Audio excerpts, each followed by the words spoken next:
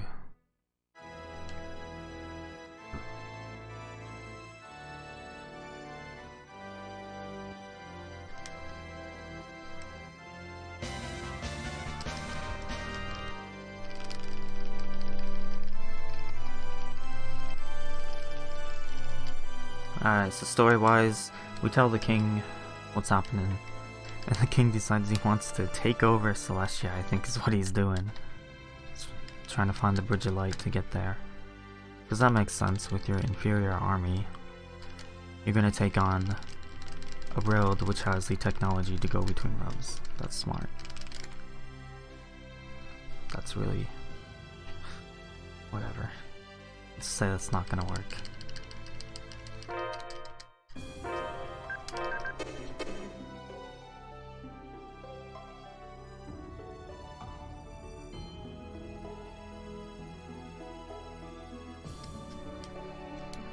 Alright, so I'm gonna go 5 seconds out of the way to pick up a fire crystal here, which sells for 3,000. Normally I don't pick this up, but I'm gonna try to keep an item later. I don't know how much it sells for. I have to remember. There's a little bit of Secunda's safety. These crystals, they give you vitality to your Kramos, which is actually very useful, but it's not enough to use the item.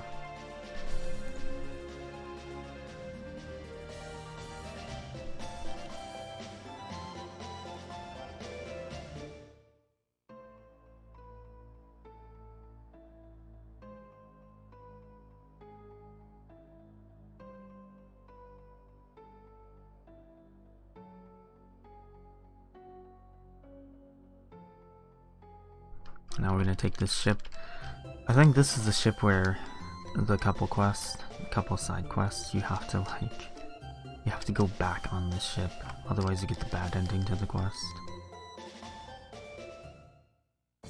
This is where people mess that side quest up a lot.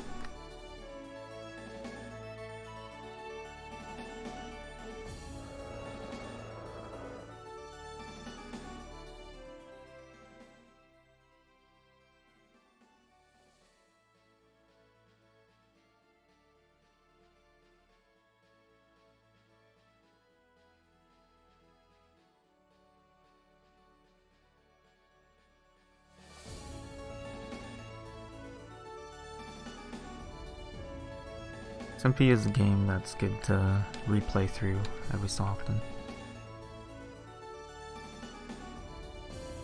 A lot of great scenes in that game. And skits, I don't remember the skits at all. This game has skits, but not in the NA version.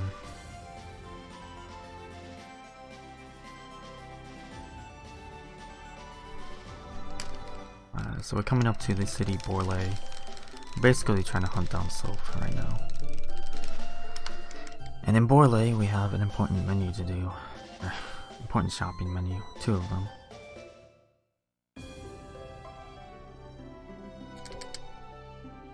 We're gonna go into the shop right up here and we're gonna get 15 of the ingredients to make beef stew later. But we didn't pick up beef stew from the Wonder Chef in Regulus Dojo. So how are we going to make that food?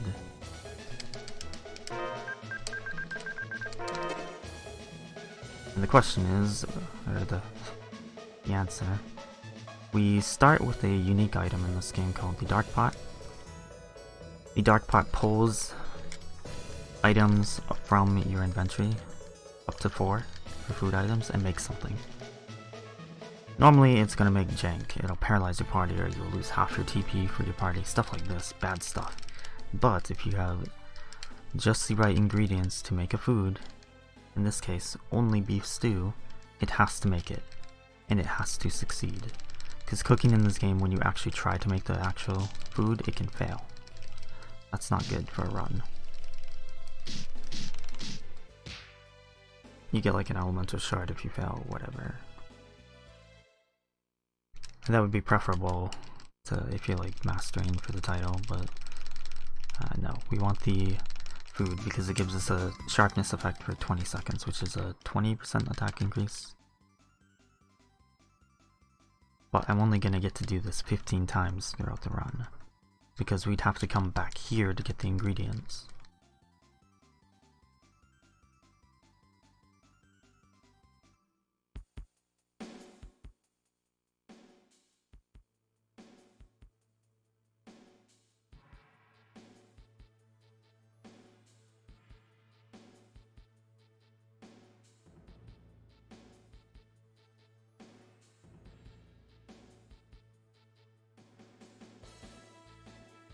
Now we meet Rastius, very strong character.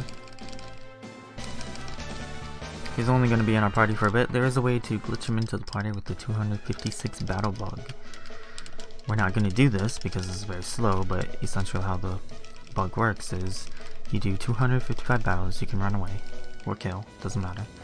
But you have to not leave the area and you have to not save and load. And then on the 256th battle, you must win, and then weird stuff happens. If you do this on the inferior world map, you teleport to Rashians. If you do this in Arid's lab, you fight Sylph. All kinds of weird jank stuff. So you can actually access some areas you're not supposed to. But you can't get out. But basically, you'd still have to go and defeat Sylph regardless. And fighting that many battles would take way too long. If it could somehow progress the story, it would probably be worth it, but we can't do that. I have to hit the triggers. So I'm going to pick up an item and so I can hopefully the NPC doesn't block me. Water crystal sells for 3,000. Okay. I'm going to buy a magic mist. Halves the escape time. Okay, good. Sold the crystals. And that magic mist only really matters for Nerid's lab near the end of the run, but I don't want to have to come back here, so we're just going to get it now. It will help on the forced battle before Celsius though. Normally a dangerous encounter, and can actually end any percent runs. Hasn't yet for me, but it can.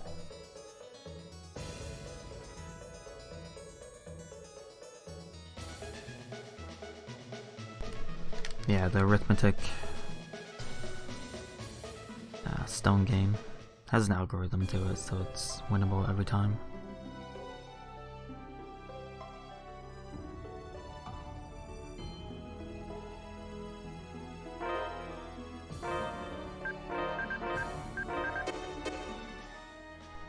So there, before I forget, I equipped the magic mist on Merity.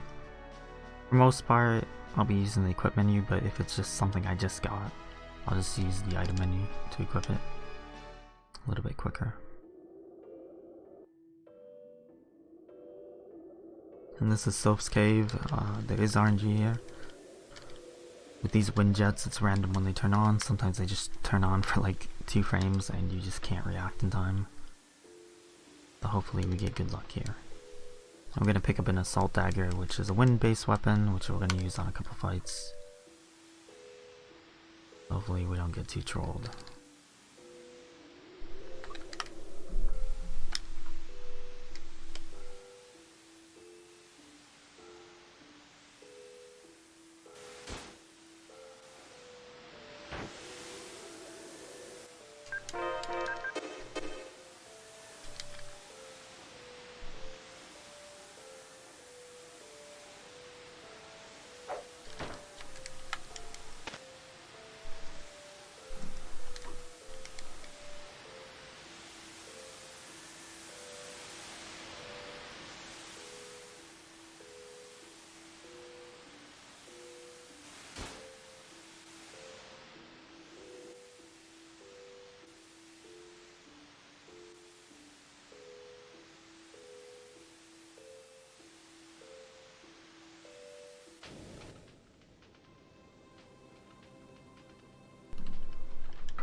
So story-wise, Rast takes us here. He's actually not really against us or looking into us yet. He's actually on our side for now, and a good guy. But in 2 dungeons, that's gonna change. Spoilers.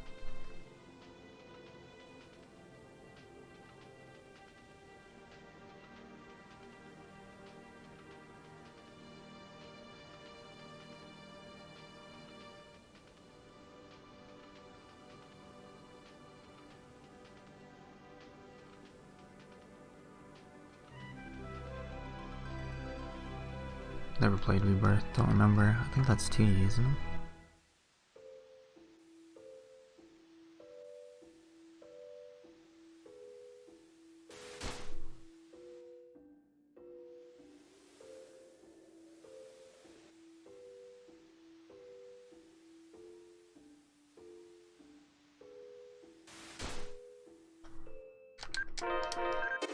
So this chest is a bit trolly. It always appears on the opposite side that you come from, so I couldn't pick that up later if I wanted to. I'd have to do it now. Just missed it. And again, these are just random. That wasn't too bad. I have to deal with them on the way out too, though.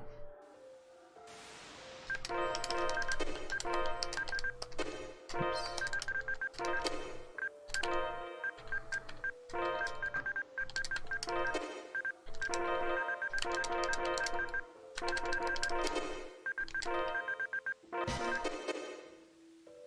So we're gonna use Ras for this fight. I'll also save.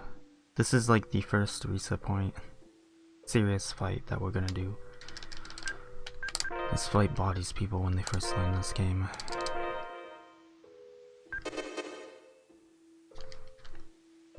I'm gonna shut up and focus.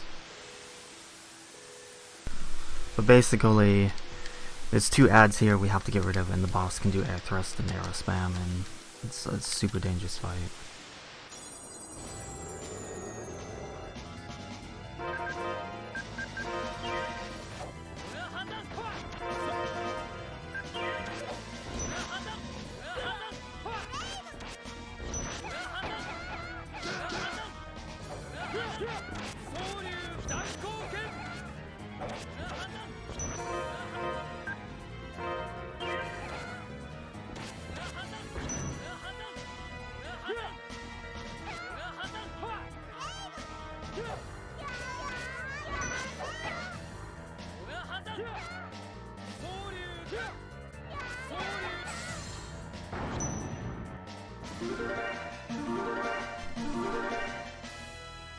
That was so-so. That was okay. Looking more for 20-second fight, but that's fine.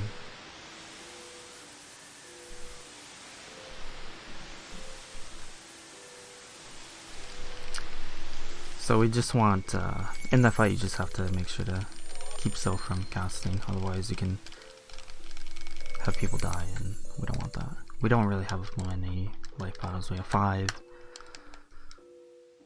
Yeah. First reset point down.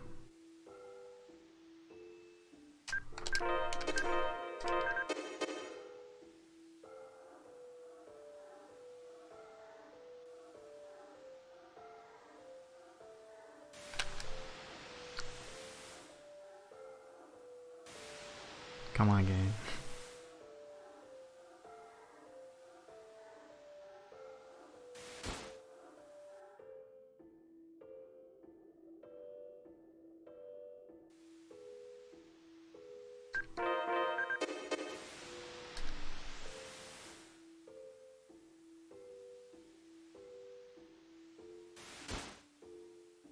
Okay. That was pretty bad, but we're out. There's only 2 more dungeons with a lot of RNG to them. And those two are pretty bad. One of them you have to deal with in any percent, the other is only in this category. And the one in any percent ends a lot of runs. Hopefully it goes well. Certain board game. So Erastus gets told by these knights or something that the king needs him to go do something.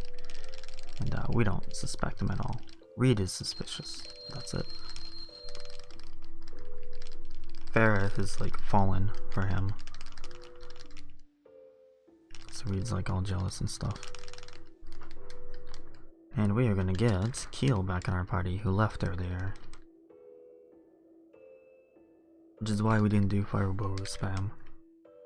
But Rasa's Dragon Flash is way too strong anyways.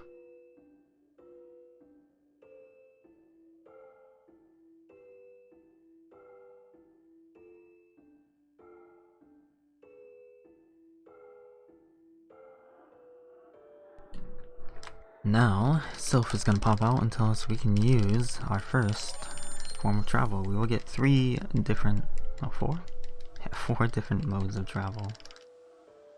The aerial board, which only works in inferior because there's wind here, allows us to travel faster, go over water. It does not work in forests though, so when I use it I have to dismount it for a second. Come on. And we're gonna fringe, we are forced to do this. This is how you combine stuff to get spells, and that gives heal, which we're not going to use. But Sylph needs to be put into Keel's cage. This is very, very important to the run later. Messing this up would be a dead run, kind of. For marathon I could get through it, but in 90% of times I would be dead. Or PB attempts here. Because we're going to be manipulating a system called Vitality. And I have to do this throughout the entire run. And basically, as you use spells of the corresponding elements, the vitality of said Greymel goes up. So we have used Fireball a lot. Ifrit, even though we don't have him yet, has quite a bit of vitality. He should be max. Well, 1 spell tick from max. And that's where we're going now to get Ifrit. But as the vitality goes up, your casting speed increases, and this does affect us, even with the glitch we're using for faster casting. And when you use the opposite element, it lowers vitality. So we need to have fast casting on the elements we're going to be using later. And through manipulating the cages, we're going to have 6 vitality and Sylph before Rastus and Farlos. I'll get into it more when I get there, but that's pretty important.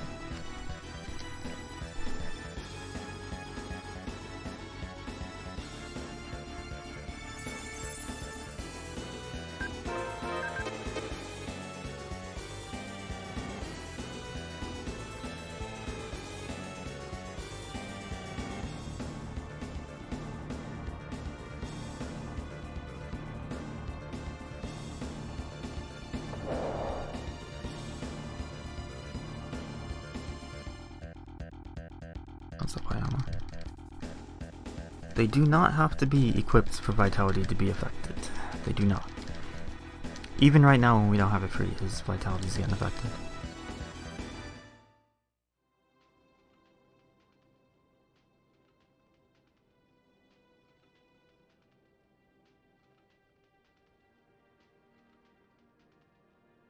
Gotta mute a sec.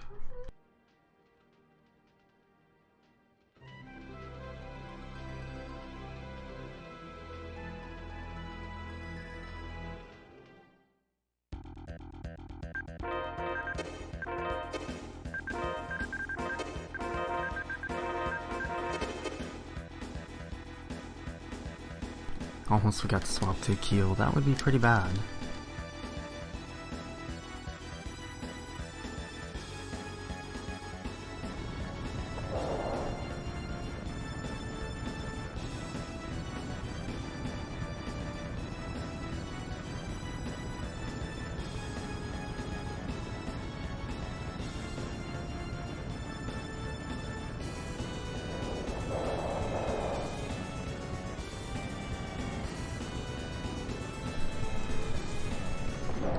Hand skip. Yeah, I had to practice that for like 6 hours.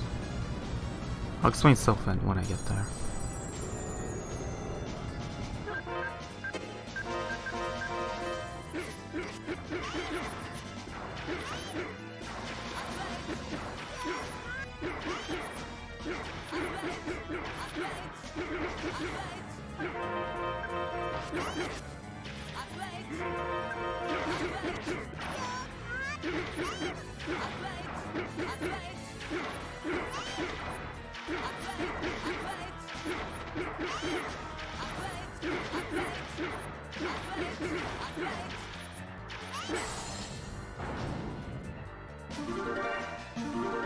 I totally didn't mess up and almost die. So you can see I dropped the glitch combo, that's why I had to like jump again and have Reed attack him. I can't really talk about these fights as I do them, but basically Reed had to attack at the start of the fight because if Reed goes to cast Chaos Flare, I cannot beat that cast time. That's the only spell I can't beat.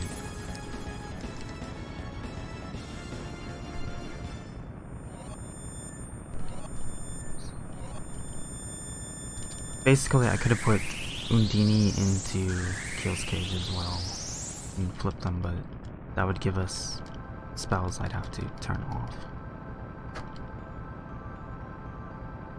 But Sylph needs to be there because when you fringe, you average the vitality of your Kraymels. But it's gonna average in a weird way. I don't get it. If I do it backwards, it's gonna average differently.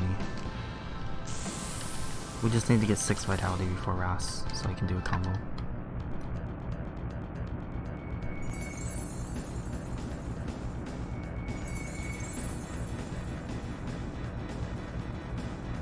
So yeah, we forcefully added our Pokemon free to our party, if you can see there. They're basically our slaves. And Ifrit can no longer fight back.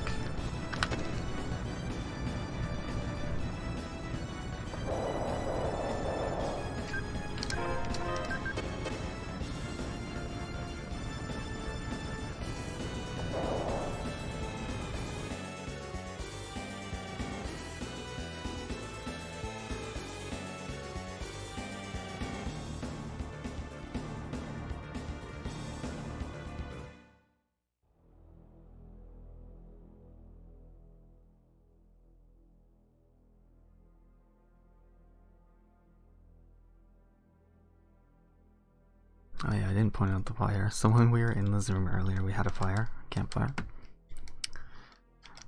in the middle of a volcano.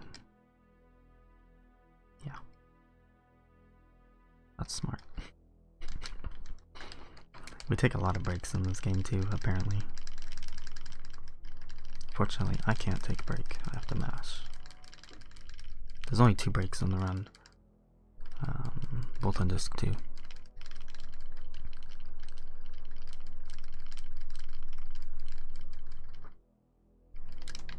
Alrighty.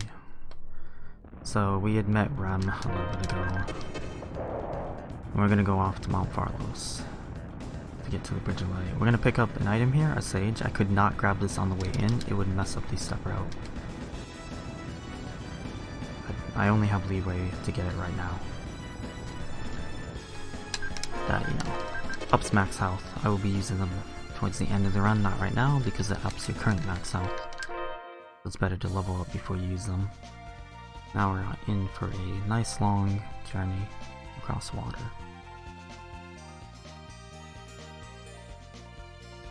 This was on the PS1. Well, I mean, it's probably really hot in the volcano, so they just have a fire and get hotter.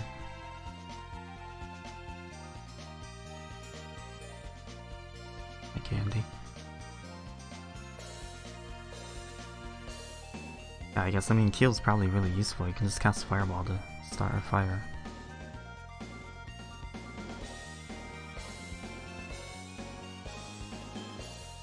Like, Inferior has evolved based around these elements, so it's made life easier. And when we get to Celestia, we'll see the harsh difference. Like, they had to live in a very harsh world, so they had to create so much technology to get through it. Survival. So that's why we're a little inferior here. We're gonna rest, and this dude is just gonna randomly teach Farah Panacia? I don't know what it's called. Detoxify.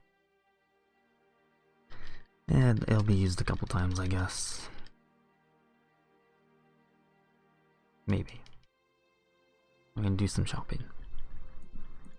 Because we're getting low on holy bottles, so we gotta buy some more. Can't mess up this shopping.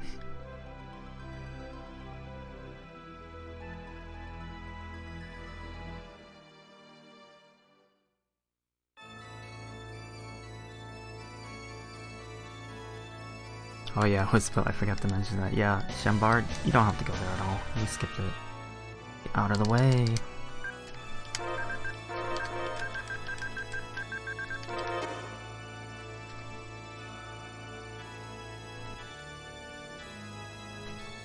I'm sure more NPCs will troll later. They like to do that. The movement is random.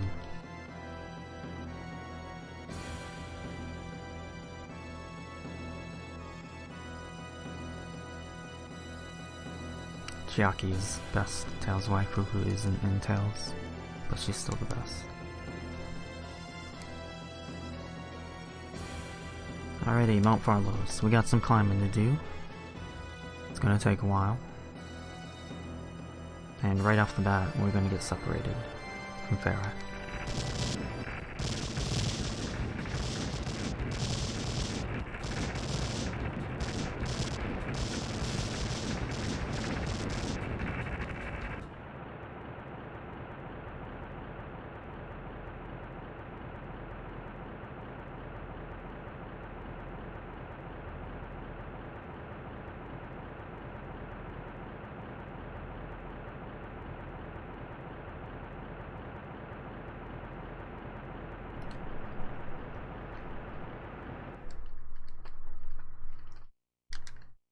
Velvet, I don't know.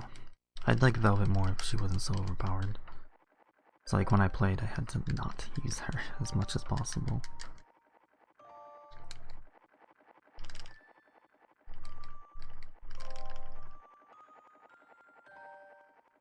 I preferred Maggie, but Maggie was kind of annoying because when there's no casters, you have to like try to stun and stuff. And Farah's basically our healer. She'll be enabled in Disc 3 for more fighting. So use her in a couple battles at the start, and then not at all for a long time. Not for combat, that is. She does have an infinite combo you can do on characters that can be knocked down though. It's very overpowered, we'll see it later. On probably one fight. That was a little bit early, I hope it's fine.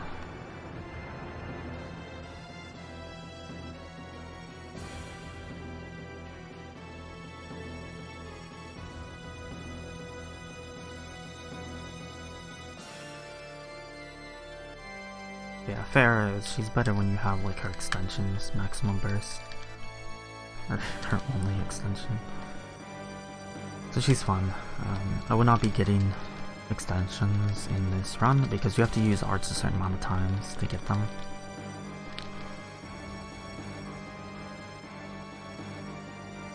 Oh yeah, and it didn't talk about it yet, but we have Reed set to Demon Hammer, which is Tiger Blade in Japanese. Very overpowered skill for how it works. I'm gonna pick up this Emerald Ring, lowers TP cost, pretty important. But basically, the Demon Hammer, it hits twice, very quickly. And it does slash value times 1.4, so Reed has a slash and thrust value. Different weapons affect this a different amount. Typically, axes give more slash, spears give more thrust. We'll be using every weapon type. Farah just has punch and kick. Or punch and foot, I think it is in Japanese. Fist and foot? I don't know. But to learn moves, you have to use arts a certain amount of times. Or you do what we're going to do, and we're going to bypass that. So if you get the slash or thrust value you need for the art +4, you get the art without having to use the previous ones. And I need to do that because I need a couple of important skills. 3, I guess 4, maybe 5. Maybe I know what I'm talking about. So I'm gonna get hit by some boulders, we don't care. We're gonna get healed right up here.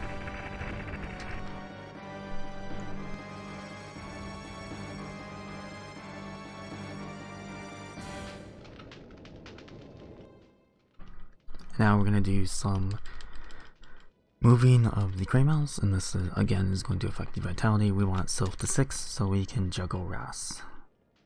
So we can cast fast enough. And we're gonna have 1 tick away from max vitality for Gnome. We don't want Sylph in Kill's cage because that would allow the vitality to hit max. I'll get into that later, I guess. Oops.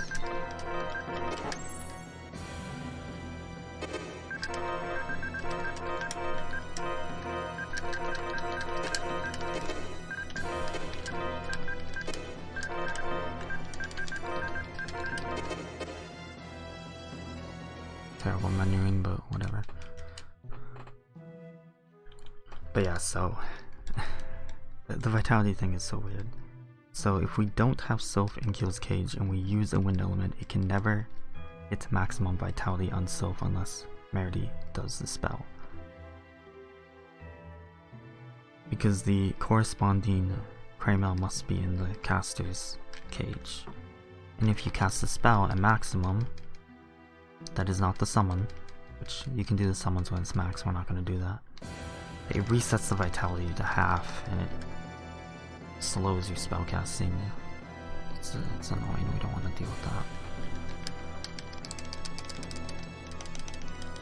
So I have a puzzle here. Quickie gets to do some stuff. We're never going to get the ring that allows Quickie to be used. We're never going to use it at least in battle, because he sucks. He used to be part of the route, actually.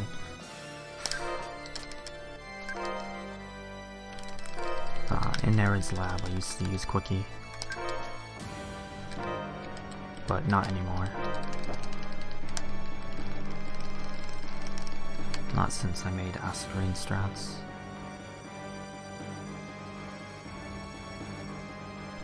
Gonna climb some finicky ropes. Sometimes you can't climb them.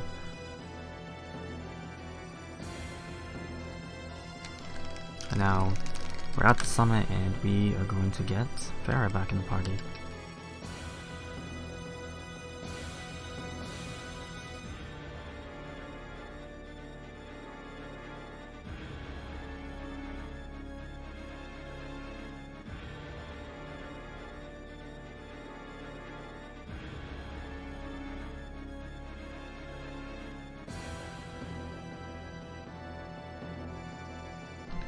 Judith was Vespi, right?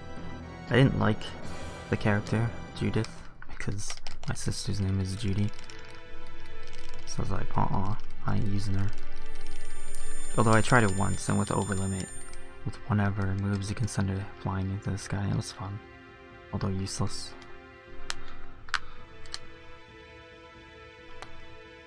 We're 1/3 of the way, a little bit more I guess. There's not as much data on disc 3 as 1 and 2, as is pretty typical with older games.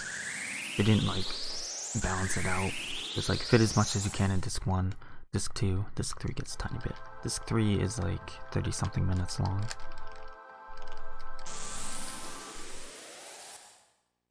Or normally, but we're gonna be doing a lot more than that, let's just say. Disc 3 will probably have the most action in the run.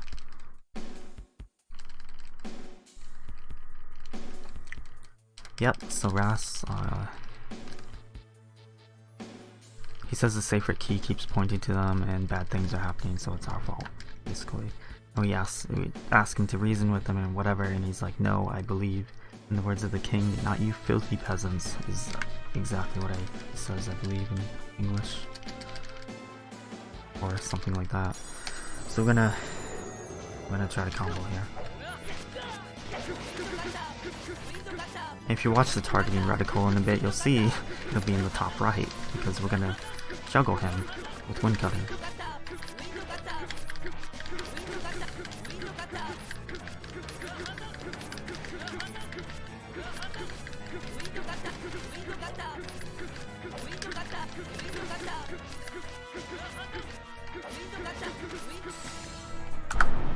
That was quick. I didn't see the combo. I'm gonna have to look at that. That's really important.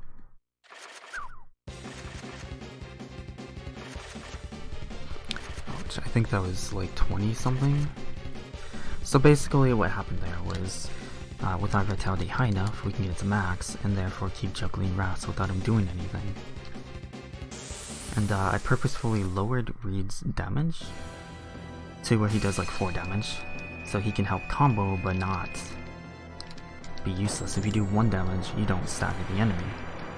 But we don't want to kill him too quickly because we want the experience and to get the vitality up.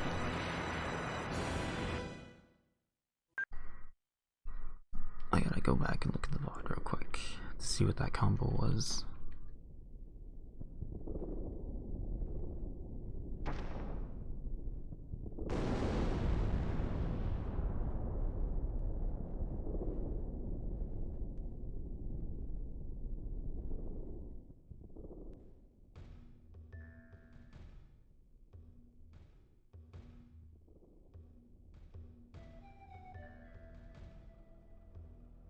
Okay, 69 hit combo, that's what we're looking for, about 70 hits, so we are good.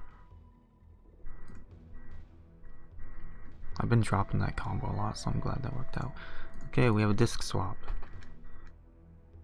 So you have to be careful here, because if you do this incorrectly, if you take the disc out too early, and then you go to swap it, and you didn't like enter the save menu, permanently soft lock. So we have to not do that.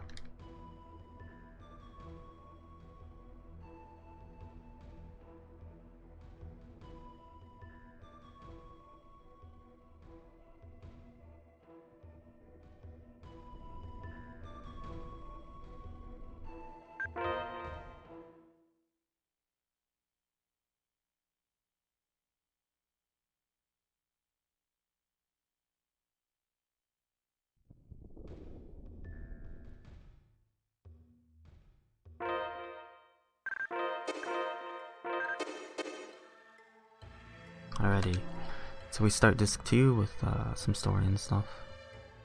Pretty typical.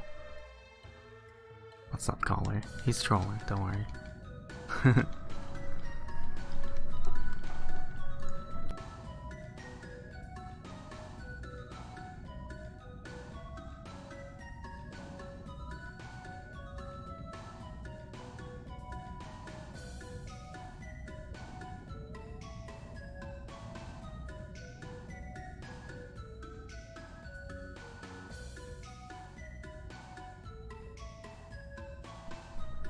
I didn't even look at my chat, but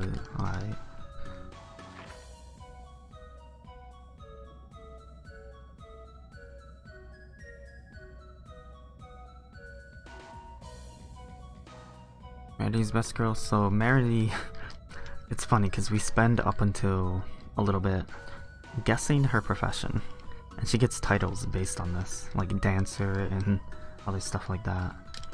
But we're gonna find out when we come back here her real profession, which is not what you'd expect. Which is, well, you're not gonna be able to read it, but she is an engineer. And she works for, she's like an apprentice to Galanos, the smartest person on Celestia. And we gotta go introduce ourselves to some people. But yeah, it's too bad we don't go do Ginny stuff anymore. If I did that, I would do the dancing minigame. Ginny used to be in the route because I would do auction house farming, which would take about 10 to 15 minutes to get max reverse stalls. Because this is so, it just used to be such a dangerous run that I had to do that. And there's also the original route that I made. It was a luck-based route, and you manipulate Farah's luck to get really high, and you farm reverse stalls in Ifrit's Tomb, but it was so inconsistent that I had to do something else. Farah can actually get 104 luck, I believe, or 204 at maximum. And with this luck, I was like, okay, I could maybe get the rebirth ring, or whatever it's called. The thing that automatically reses you and gives you 2% TP increase, which means you can actually use it for getting blue earth, which most people don't know about. But basically the formula for that was like, okay, luck divided by 2, supposedly. So it's like, okay, I can make Farah immortal for Labyrinth. So I tried it, and sometimes it wouldn't even work, so that formula is wrong. Unfortunately, we can't become a god on Farah, which is a shame.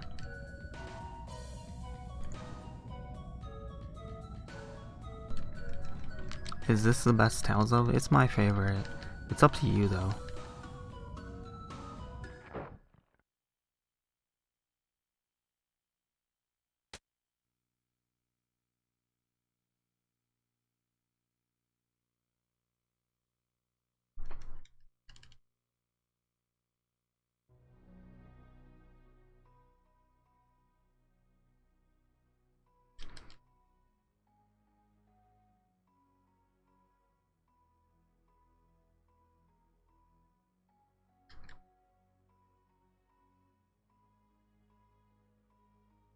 This is probably my favorite RPG just because I don't really get too annoyed running it. Except for yesterday, I got a little mad. So yesterday I was 3.5 minutes ahead. Most insane run I've done. I get to Nared's lab. I get past floor 1 and then the rest of the floors I got the max number of transitions you have to go. And I had to take a lot of fights. And so I lost PB to that. That was cool. But that happens. Sometimes you lose your run due to the randomness in lab. So I'd like one more PB before I put this down. And it looks like I might have to reroute all of disc 3, which is unfortunate. Maybe. If I'm not being lazy. I figured I probably shouldn't do that right before the marathon. Although I'm gonna try a strat later. I haven't tested too much that I figured out right before this run.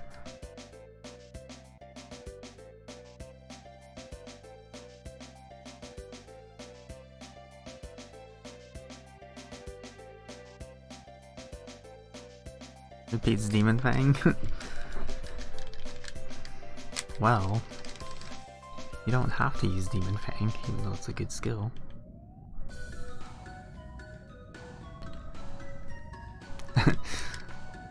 No caller. It looks like I'm gonna have to run FF10 again soon though. If anyone catches my heels.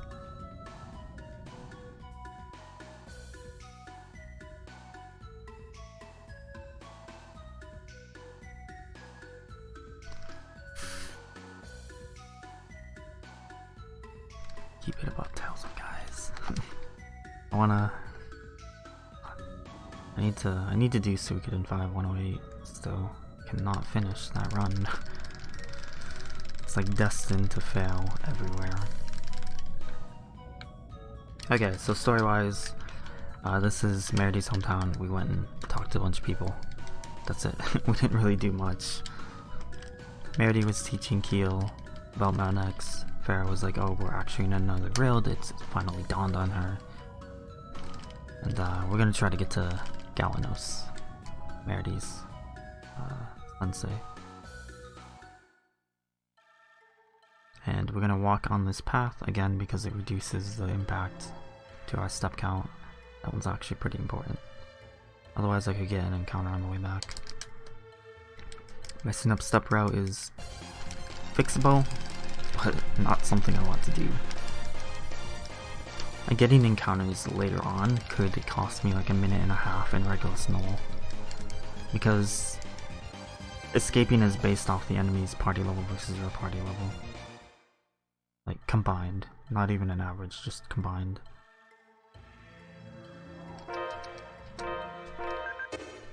So we do not want to get encounters. Especially late game, that's when it gets worse. And this is where we find out Meredy is an engineer. I'm going to get a fuel cell for that train, and then we're going to come to a pretty good part of the run. Pretty fun part. I can do something, I don't know if I want to do it though.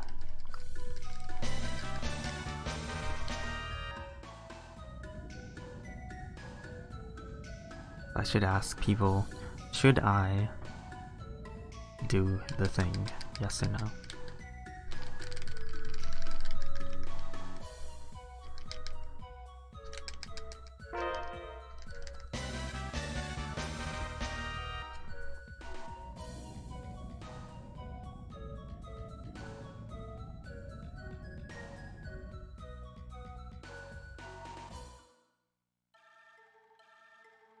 Hyades will not attack until after Celsius.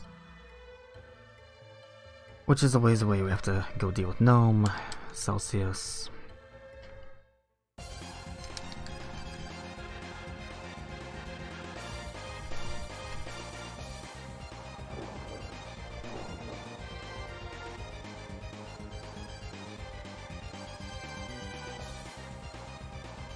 Oh, you guys want me to do the thing? Well, you asked for it.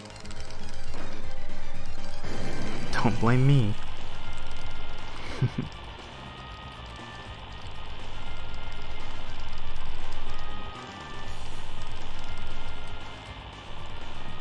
So the thing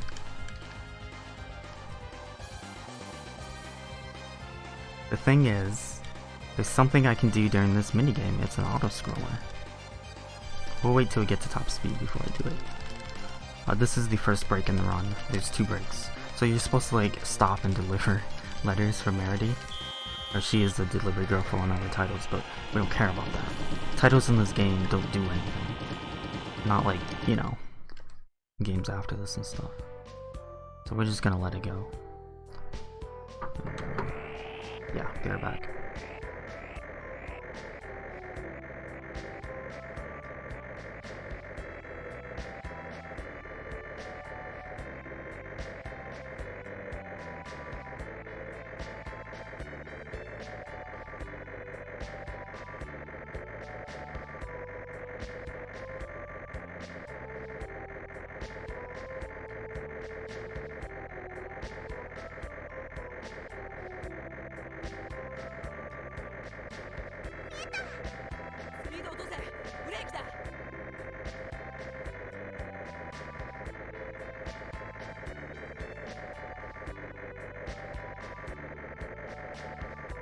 Alright, so you guys ready? You asked for me to do the thing, so we're gonna do it.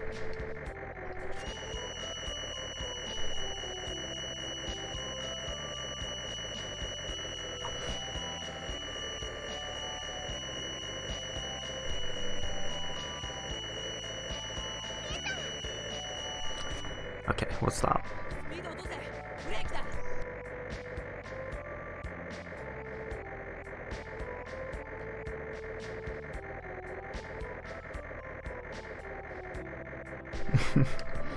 So yeah, you can be very obnoxious if you want during this part.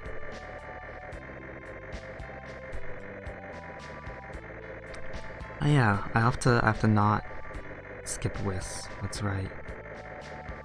I need to remember when we get there in Gnome's Cave to not skip Whis.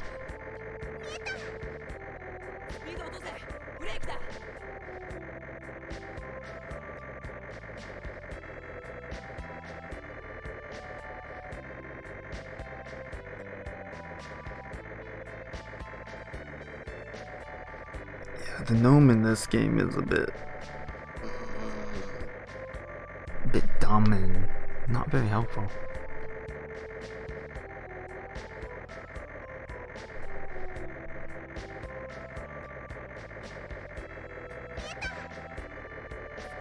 So break time is done. We're gonna get another break in, let me see here, about hour and a half. Hour and 45.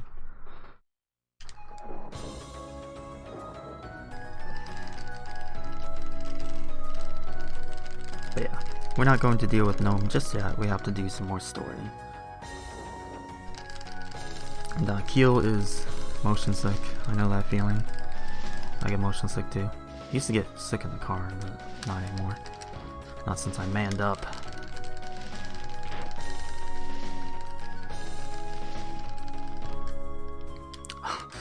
Although I can't do like fair rides and stuff, like I used to always go on them, even though I'd always throw up afterwards. And then I'd just laugh. Good times.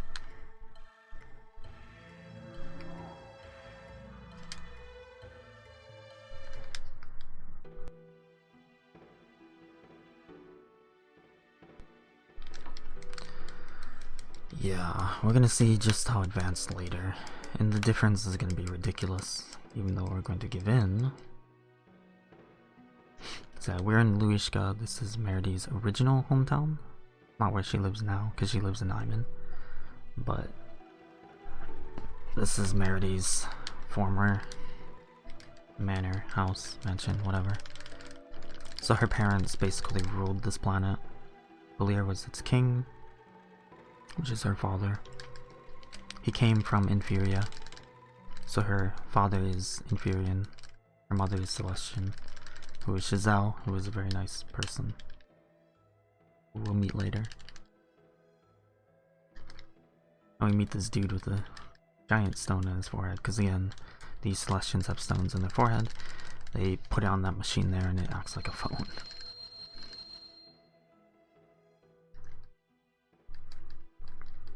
I don't know how that works with like deciding if you want to ignore someone's call or not. Like, I don't want to talk to that dude, no. But maybe you have to take calls. We have one of the 7 treasures over there, the bush baby, which you can't get, I don't think, if I recall. Pretty sure you can't get it.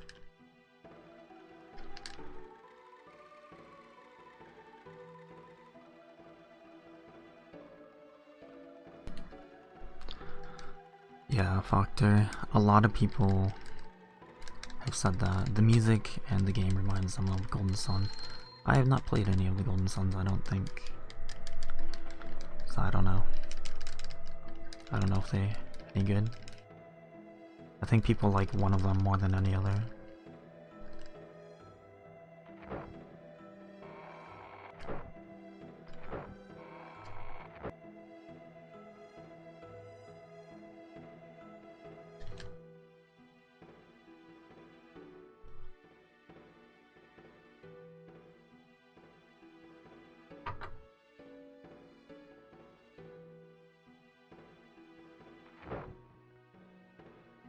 So yeah, our job is done. We brought Reed to Galanos with his divine aura to get examined. And that's the end of the game in the run. GG.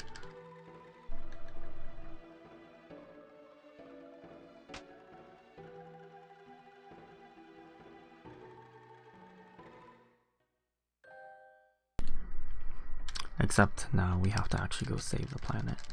So we have your typical story where the story in every JRPG, well, almost every, big bad guy, go defeat bad guy, save world. As I've just summed up most JRPGs. Except for like Suikoden, where it's more about civil war. Bad guy, go kill bad guy, save country.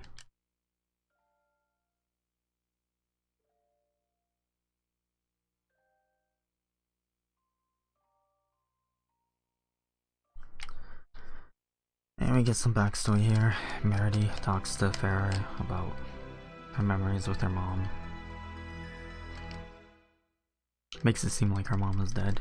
Her mom is not dead.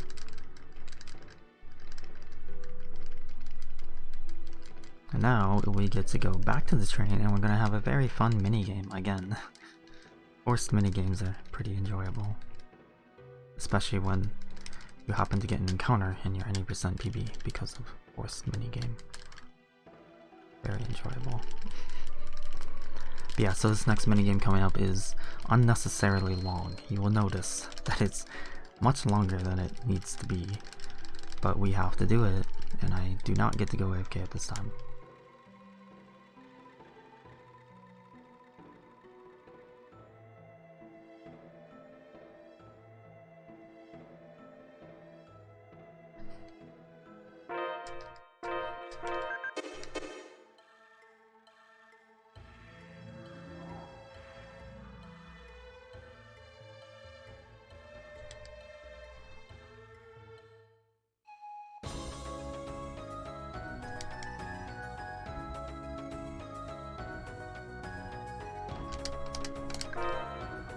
So, off to Gnome's Cave. Gnome's Mine? Something like that.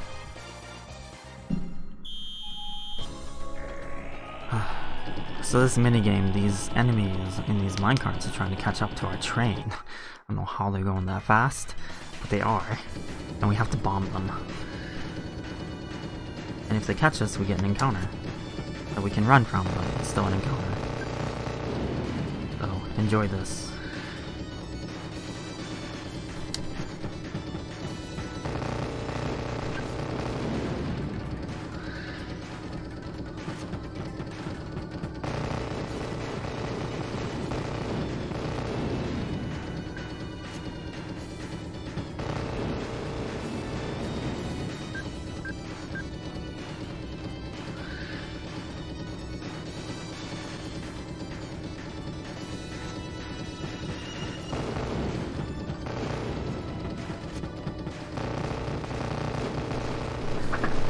Apparently I have to take this seriously because they're giving me a hard time. So when these tracks split, you can't hit them with bombs. And sometimes they break, and they're smart. We don't want them to be smart. It makes the game a lot harder.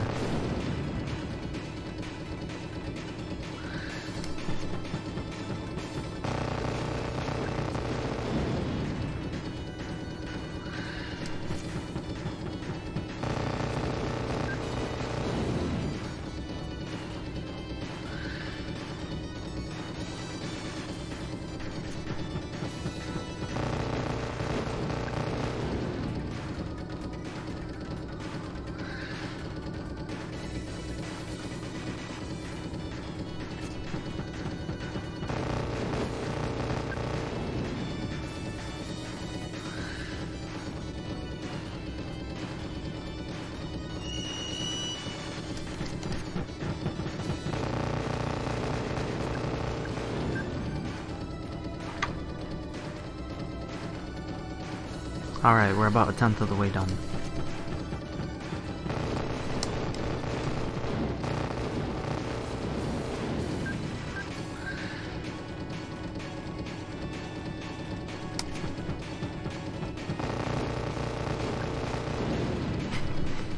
Just kidding, we're almost done.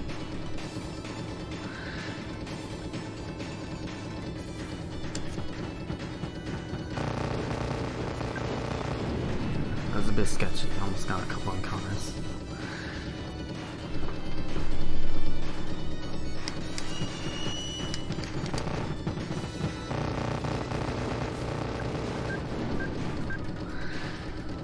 We're done. We still have more minigames to do.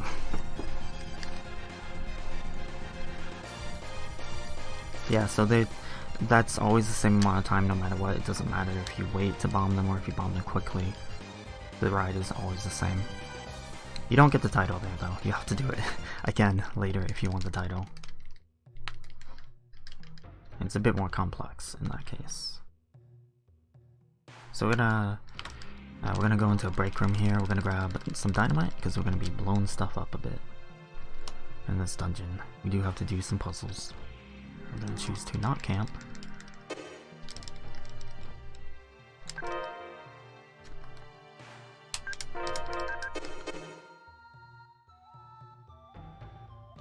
And we're gonna grab an item here, a savory, which ups max TP by 5%, but we're going to rune bottle it later into a sage. We do need it. I'm gonna grab an hourglass in this chest. I don't want to get into them right now. Maybe before Volt I'll get into it. I always forget to press right there. And we're gonna do our second save warp in a second. Because we need to go back and get the key from that room that we were just at. So we're just gonna save warp to get it.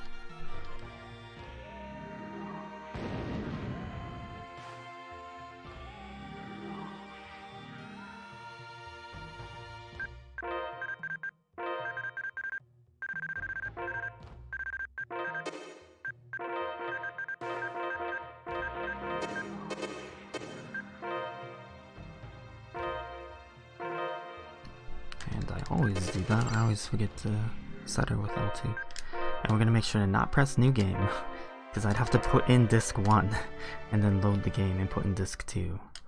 So that would be a little bit problematic.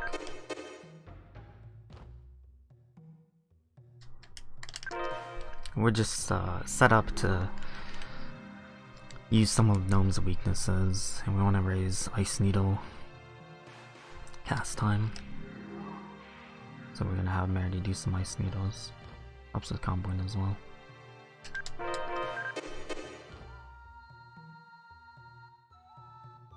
And I did some formation swap. That is very important to be in that exact order the way I did it, because in this fight coming up, the boss has ads in the background that we can't damage, and they throw rocks at us. And this is gonna make it so I'm 1 pixel away from getting hit, and they will always try to hit me, not my party, because of this very particular formation setup. And so here we get the Whisk card game, which normally we would skip, but I have added time to the estimate to play it. This is basically Uno.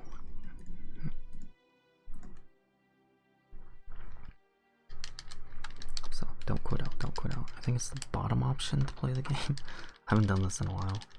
In this game, we can cheat when it's not our turn by holding R1 and press left, up, or right to look at the opponent's hands, as long as it's not our turn. Okay, she has a lot of wind. I guess I'll put it back to her. So she has draw 2.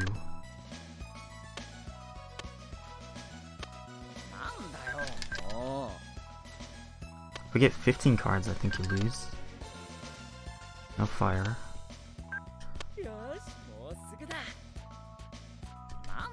What? Okay, I thought you could play the draw 2 on it. I swear I know how to play. No.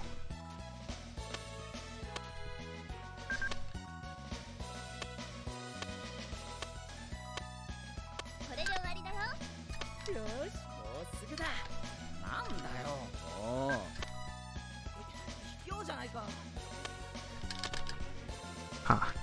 We won. We have to do 3 rounds though. We have to play this. Sometimes you don't even get to do anything and you lose. Oof, 2 draw 2s. That's the problem.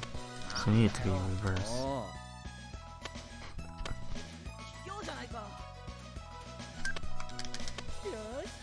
Keep it red.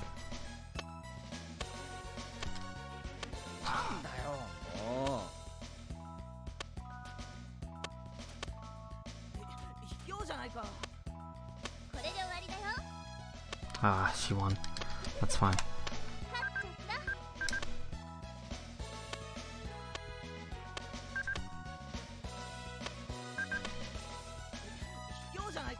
Draw 2. Fine.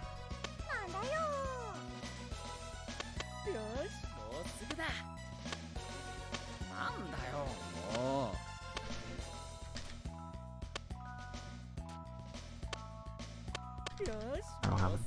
Oh, okay, we won that. Okay, maybe it's 4 rounds. I don't remember how many it is, but we're gonna do it until it's done.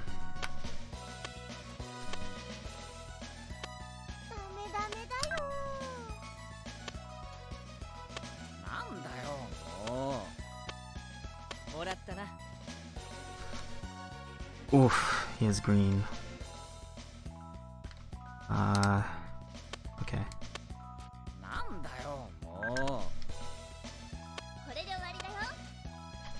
She has draw 2, that's a problem. I can't play it. It's fine.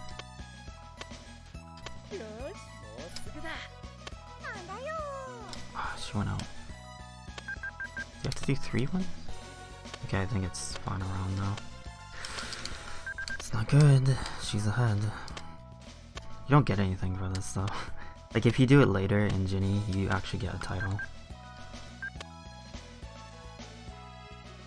I guess we'll go with the obvious. No. Nice. Thanks guys. Okay, I lost. I tried.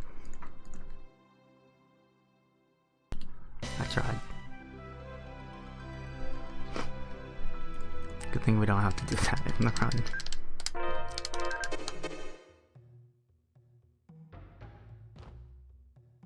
Cheating bastards.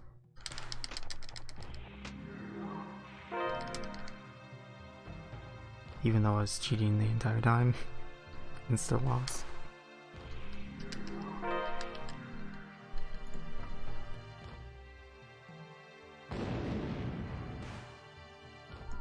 Alright, now that we've had a fun break, back to the game. We're gonna go to Gnome Village. I'm gonna use the holy bottle here, so I'll have to use it on the road map, because it's a little bit quicker. I'm gonna buy some more holy bottles. And normally I'm too quick to hear the good part of the song, but I'll let it play a little bit. Yeah, it's not that bad. I guess this took about 3-4 minutes.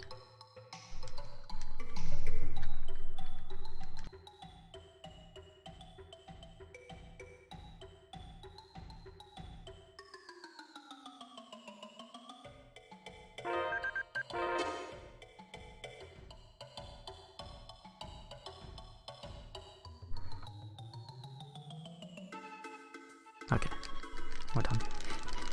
You never get to hear that part in a run, so I'll let it play a bit.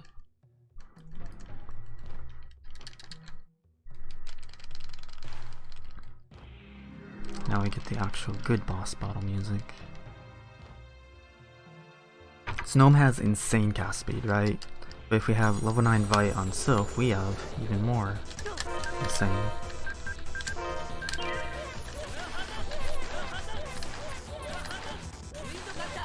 So yeah, you can see those rocks are about to hit me, but it's just not quite enough. It's 1 pixel off.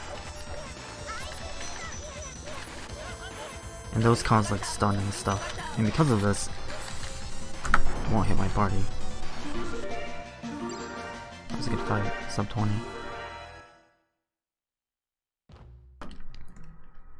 So yeah, he's trivialized with the cast speed.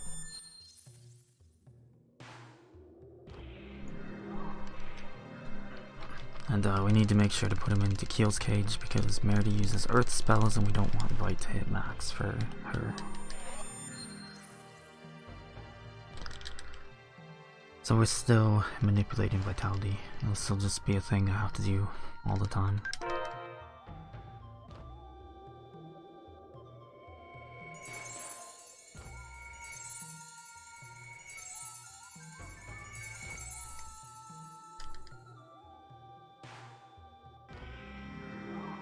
And don't get it.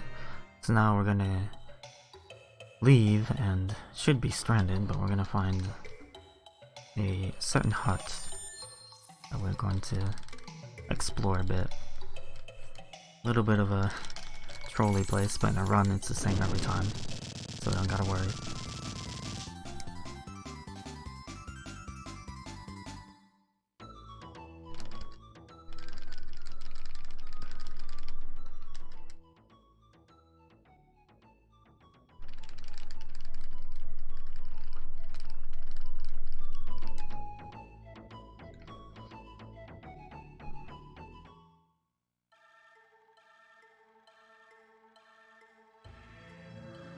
So this is Chat's hut.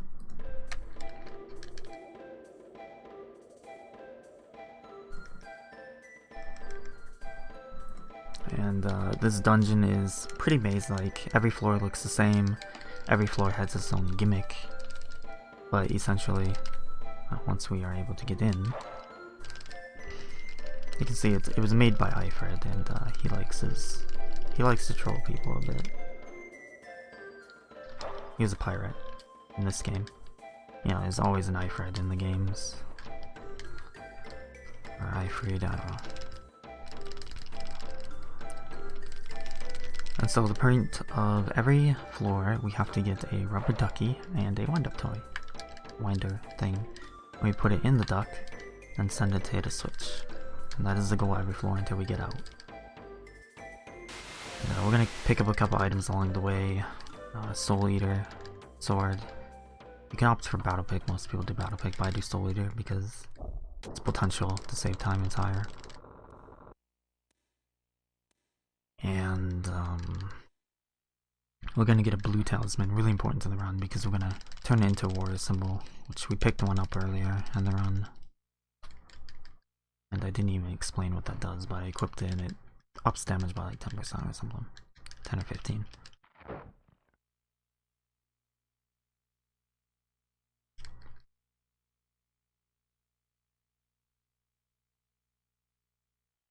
Now I'm realizing all the things I forgot to talk about. That's fine.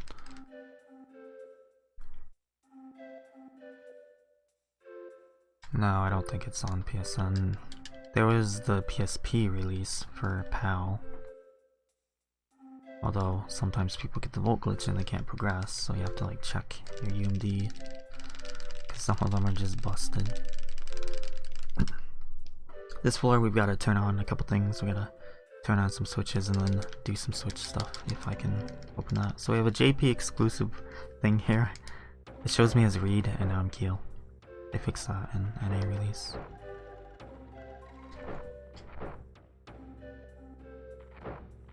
We get our first rubber ducky.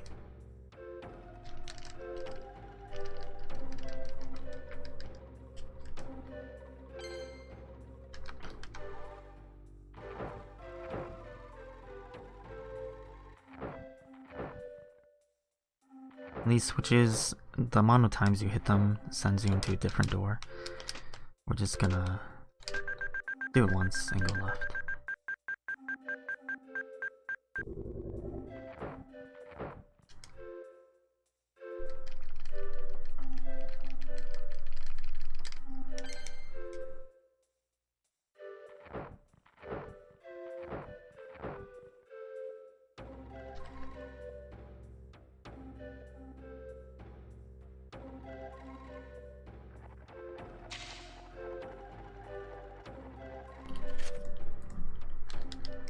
This is Chat's dungeon. Chat's hut. We're in the basement, we're trying to work our way up. We got kidnapped a little bit here. This floor, we just have statues in the way and we have to go push certain doors. This floor. That door on the right there actually has a very unique weapon, the Ghost Shell, which is a knuckle for area, which gives a chance to insta-kill enemies, but it doesn't work on bosses. Sadly. Here we gotta move a little bit over. You have to move 2 pixels to the right, otherwise you get an encounter there. Forced encounter.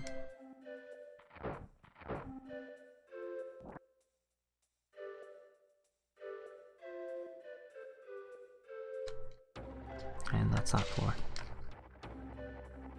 There's some other forced encounters and stuff, but they on that floor, but it doesn't pop up in the run. Here we have some invisible doors. Or covered doors. We want to shoot these with the sorcerer's ring as close as possible because Keel actually moves faster than light. You have to be careful with your holy bottle out here because a lot of these corridors don't have encounters. If you use a holy bottle on a non-hostile map screen, the next time you would be in a hostile screen, you get an encounter on your very first step. So it's important to know where encounters are and not, especially if you mess up the step route.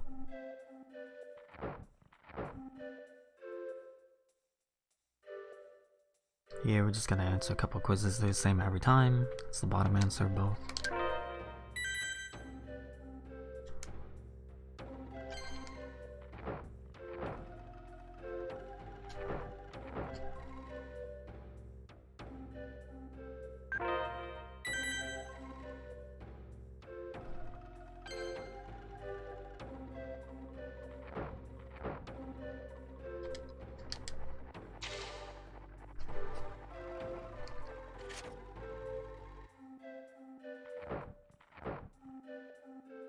This floor, yeah, what this is, you just like go into a couple things.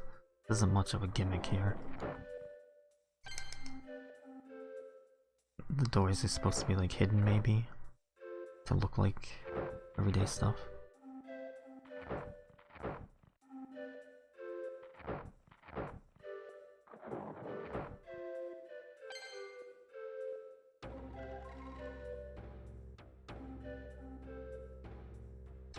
And now we have floor 3, which I'm gonna try to do certain movement on a conveyor to bypass it. Hopefully I don't mess up the quick way of doing it.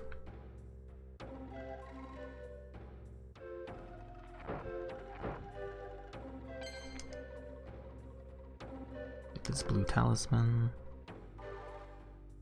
Okay, that's the quick way of doing it. You don't want to go into that door.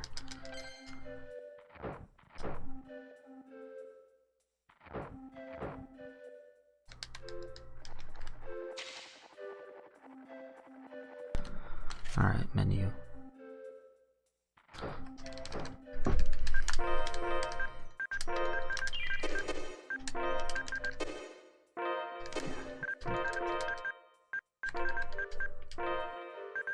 We're gonna give her the black onyx so I don't mess up. We're gonna do some fringing. This gives us sharpness on rarity.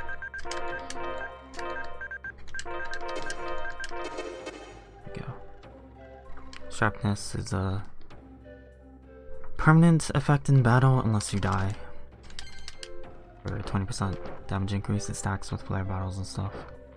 This floor we go Ruti, Philia, Ston for the pictures from Tales of Destiny 1 cameo. Because we have to push them 2, 4, and 6 times, and you can just mash on the final one. So that's why we do it in this order.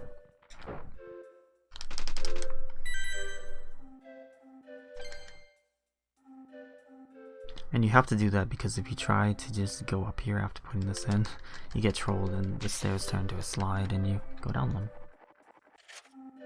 And then we have the final room, which we have a barrel puzzle on the right. Oops. And you're supposed to do it like a certain way.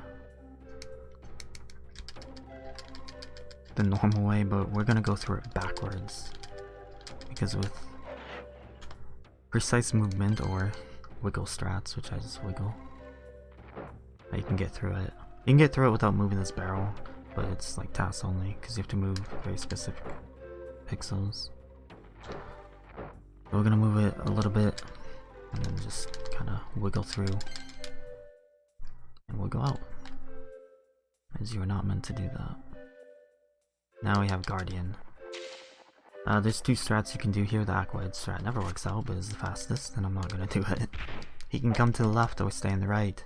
Comes to the left, it gets dangerous, but it's faster. And he's coming over, so we might see a faster fight. I'm so tempted to do the Aquahead strat.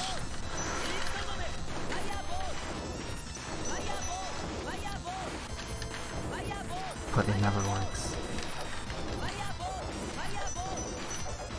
He's weak to water.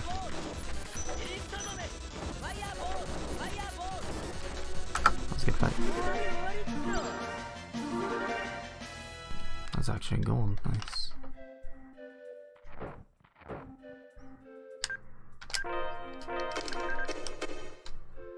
And we're done.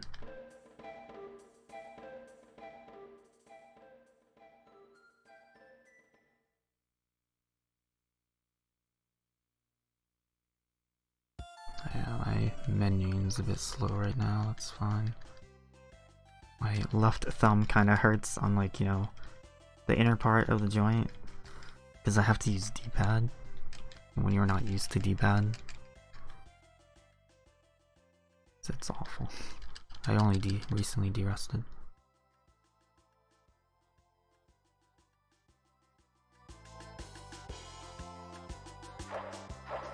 So this is chat. This is you guys. Chat is very important to the run. Chat is actually the only possible way to do a hardcore run, speedrun, 20% in a timely manner without leveling.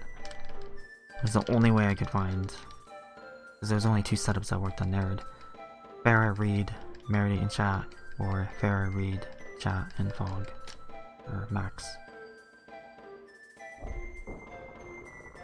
But she is important to this run.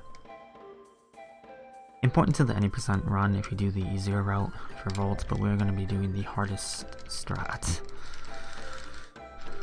So look forward to that, as I'm pretty consistent at it now.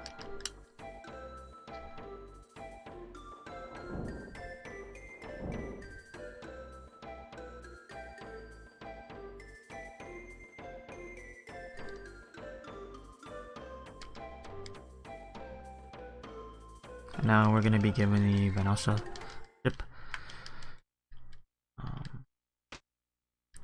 We do not get to drive it ourselves yet, though. Reed is gonna drive it on his own.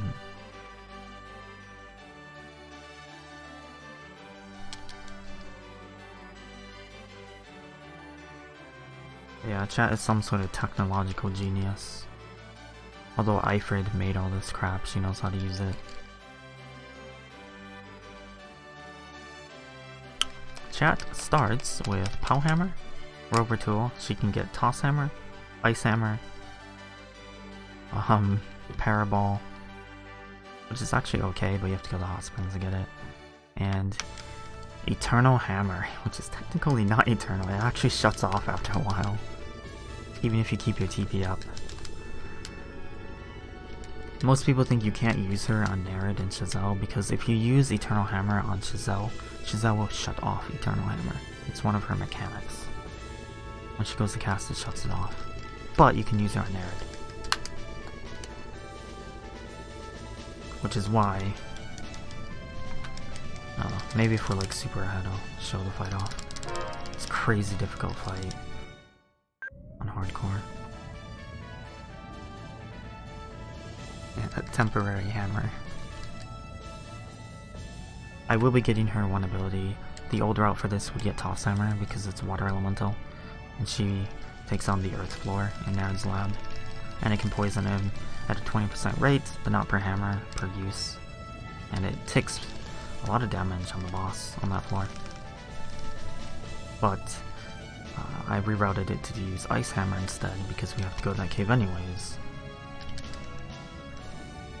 Since I'm not using chat for Volt, it's faster this way. Especially freeze procs, but that's a 4 or 5% chance, I can't remember.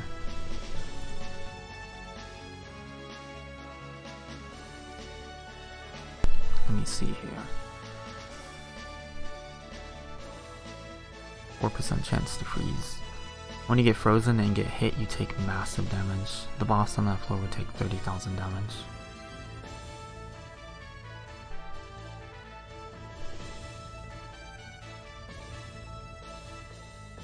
So Reed has commandeered the ship because chat does not like animals and she ran off, and he is going to just crash the ship right away. So maybe not the best idea.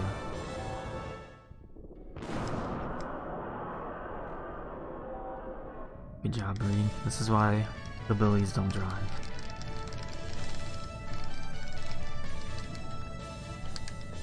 So we are in that one town. I don't know the freaking name of it anymore. The town that's all cold. There we go. Peruti. Okay, thank you, game.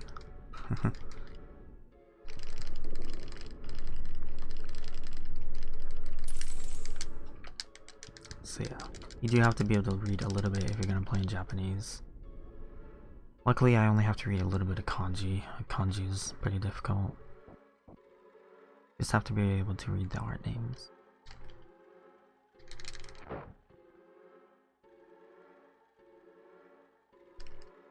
So this place is covered in cold because Celsius is having a hissy fit about something or other. She's a cool character. I like her model, her sprite. Luckily we don't have to fight Fenrir at the same time. And she's a martial artist. She has the skills that Fairy gets. I think she comes with Beast and Mirage and stuff, so the fight's kind of annoying. It'll be like a 40-second fight. Unless she tries to attack me in the center, then it'll be about 10 seconds faster. So here, we get to play dress up. You get to have characters equip cameo gear, like Rudy's outfit for Farah and stuff, but you don't get to keep it. You have to use the winter stuff.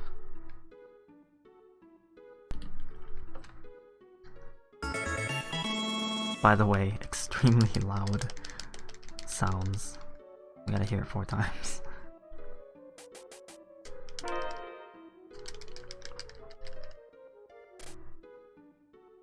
I don't know why it's so loud, but it is.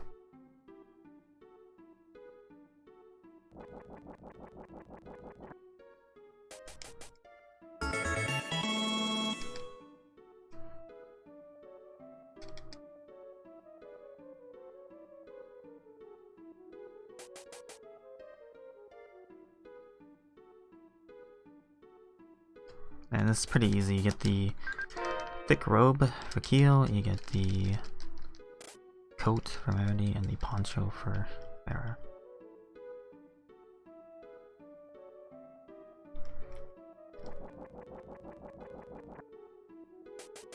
Meredy looks good in this outfit. It's a cute outfit. She looks better than Farah in hers, that's for sure.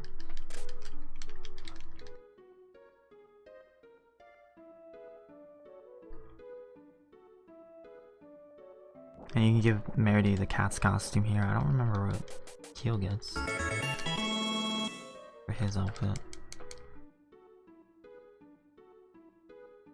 So we promptly change back to our other clothes, even though it's freaking winter here and snow. Whatever.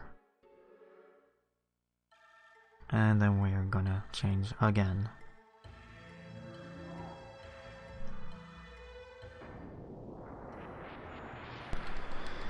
So we're gonna have, we can't get by here, so we're gonna have Fantoon clear the way a bit.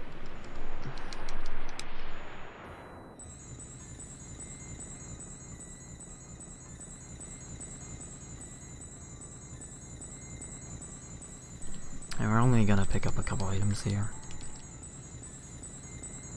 We're gonna pick up Freeze Charm and yeah, that's his name, right? From Super Metroid, the boss that's pretty reset heavy.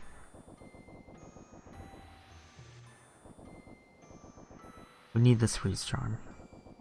Well, we don't technically need it, but then we're relying on RNG to be good, and we don't want to do that.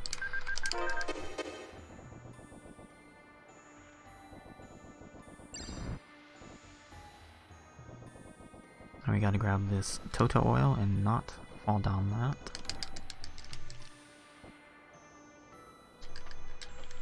And we need this to burn a pillar coming up. It's a very short dungeon. We don't care about the chests. There's some good stuff like elixirs, aqua cave, whatever, but we don't need it. So we're gonna heal up, do some formation stuff, get fireball going, etc.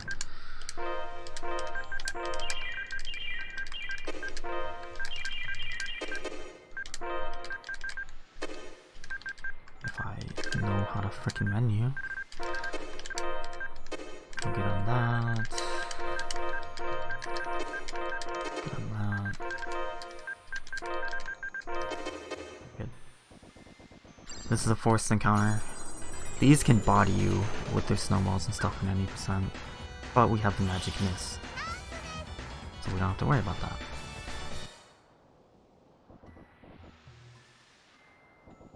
So you get away quicker. That encounter is a real threat at 90%.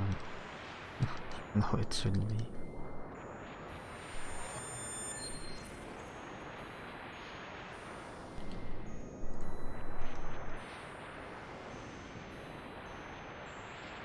I know, right? Right now he's actually dressed though. So guess what we're gonna do? The same thing we've been doing for most of the fights.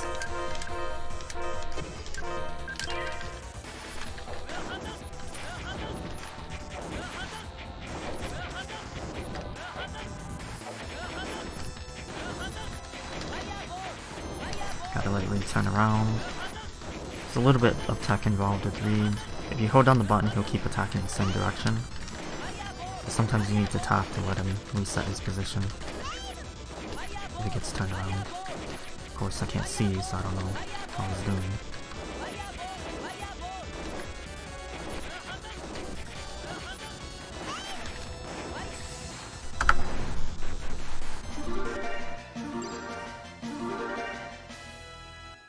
Well, actually save time on PB. And now, I don't have to do this menu yet, but I'm going to when I leave. To set up for the next fight a little bit. Next fight is going to be 2 menus. There's no way to go around it besides doing that.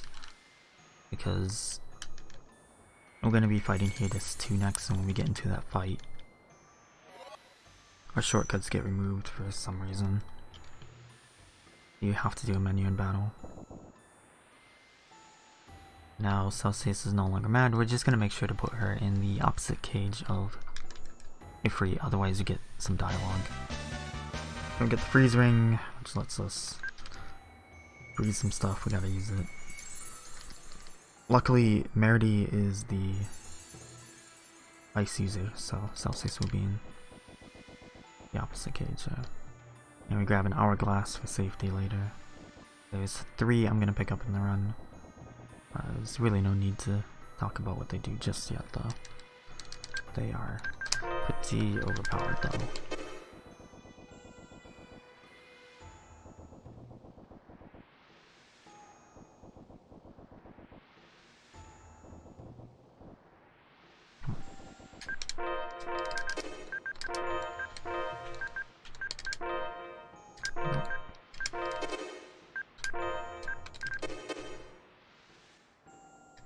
Important to get that menu correct, because this next fight I have to get a high enough combo,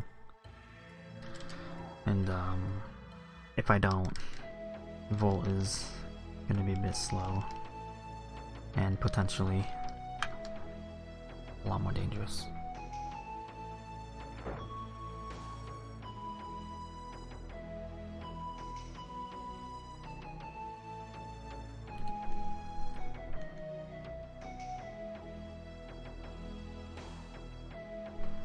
Okay, and so we're gonna find out with the story. This guy, this pink-haired dude, is named Gaston. He is part of the Chaleska Rebel Army.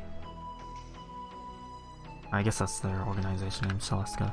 And they are trying to overthrow Valir, supposedly. Trying to save this world, because bad things are happening. And he is going to allow us to join. Make us to our hearts. And you always have to do the spin when you say that.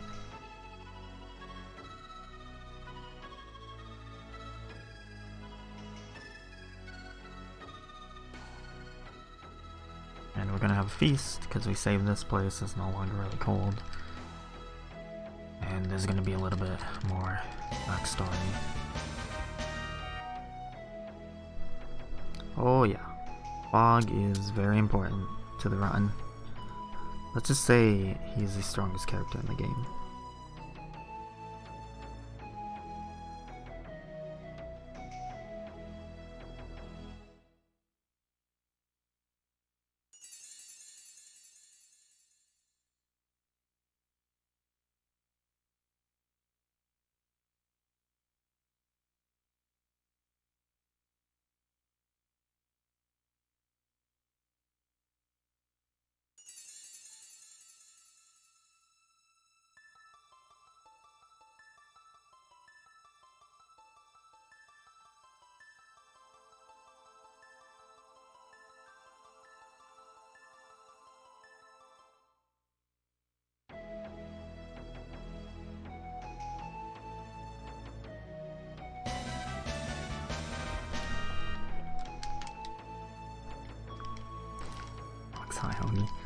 He does have the elemental mastery stuff. We're not going to use it. We're going to use 2 abilities of his. One of them we have to pick up. But I'll get into him when we get him. And I'll explain. I'll explain more in disc 3. But I do have to talk about him a bit in this disc.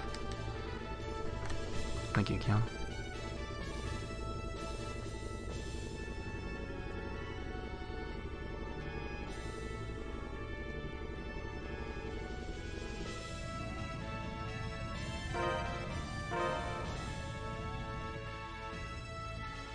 Now we get to drive the ship. We finally get to free roam with our second form of transportation. We have 2 more forms to get. In any percent, you only get one more, but I do have to get the eye bird in this run to gain access to one boss. Now we're in Iman. Iman has been devastated by Hyades. We're gonna find out from earlier, except now he is way stronger. He's like 40% resistance to everything, so the fight always takes long, no matter what you do. But because of that, we are going to take advantage of that. We're going to combo. Worth noting, you can do this combo just by going fast and using Fireball with Keel, but it's super inconsistent, so I'm gonna use Merity.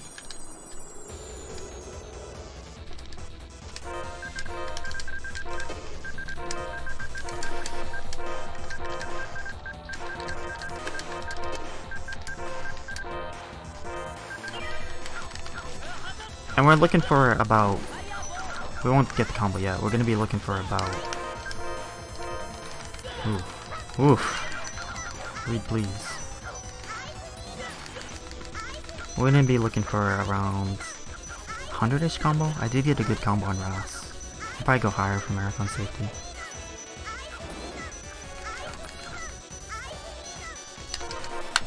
I should probably use that.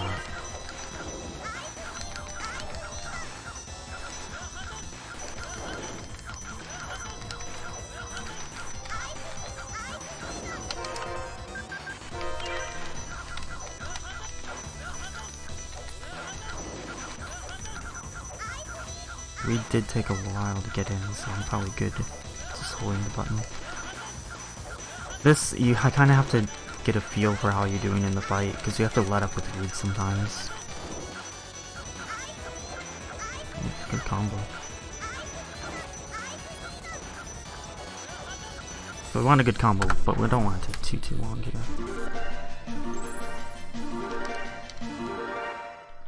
And we just got Buko levels. Like, we were doing that to get Twin Sonic on Reed Revolt, the next boss.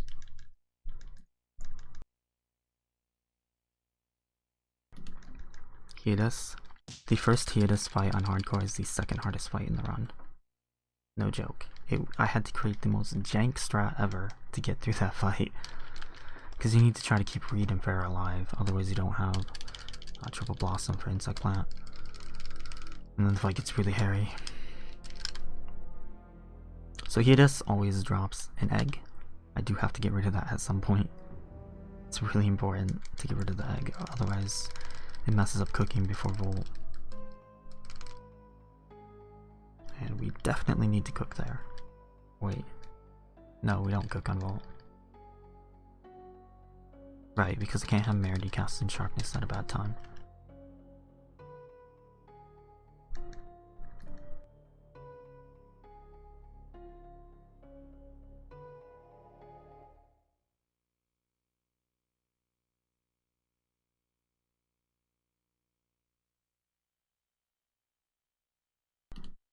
Now everyone in the village died besides these two. I don't remember why he just attacked. I think he's after Reed. He realizes that it was his fault. So we're gonna drive the ship again. We're gonna go to Tinsia. We're gonna go here a lot. So we have to go to Shaleska's hideout a lot.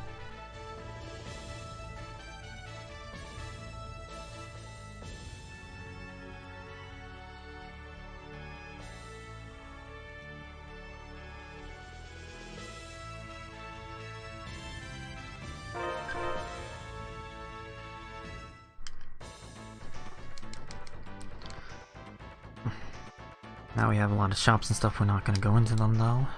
NPC trying to get in my way. I'm going to swap our difficulty to hardcore. Because we're going to be forced into a fight here. Shaleska wants to test us. Against 8 guards. You can win it. Win the battle. It's normally slower. It can be cooking. But they drop Ponyan at a 40% rate each, which is a food item, which I would have to get rid of, which would mean I would actually lose time. Even if I save time fighting them. Since we have access to hardcore, we are allowed to switch difficulties as long as we go above normal. But you can only go down to normal, so it doesn't matter. So we're just gonna suicide. I'll be switching between normal, hard, and hardcore throughout the run. It just makes the enemies hit harder and attack a bit faster.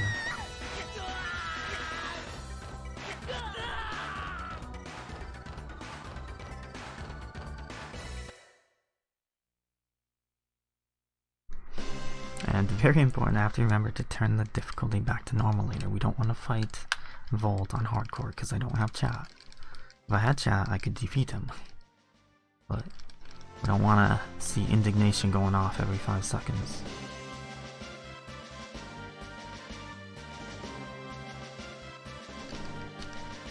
The strat for Volt on hardcore is pretty interesting. I've only finished one run though, it's that hard. I mean, to put it into perspective, Ifrit gets one of Maxwell's extensions, which are the strongest spells in the entire game. Ifrit. Like, it's so bad. He does Explosion Nova, you're gonna get wrecked.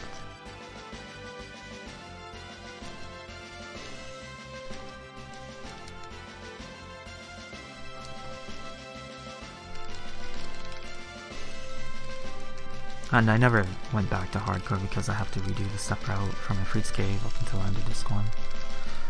I didn't want to do that. Because there is a way to make sure you can survive Explosion Nova and recover. But yeah, that has no bearing on this run. We are gonna meet the strongest character in the game, but not yet, not until disc 3. We need access to a very particular skill that hits 6 times. And the skill might do, you know, 30,000 damage per hit. Well, in total. And this is Max. His name is Fog in Japanese. He's the only character who had his name changed for whatever reason.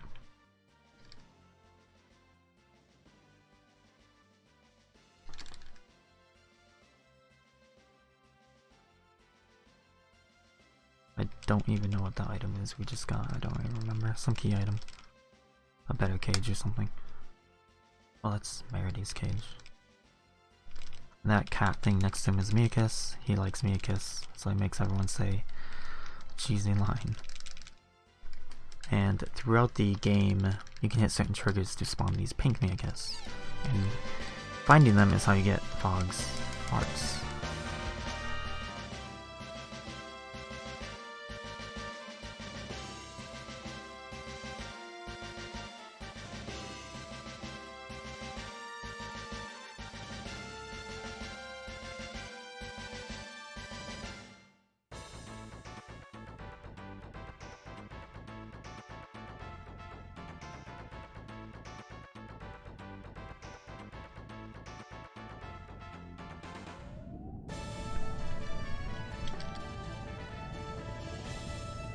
Fog meets chat. Chat's kind of annoying because you have to talk to her multiple times throughout the run to like recruit her. Like you recruit her and then she goes away. You recruit her and she goes away.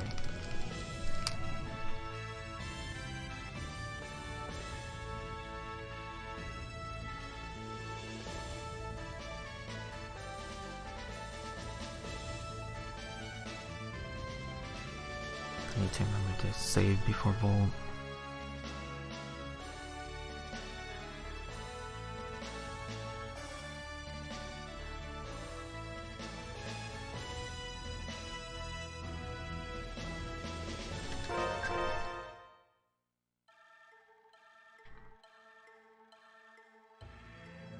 So we are still damaged. We're still at 1 health. And Merity and the rest of the party is dead because we suicided. But the Fog, he gets put to 1 health here too. But as soon as we enter this dungeon, everyone gets a full heal, which is convenient. But I'm not going to get any battles anyways. Because again, we use holy bottles to negate encounters completely. As long as you use them properly.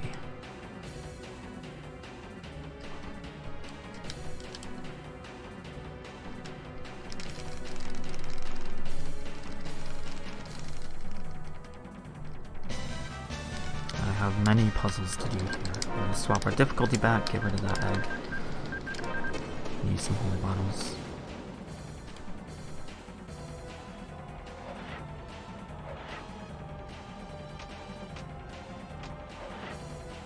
And we're gonna pick up this stun charm. This prevents paralysis. I need it for Volt. Wish I could have 2, but I can't.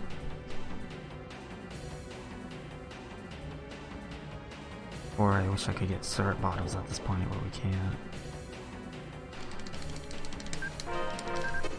Grab this bag, we're gonna sell it. Some items I gotta grab here just for selling.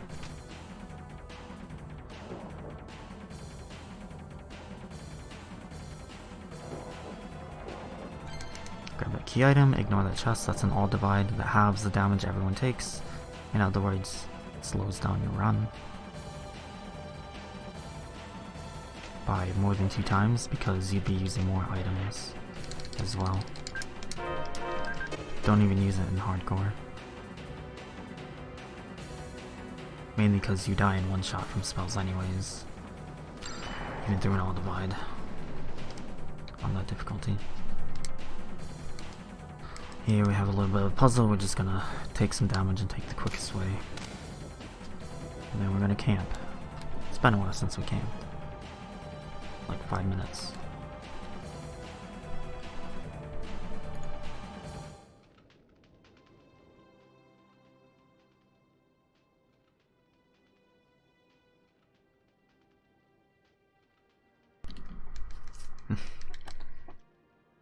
That used to bug me so much when people would say that, but I've gotten used to it. That's just the sound of my voice.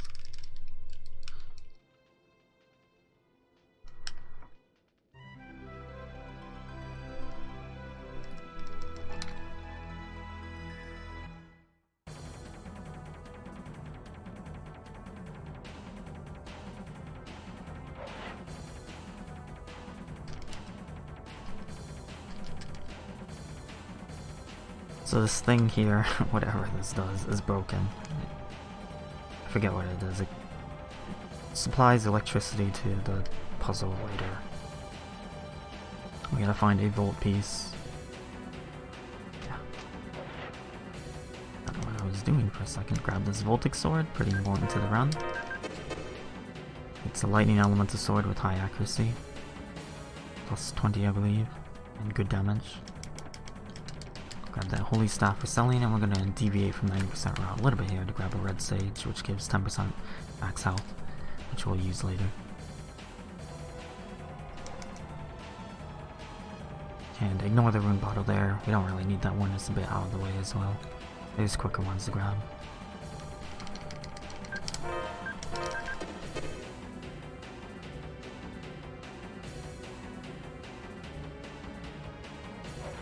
I believe those items are Panacea bottle and lemon gel.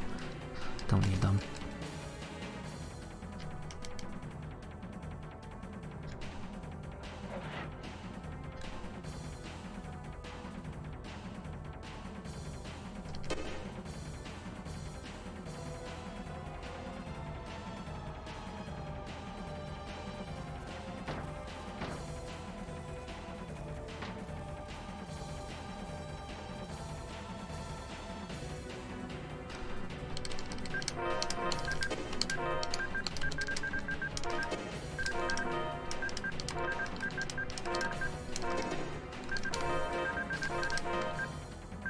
Okay, that scared me. I thought I did not have Twin Sonic, but I was like, what? But I do. And we're gonna save here. I guess I could have ended here. Doesn't matter though. Normally I wouldn't be saving, but this is a very difficult strat. So basically this fight, this boss is very unique from many ways. If you get a 10-hit combo, that's the most important thing. He does a board-wide hit, does tons of damage, and he's invulnerable. So we're gonna try to do this. And starting at 1 health sucks. So Reed has on a lightning element weapon, but these ranged moves bypass the element. If we were to hit him physically, it would do 1 damage. But this just takes the raw attack damage for these ranged attacks. I'm just gonna help to keep combo going. Reed is the damage dealer here.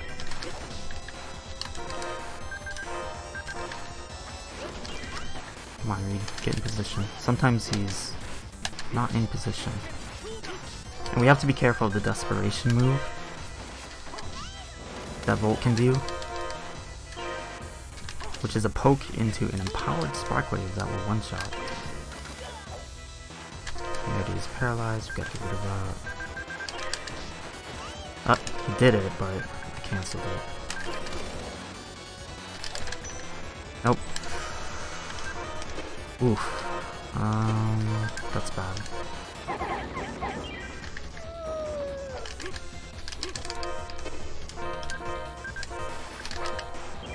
He's paralyzed. No, he's not.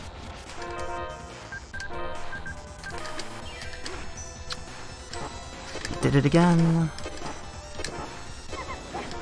Ouch. I guess we just gotta do it.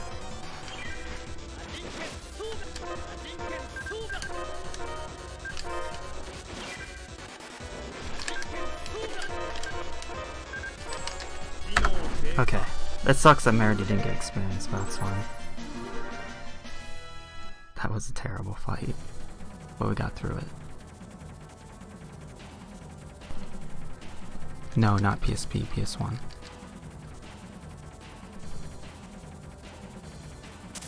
Ooh, that's one of the hardest fights in the run. Normally you're hoping he doesn't do his desperation move. That move is very unique because it bypasses the hourglass, the poke, and actually damages. It's one of 2 moves in the entire run that can do that. Here we have a puzzle.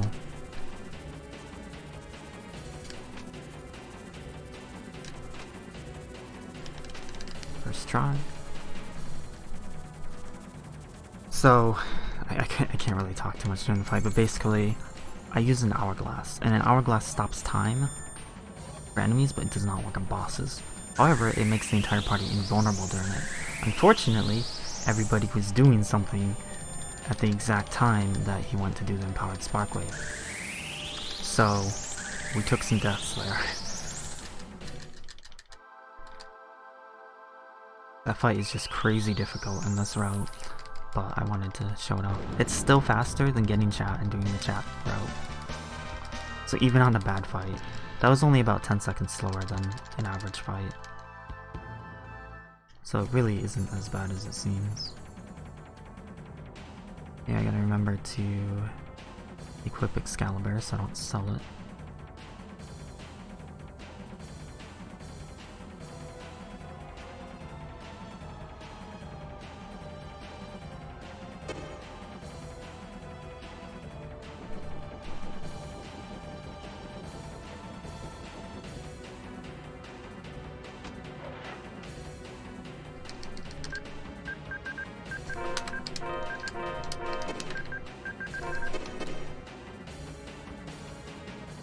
I was in the save menu. That's gonna throw off my menuing every time I have to save.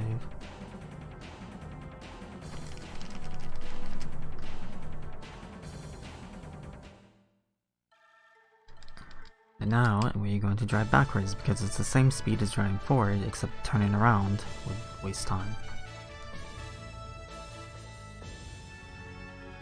I'm glad to be past Volt. That's such a sketchy fight.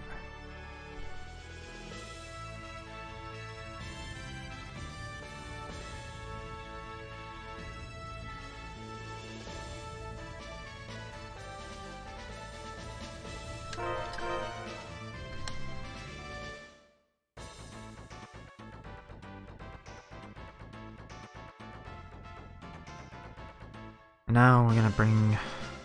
I don't even know why we had to get him. I guess we just needed Volt anyways. So Keel stayed behind me. He's working on the cannon thing here. For story purposes, to pierce the dark matter thing in the sky. Doesn't really matter. And the cannon looks different now, and we're gonna stay the night and have some more story time.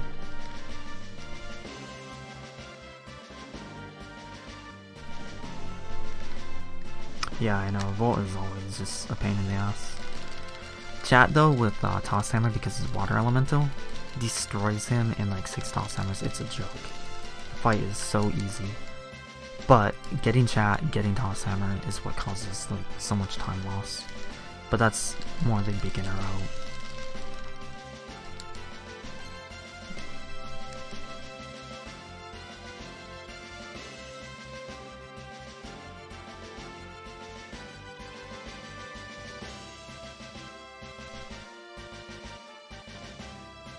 I think Volt is just like the dev's favorite boss. Even his stats are really weird compared to other bosses. He's like 5, 4, 3, 2, 1 health. Although Celsius has 33,333. So I don't know. They just like Volt. Which I don't blame them. That's my favorite Primo as well. Or maybe Celsius is, I don't know.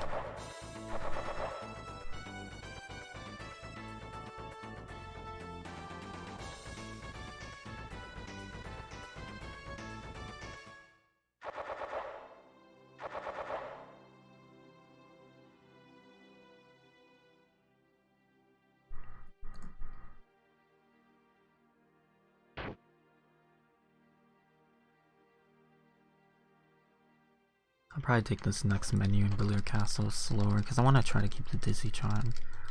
I don't know how much that sells for. Let me look that up.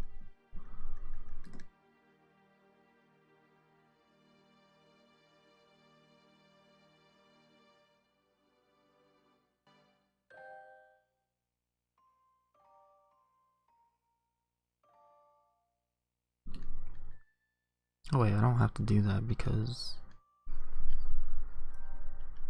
we don't have chat yet.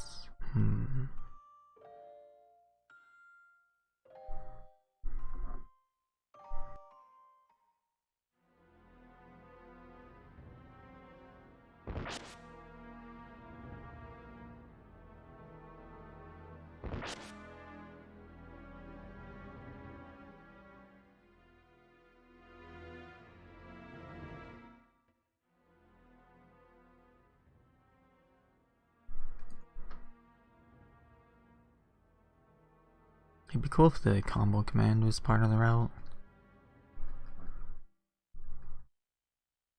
We have to get 10 lens to get that.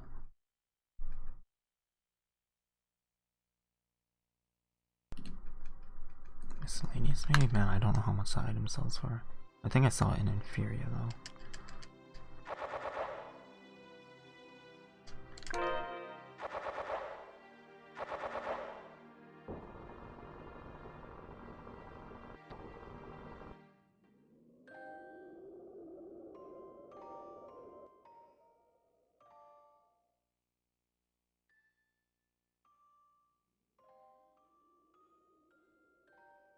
Oh, wake up charm. Okay, never mind. I have to sell that. It's 14,000. So I don't get to test something. I like testing things in the middle of my runs.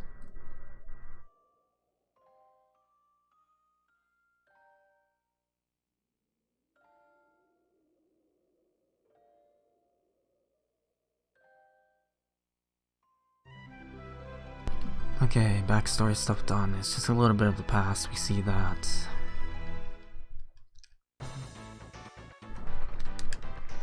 Reedstown was attacked. We'll find out later that it's kind of their fault, but not technically, even though they get blamed for it.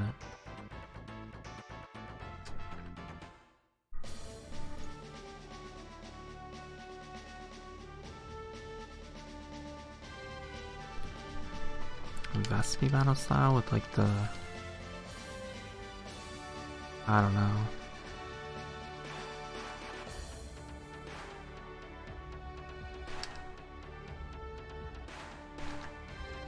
I didn't like that if you mained Rita, which I did, the enemies would always go for you, so the only way you could really cast is if you used Overlimit. So it's like Overlimit, spam spells, taunt to get Overlimit up, and repeat.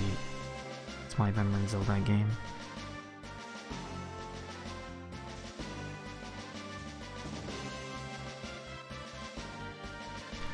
Okay, we have a ship minigame here. This minigame, the enemies will always move the same way if you do, so that means we will try to manipulate the fight to get double kills. And hopefully I don't mess it up. Normally I don't, I messed it up a couple days ago though.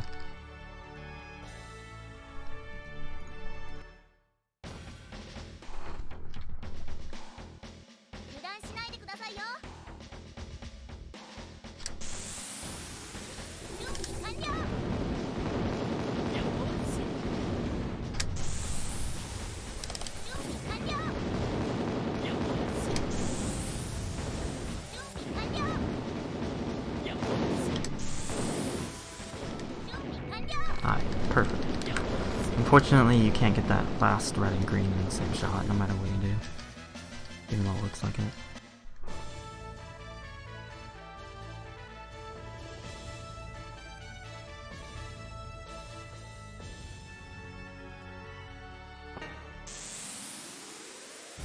Yeah, I only played 360 version of SP. The thing that bugged me was like when you wanted to get skills, it's like, okay, we can't sell our weapons because we have to use them in synthesis, and we have to go hunt for mats now, over and over.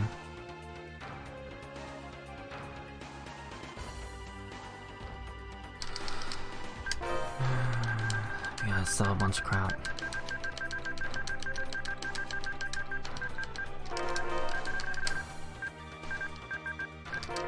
And buy stuff. So I just bought like 15 of every gel and item you can get, except flare bottles. You can't buy them here.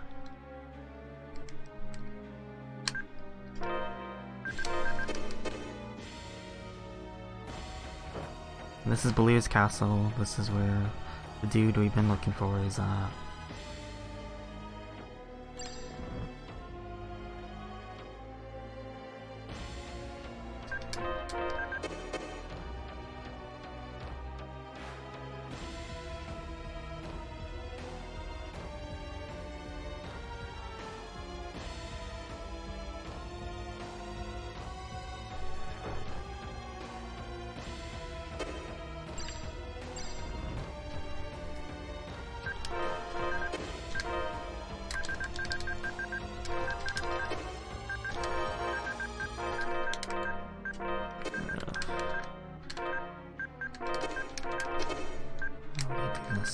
Safety, I guess.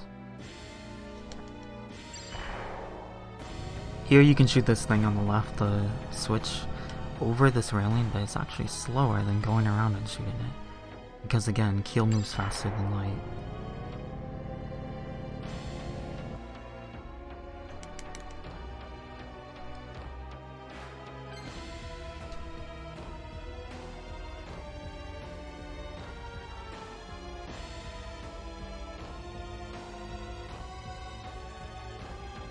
And this is Spiral. Sometimes he can nuke Reed, usually he doesn't.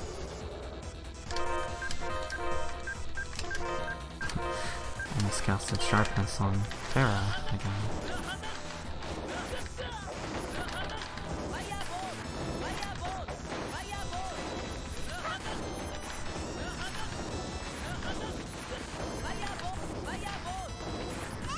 I'm already missing one level earlier, it should be okay. Kinda worries me though. 16-second gold, nice.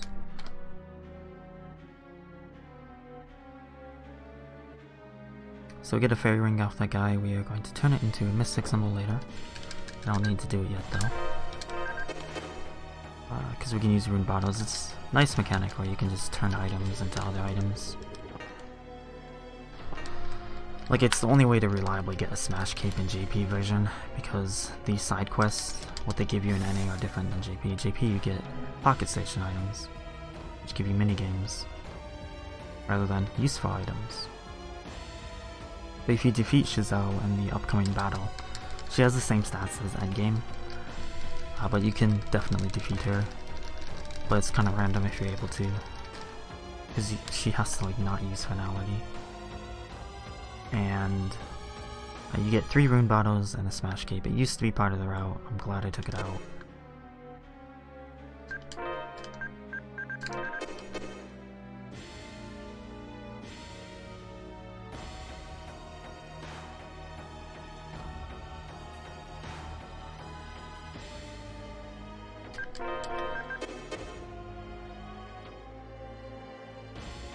Right now we're just going to hit some switches to gain access to the main room where she's at. Grab some items to sell. Because I can't sell my Excalibur like I would in 90%, I do need that. To make things a bit quicker later.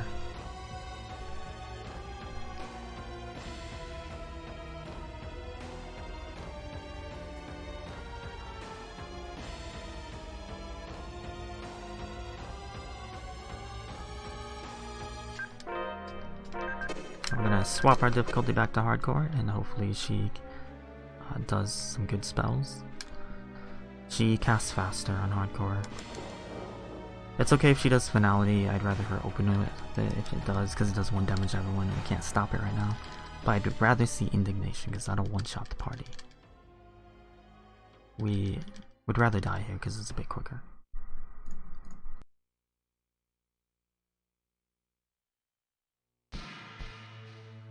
There is a very big difference between the two different versions.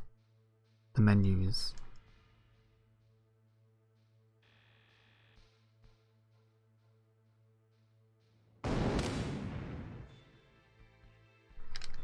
Yeah, this dude is dead. Mary's father. Yeah, so the menus are different. In the NA version, it allows a glitch with skill overflow stuff. I don't know, it's weird. You have a full page of skills, you go down and then you press L1 and then you press up a few times and you gain skills that you shouldn't have. Even the final boss's finality dead end. Giselle, stop trolling. Please. Okay, that's... Farah might survive though.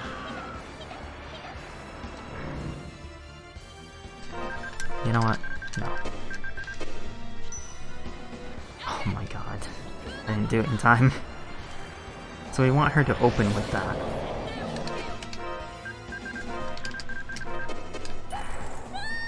But she decided to troll for a bit and not do it. That's okay, I'm gonna slaughter her later for that. The reason I swapped to Farah was I was gonna try to run into her because you take damage when she's casting, but it wasn't quick enough. But yeah, again, you can defeat her there. You get 3 rune bottles and a smash cape, which gives you like a tech bonus, but that's only if you're getting drops that you care about that. But it's finicky and slower. And you don't even get experience. It's supposed to be a scripted loss, but yeah, you can win.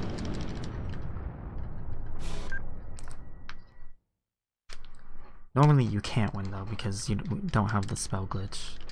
But that's the only way we can do it. So everyone's dead but Reed. Rip Farah, rip Cookie, rip Meredy, rip Keel. Just kidding. I guess they're alive. Damn, Keel's alive. That sucks.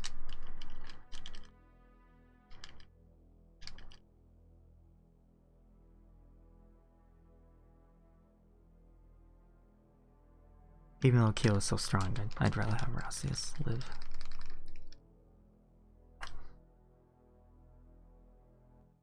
But yeah, for not using the skill glitch, the overflow stuff, JP would potentially be slightly faster because quicker menuing, because of how things are laid out. But then again, if you menu quickly, it doesn't really matter anyways.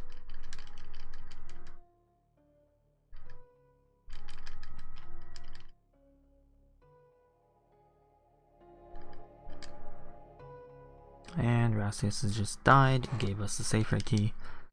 And now it's Reed's job to become a god in place of him. Because he never got the 3rd Aurora skill. The one that can stop finality. If he had, we'd be dead. And Ras would be a hero.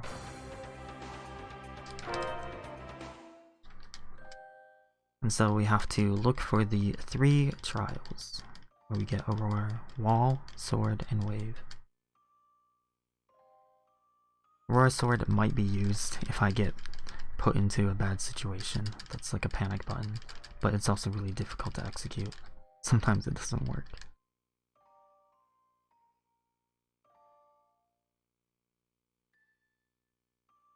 Nah, 6 hours is nothing for a speedrun. May as well be 0.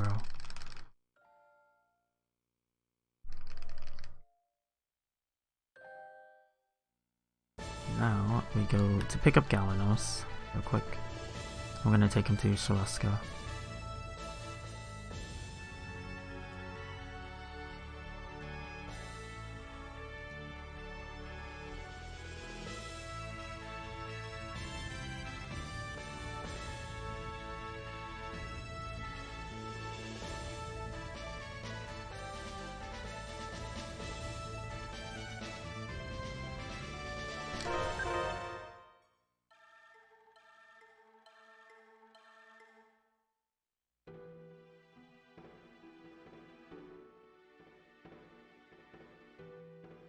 don't even remember why. I think he comes to help with the cannon, I guess.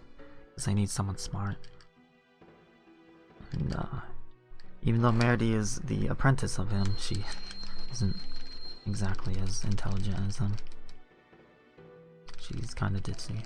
She's a good character though.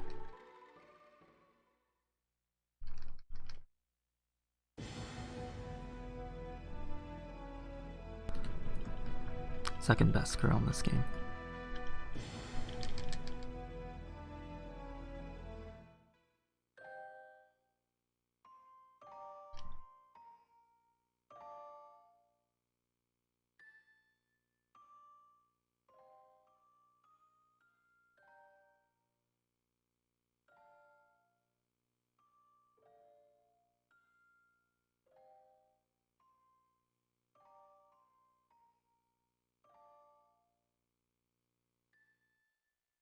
Okay, time for more backwards driving, because again, turning around to be a little bit slower, and I don't need to see where I'm going. I have a map. I prefer to use map movement in any game that has it.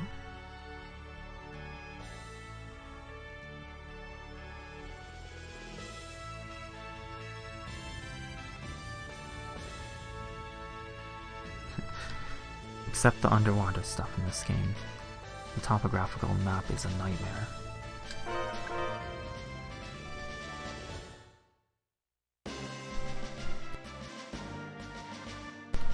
Yes, I have to get every Primo. So the optional ones are Shadow, Maxwell, and Secundas, and we must defeat all of them in this run. So, one of these bosses is way harder than the rest, and can kill you before you can even do anything. So there will be a save there. If Reed decides to not hit anything.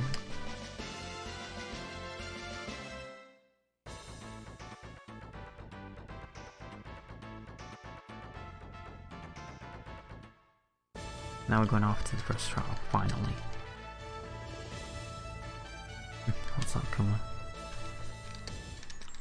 So these 3 trials decide the god of Inferior, Safer. He's going to have Reed experience some past stuff. I don't really get why, but we do it. But yeah, the overarching story, there's 2 gods. Nerid is the god of Celestia. Everyone thinks he's the good guy. Turns out Seyfried's the good guy, Nerid is bad. And we're gonna be fighting Nerid twice.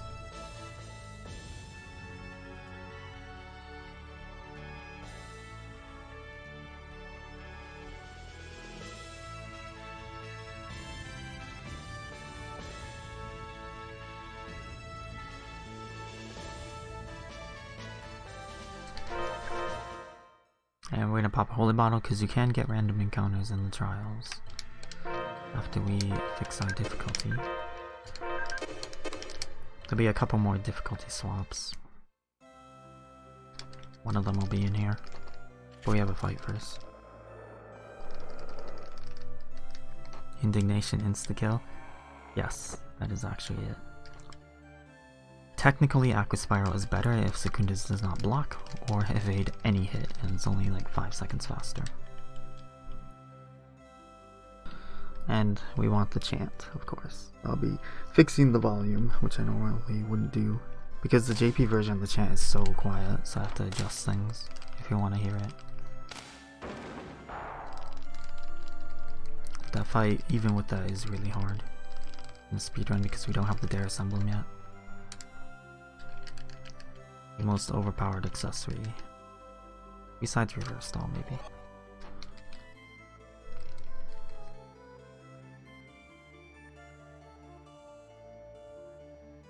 Yeah, that thing flung Meredy because only those with Divine Aura can get in, and she has Dark Aura, so she's really not allowed in.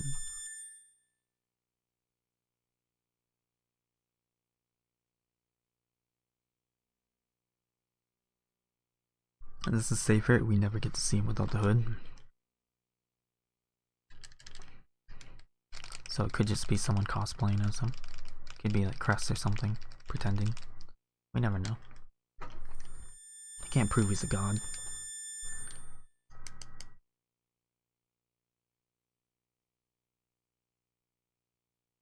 I mean, come on, if he was a god, he could defeat Naren by himself.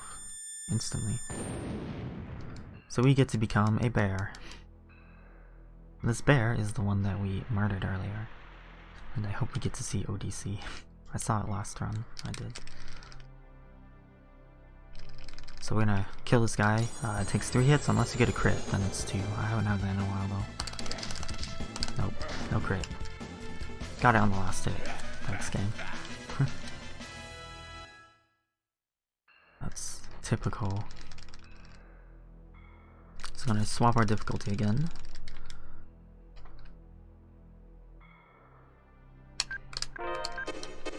You're allowed to save and do config. That's the only menus you can access.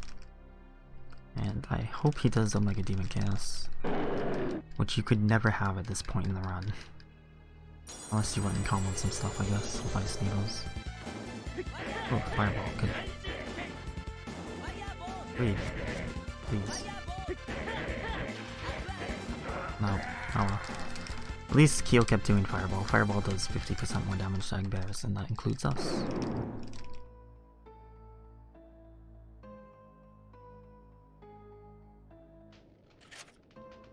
Unfortunately, he didn't do ODC, which I wanted to see.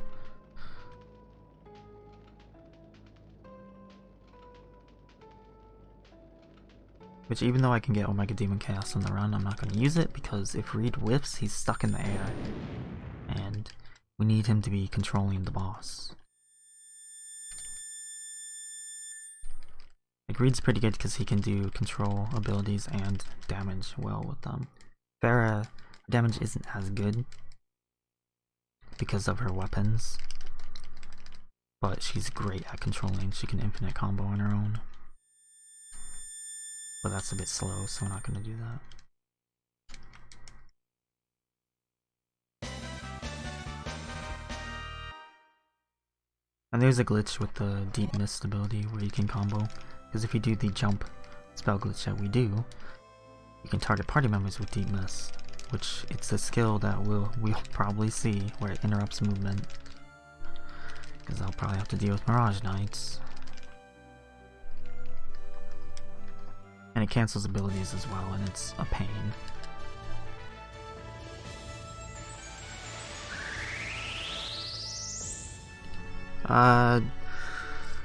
Seifert wanted us to experience, I don't know, that the people we kill had lives too. Something like that. This game is about big bad guy, go kill big bad guy. Well, bad girl. Same exact story as every JRPG out there. They're all the same. So we need to get to the second trial, and the second trial is in Inferior, so we need some way to cross roads. We can't use the Bridge of Light that we came to come here. It goes one way. So we need to access the Bridge of Expedition, Bridge to Expedition, something like that. Which chat knows about because Ifrid magically made this thing on the Orvis barrier, somehow. His fancy technology. And goes between roads.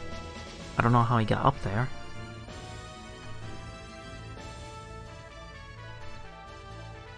But yeah, a little more in depth with the story. We are a hunter and we eventually become a god. Which we're working on doing right now. Except we're gonna go and play some Sugoroku board game. Because, you know, that's what heroes do, they play board games. So this next dungeon, I guess I should talk about it, is so obnoxious. It's got a lot of RNG to it. It kills any percent runs. Could technically kill this run too. Well, it won't kill the run, but we could lose a ton of time. And it's a giant life-size board game. You roll 1 to 6, and there's like 44 spaces. Some spaces make you go back 3, 6. There's one space 22, sends you back to the start. That's cool. There's no mercy system, so you could get stuck there infinitely. Highly unlikely though. There's some that damage you, some spots poison, and there's 3 different fights. One of them is a horrible ambush side attack. You're flanked, and it's so dangerous. I could die, even if I do it perfectly.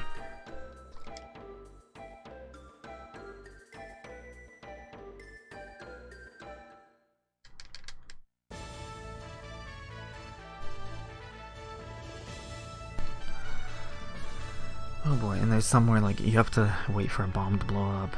There's like tortures you, like there's a lot to this minigame. If I get a bad roll on the first roll, I'm just gonna reload the zone. And it's not completely RNG with the wheel. You can try to only advance it 1 to 2 spaces, but it's so fast that you have to get it right away. And just a note, turbo, so JP runners would have no issues here. Turbo gives you the exact perfect rolls to bypass all the bad spots. No joke. It just coincidentally does that.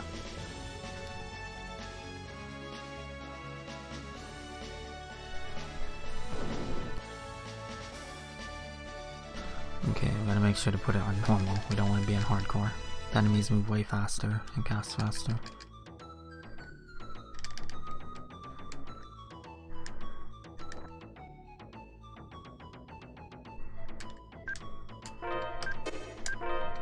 Rune bottle our fairy ring, turn into a mystic symbol, do some formation swaps. Quick chat's gear here for selling later.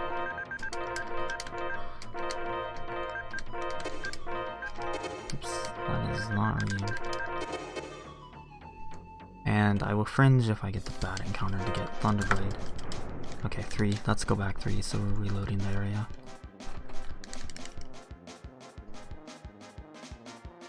Just lost 19 seconds to read and kill. No problem. That's fine. 4, that's fine, that's poison. I won't heal it off yet. We'll see. If I get an encounter, I will. 6, I gotta heal it.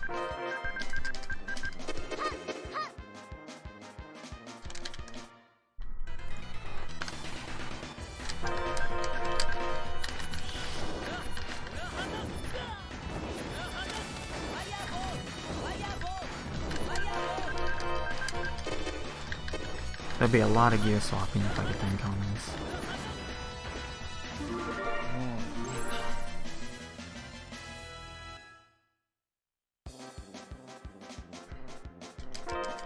My timer's going, so don't worry.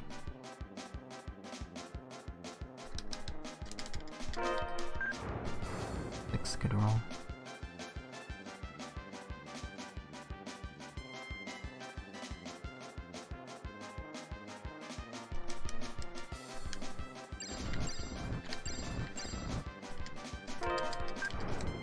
One, that's safe, so we don't want to roll a 2. Don't roll a 2.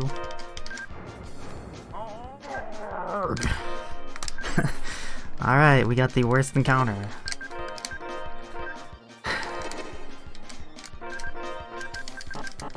Of course I'd roll a 2.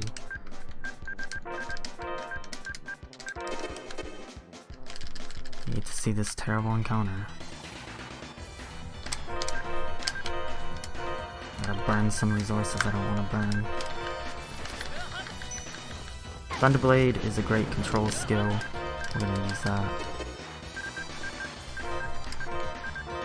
Ready, don't run.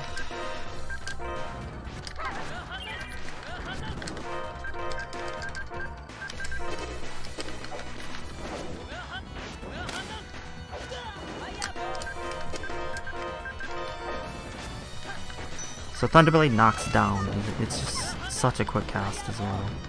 It's great.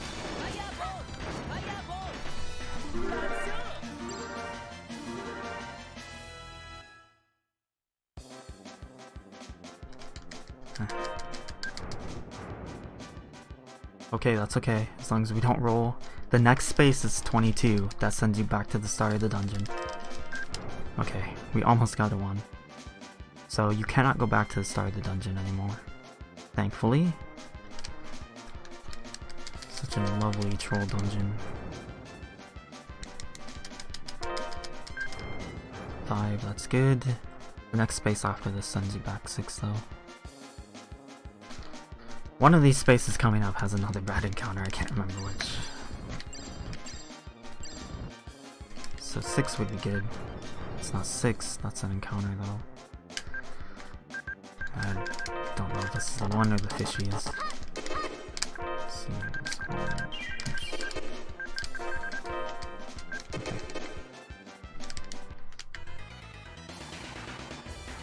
Okay, we got the bat encounter again. Cool. So I gotta burn more resources. Reed, please kill.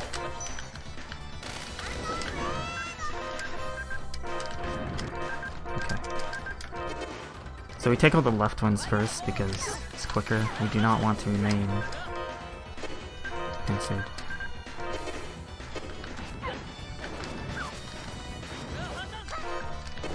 Still one more enemy.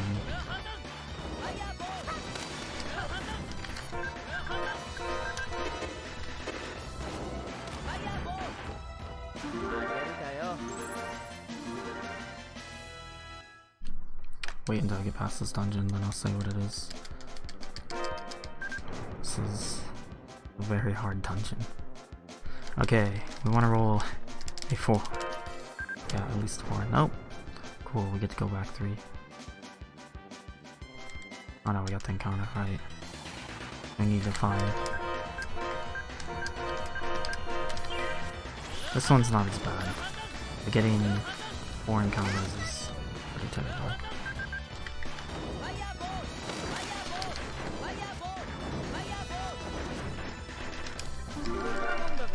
Okay, we got a food drop, I have to trash that later. Mess up cooking. So we just need to not roll a 1. Okay, we're out. We're at 323.10. I only lost 39 seconds.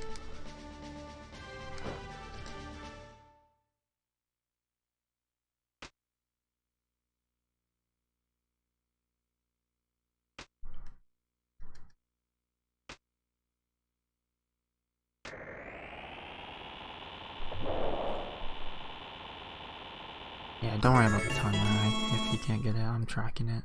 It's important, because even though I did the stupid 5-minute minigame, I can't PB. We have another gigantic RNG dungeon at the end of the run. Could get lucky. Probably won't though, but could. So we're gonna grab an hourglass here. Our ship just got upgraded. We get the eye fish, our next form of travel. Let's go underwater. And navigating underwater is horrible. Like, it's so bad.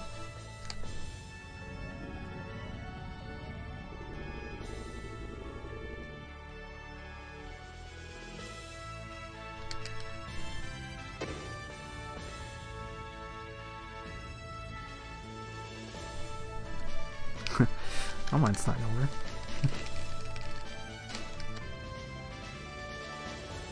Maybe when it gets so trolled. So I'm gonna drive backwards. You don't have to do this, but it's quicker than turning around.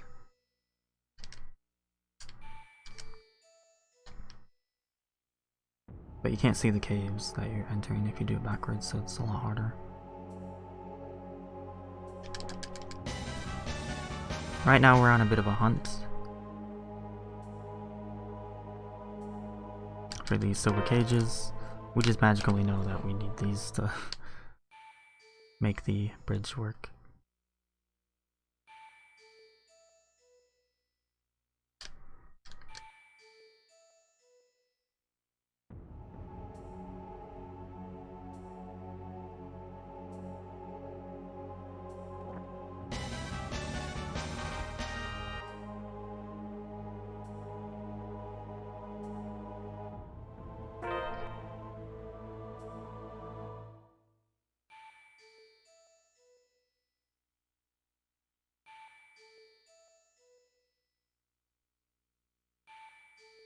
And after this cage, we're gonna make a detour, which you don't have to do, to Shadow's Cave. We're not gonna fight him right now because he would counter Reed all day, which one-shots him and incapacitates the entire party, knocks you down for forever, and you're pincered in a fight and we would die. So we need to get Fog first. But we're gonna go here anyways because this is the trigger to spawn the Miakis for Aqua Spyro. It's weird, but this is the trigger.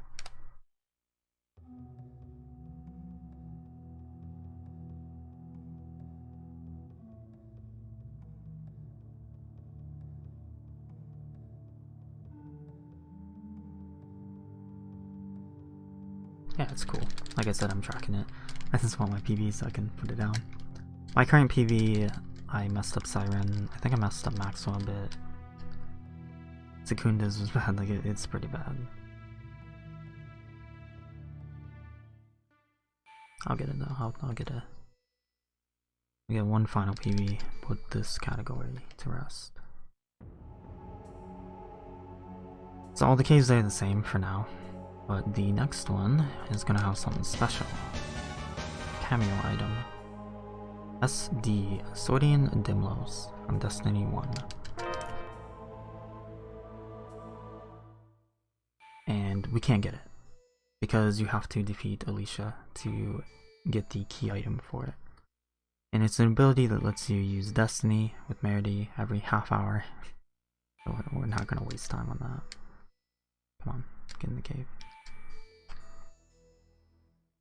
We're not coming back here.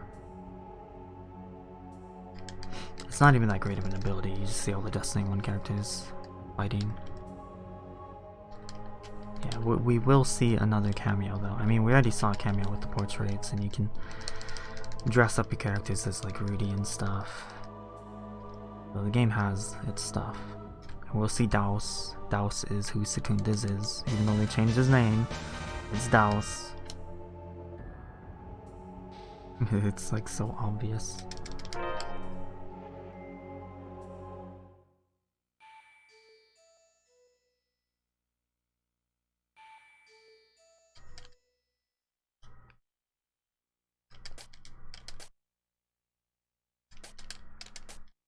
I put this in this order, that way we don't have to watch Kyo walk too far, because walking is slower than running. So whenever I hit like a trigger where my characters have to talk, I try to hit it as close as I can. Now we get another break. Second break and last break in the run.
Alright, so this cutscene, long cutscene.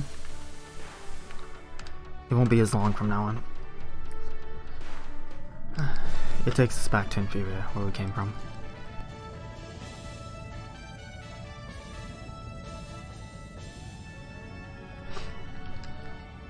And so we can finally access the second trial, which is underwater. I mean, Reed has to do these trials, but like, it's also a trial to even get to it. And we're gonna do something a little different here from any percent in my old way of doing this. We're gonna pick up chat right now.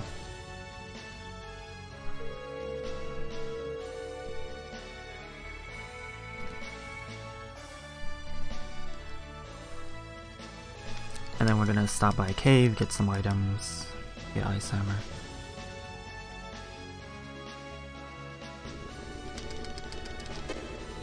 Oops.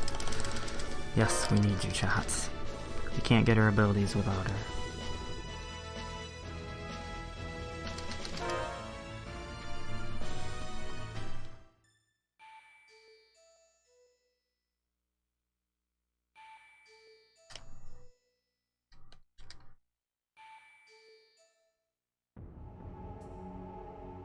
There are caves scattered throughout the road. And there's like one with like a ninja sword, pretty good weapon, but we don't need it. We're gonna grab 2 rune bottles and a sage. Or savory, one of the two, I can't remember. I think it's sage. Which will be used later.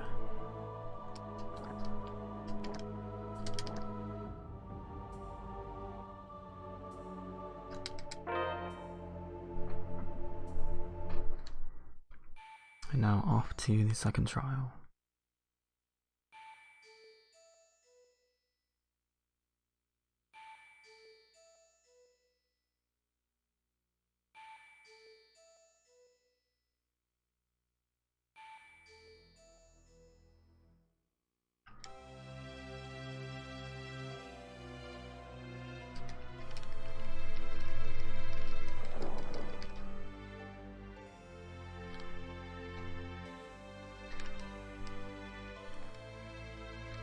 Keel and Merida are gonna check out this machine. They're smart people. Farah is gonna be our support on this trial by waiting for us.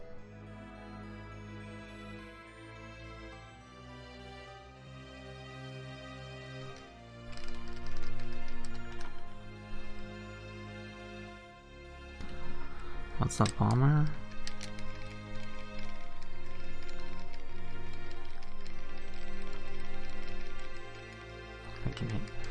And HGH.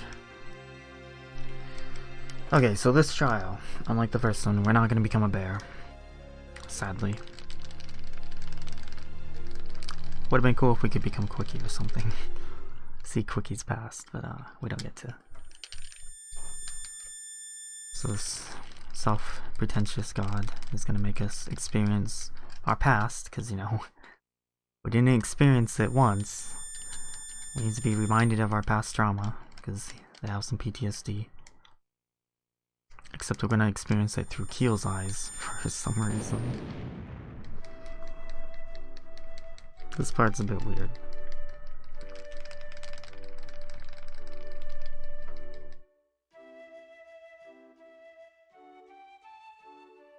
I mean, it's not like they've forgotten what happened.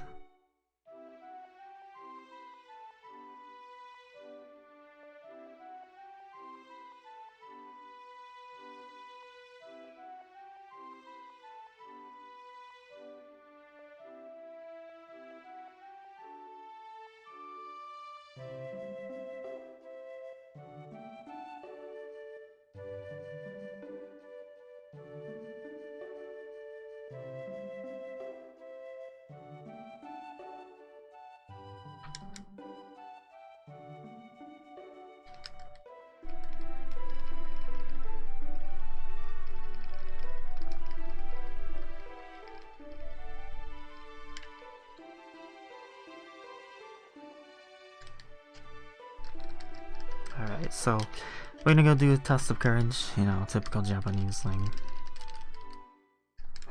We have to go in here and get a shiny stone for Farah. That's our test. We're gonna fight some enemies. Fight. In quotations.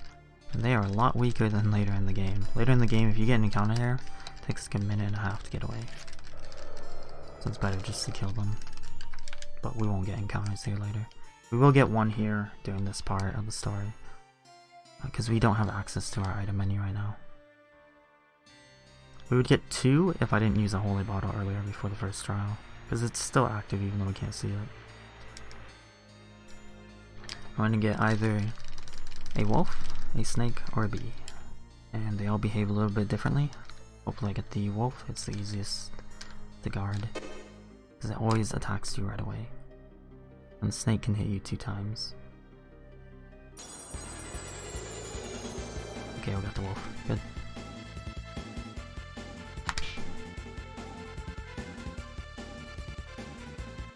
So you just turn around and guard on the frame that it hits you.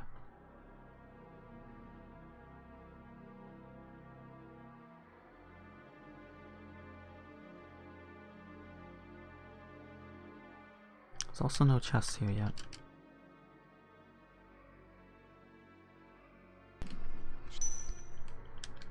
Thank you, Palmer. So So we find our stones. Farrah's dad is gonna come down. He finds us in here. And he's gonna go check deeper in. I don't even know if he knows about Nerid. But we're gonna get blamed for what happens, even though he has to go really deep to get to this part, as we'll see later in the run, when we go to fight Rem. And he gets taken over by Nerid. This is where Nerid was sealed or something. And there was a flashback earlier where it showed that he annihilated the village, even though we kind of rebuilt it. And we get blamed for it. Even though it technically wasn't our fault, he didn't have to go in. And then from then, Nerid moved on to Chazelle, which we'll see in Trial 3.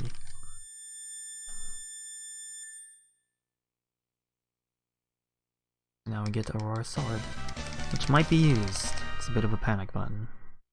You have to be careful, because it puts your health to 1 and you're in low health anyway, so you could just die if you do the input incorrectly. Or you have to hold square X and circle and then mash X. Or circle in Japanese.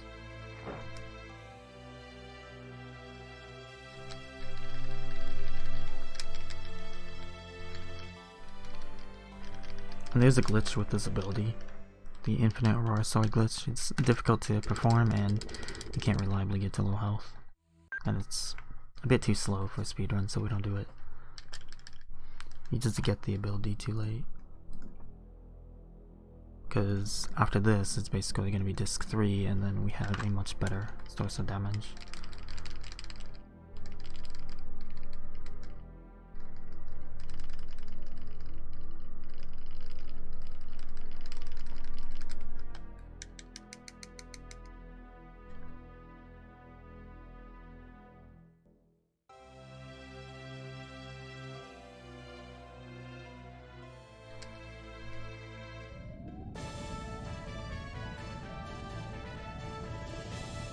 So we're back on the ship, and somehow we have moved outside of Inferior. And we get surrounded by the King's army ships, even though we have a much more technologically advanced ship with a cannon that could blow them to smithereens in an instant. Yep. So we're gonna let them take us prisoner, because we're good guys and don't murder them all, unfortunately. We have our audience with the king, and we're going to tell him that Ras has died, and then we are going to get thrown in jail, as you always do in RPGs. You have to end up in jail at some point.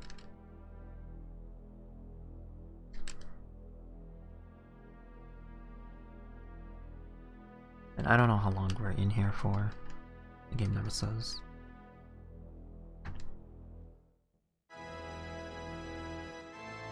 Presumably not very long.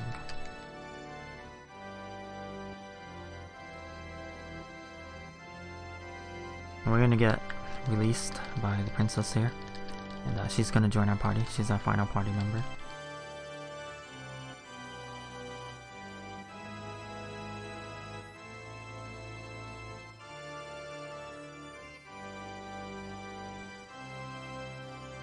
Well, not really. I wish. No princess fighter in this game. Although I guess technically Merida would be.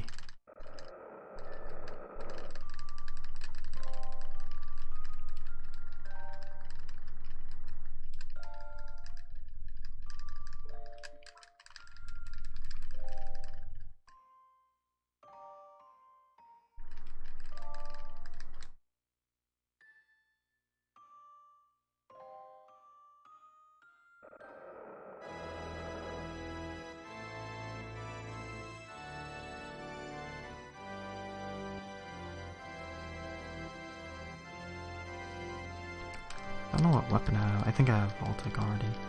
Hopefully. So recruiting chat earlier is going to have a side effect, which is in the party instead of Keel, which is good because Keel would be using stronger spells, which would freeze the screen for a moment. And we're going to do a little bit of shopping here.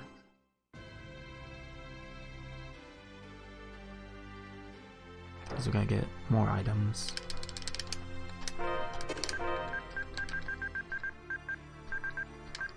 keeping the Excalibur, pretty important. Getting holy bottles and such, and keeping 180,000 gold. So I guess I could have kept the Dizzy Charm.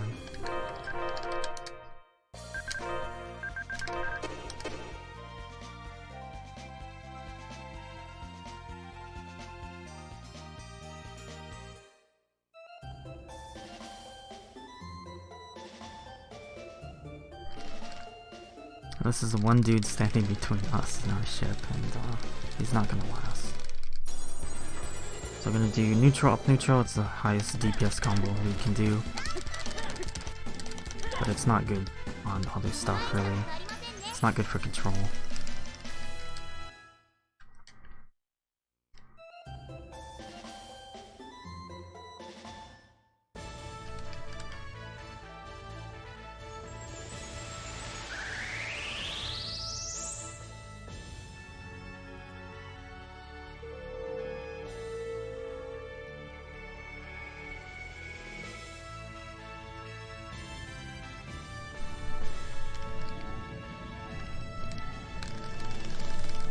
Alright, we have our ship and we're gonna go back to the Orvis barrier because that is where the next trial is.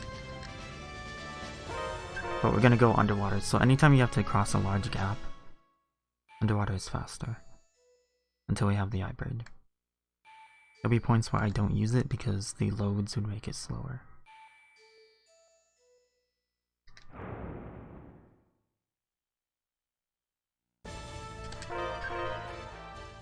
We will be coming here a lot, like 5 times.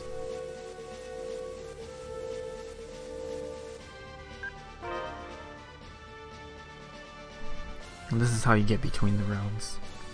There's actually a weird glitch that could have happened.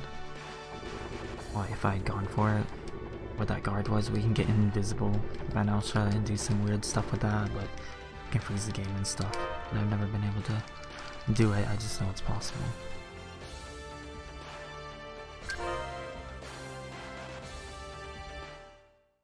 And that red dot down there is Nerd's lab. We would get demolished if I went right now.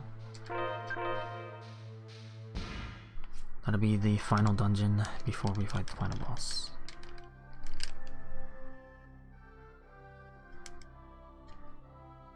And this is where the third trial is, and then we'll have Aurora Wave, and we'll basically be a god. A god who can still get defeated by monsters.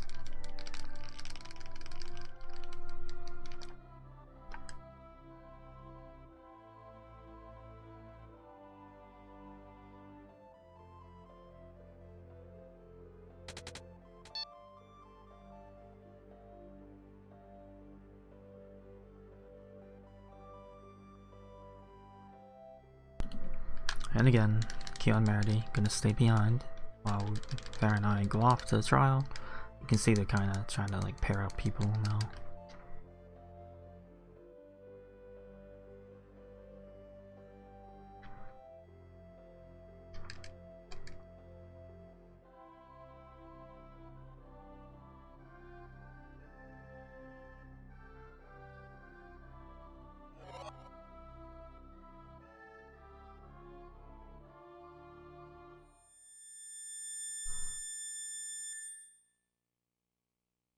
And this time we are going to experience Chazelle's past and Merity.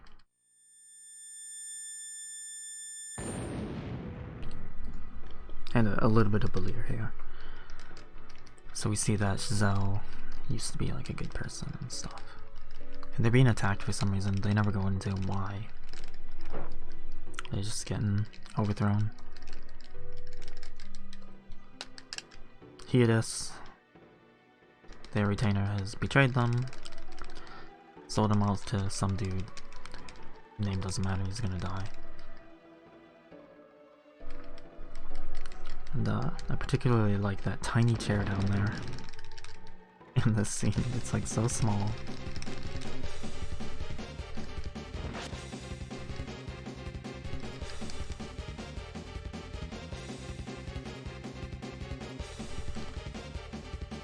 First encounter here we are going to run from, because the outcome is the same no matter what you do, so we'll just flee, it's a bit quicker.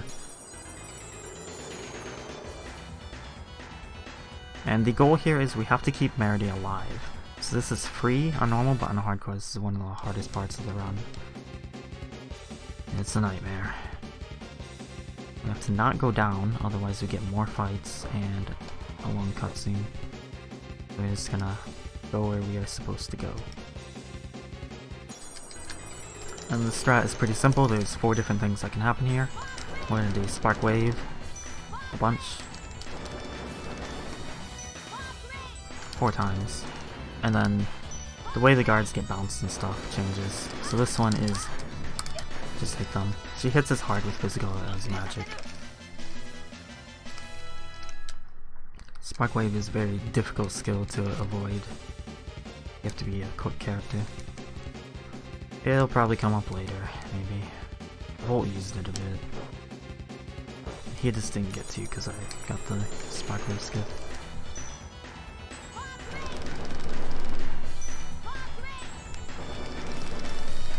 Merity does have a hidden resume ring on though, so she could survive if she got killed. Same outcome.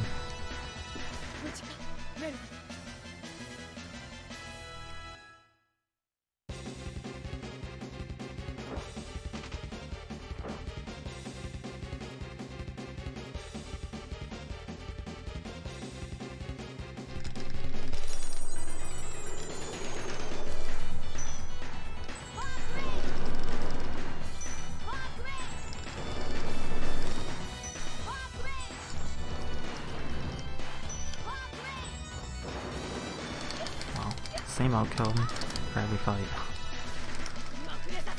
Nice. That's probably the best outcome, I think, if I think about it.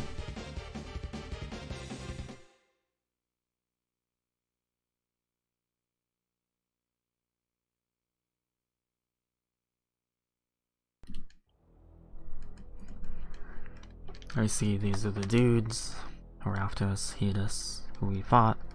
And we'll fight 2 more times, has betrayed us.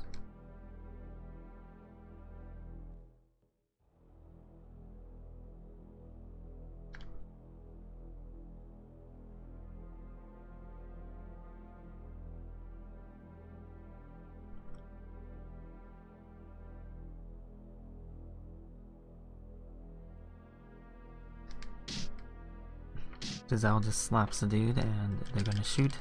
But they're airsoft guns. They're not real. Okay, he's fine, I'm sure.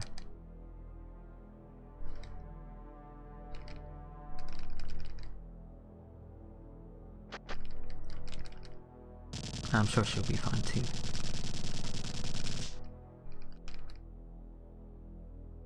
Now Nerid starts talking to Giselle. He's going to give in to her hatred and let him in, and he's going to make her powerful. She's going to blow up everything. Somehow, Merity not affected by this at all. Maybe because she was knocked unconscious. I don't know. But in this event, Merity gets some of the dark aura within her as well.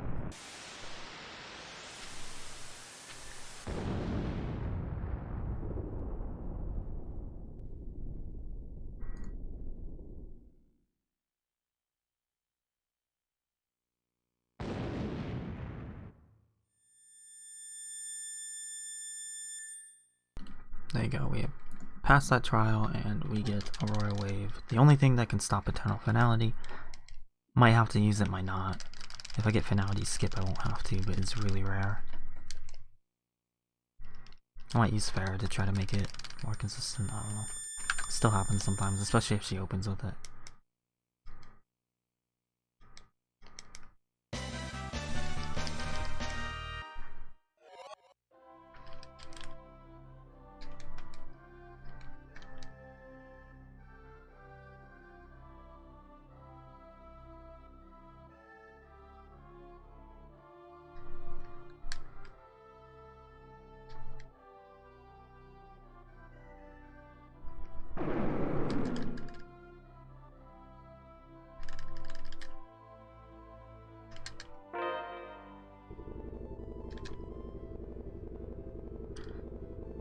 Okay, now Seyfried activates this, or maybe Q and Merity was able to, I don't know.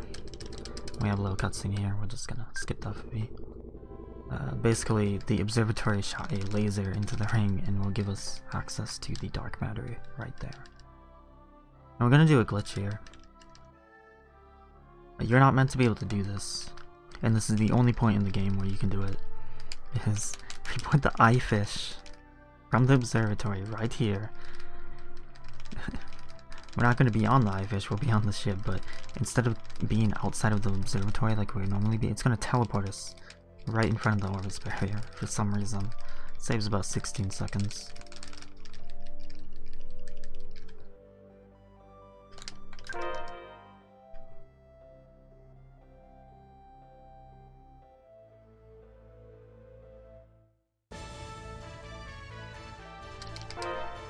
Yeah, any other point in the run you can't do this.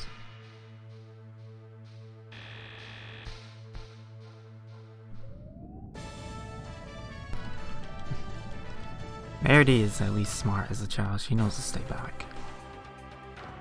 Now we're gonna be done with disc 2 in a second.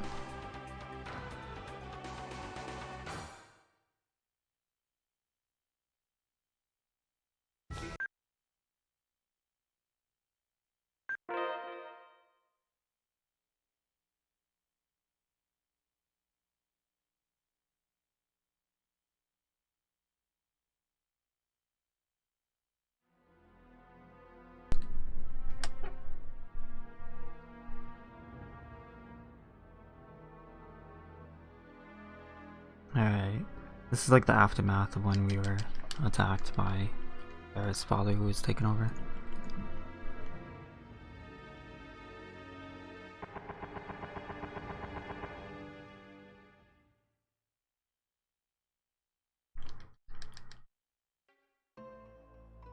I guess you would be able to notice the bitrate a little bit in this. On the orbis barrier, there's a lot of particles.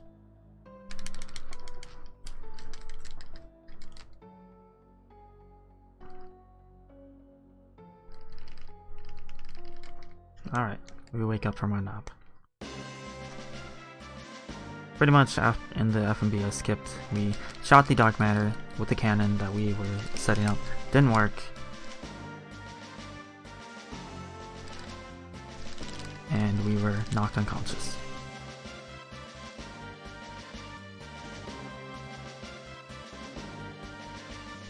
Now we're gonna go pick up the strongest character in the game. We are gonna finally be able to use him.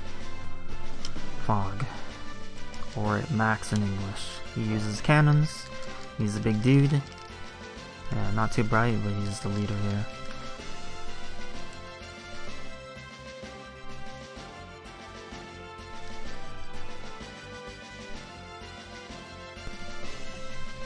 And we're gonna find out in a second that Hiadis, again, is causing trouble. He's gonna be at the cannon we just shot because he's scared. He's like doing Naren's bidding or something, and he will have transformed and then detransform later or something. I don't know what that's about.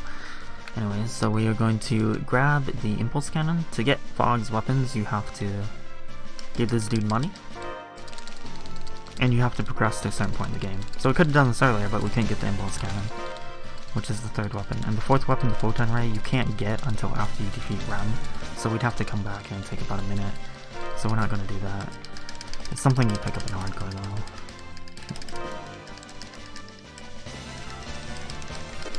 So we're not going to donate anymore. We have to have 180,000 in total for that.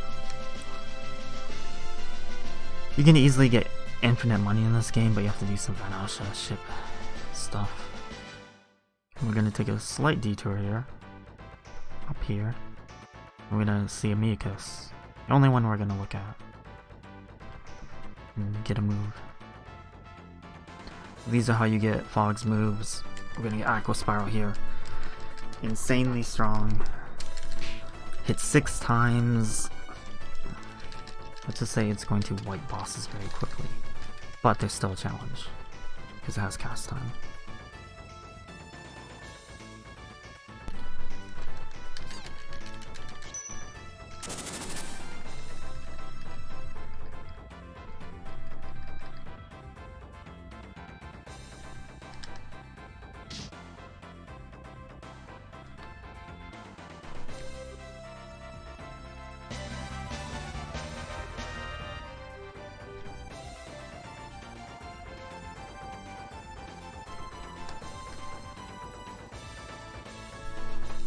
And here, like I said, the fastest form of movement, if you have to go long distance, for now, is the eye fish, but this is not a long distance. So it's quicker to just not use it.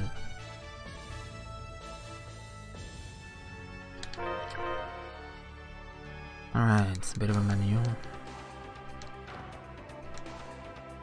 If I look at the screen.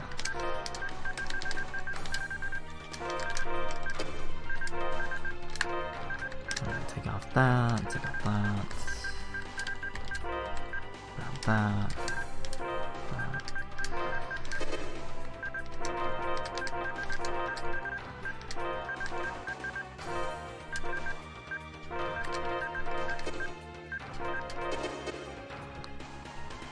So in that menu, we just do some gear swapping, change formation so Fog will be on the right side, because Hedis is on the left. That's Hedis, he's changed a bit. Set up some skills for now and later. And turn on Grave and Sharpness. We need to raise Gnome's Vitality to 9 before Chazelle's Castle.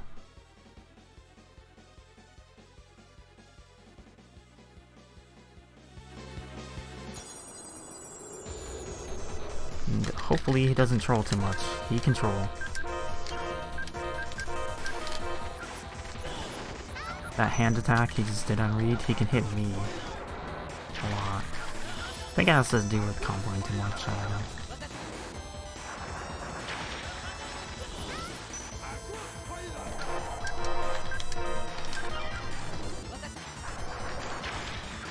So, Fireball can't go off during Aqua Spiral because it freezes the screen. Dims it. Oops, that's not who I wanted that on. That's fine.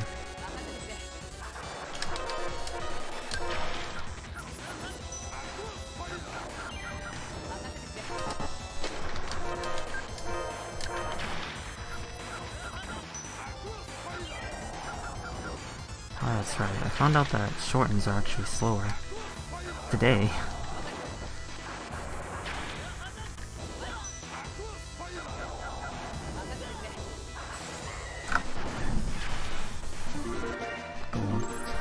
So basically, we had thought that shortens worked like heals and they made it faster, but just today I found out that if you do that as D-pad shortens, it increases cast time. That's it. Now it's doing it for muscle memory there. That was slower than it could be. That's a good fight. 6-second goal.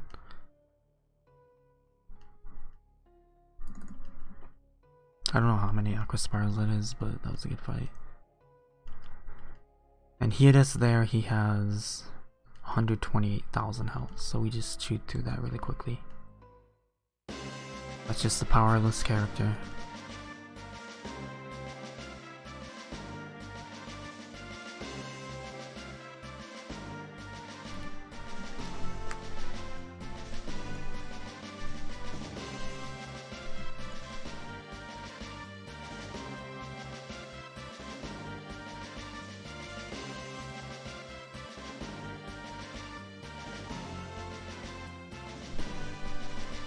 Now, the King's forces, they've smartened up a bit.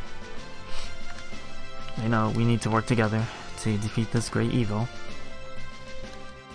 So I have the stuck-up knight guy representing Inferior, plus Zosimov, the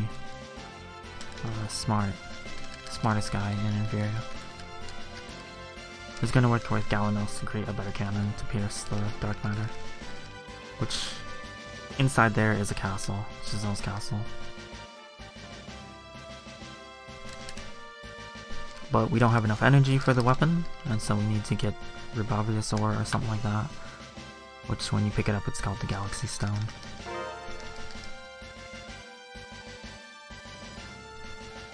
And so we get Fog to our party.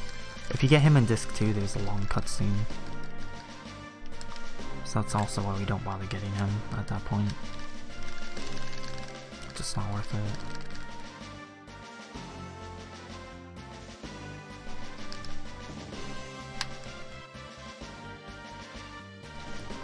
And so the place we're going to go, or supposed to go, is to Regulus Null, which is the place where we were at as kids.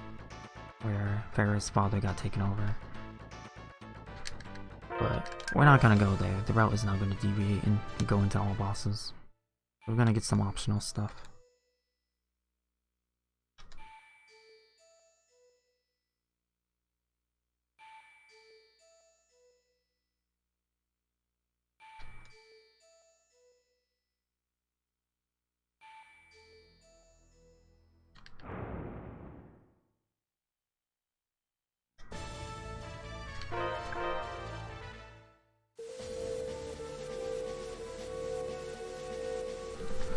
Okay, so first, we're gonna go to Ifrit's tomb. To get here, you have to unlock it, which you have to examine the statue up here once. Even though you only get the chords if you examine it twice, we don't need the coordinates, we just need it unlocked.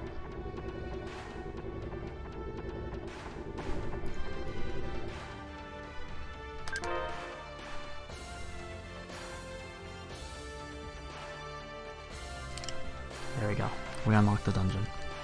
It's that simple.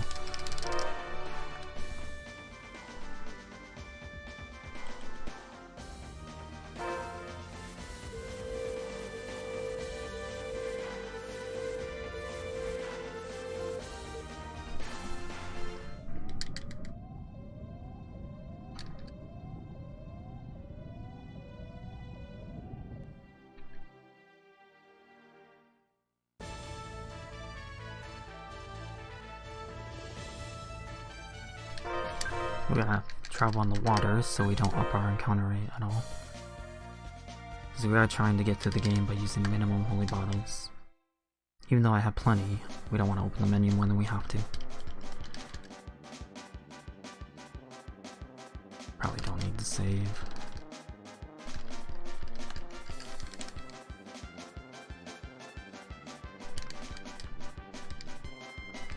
So we have yet another Ifrit dungeon. He likes his puzzles. We have to get 3 pieces for that bust. 3 pieces of just stuff to put on. These guys do like half our health, so we need to freeze them. It's worth it to go slow. Pick up a red savory, which ups max TP. We're gonna turn it into sage. And we got some food to trash.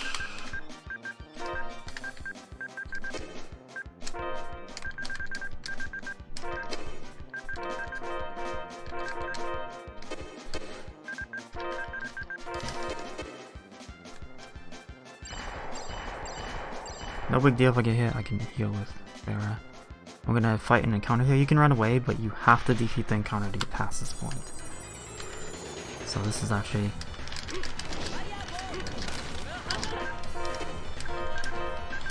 see if we can get a fireball off.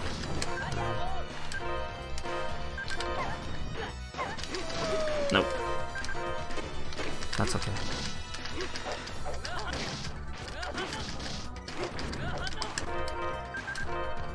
At least need to get Merity up because she died earlier. Keel doesn't matter. He's not going to be in the labyrinth.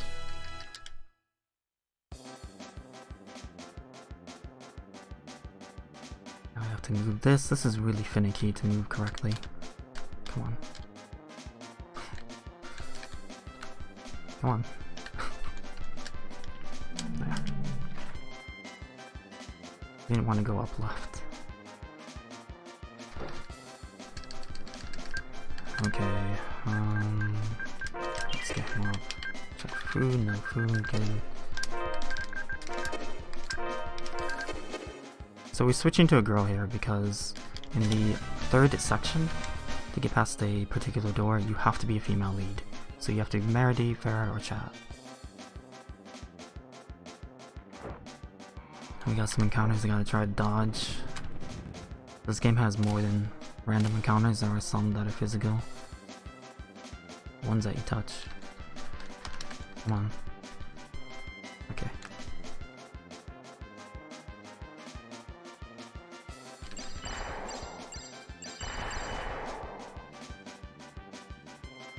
So that's 2 or 3 pieces.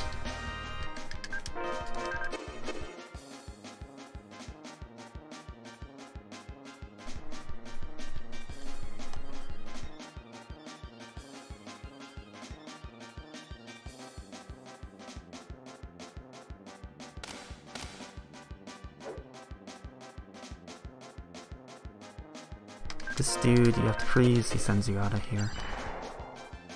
This is the door you have to be a female lead to get past.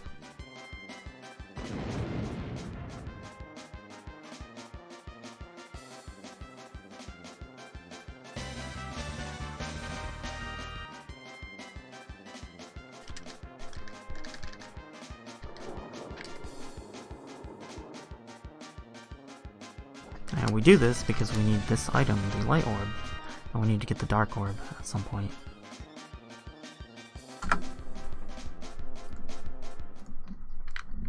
Okay. Off to underwater now. And that's one of the 2 orbs you need to obtain flight in this game, the eye bird. And we do have to get that to get to Alicia in Glimmerspire.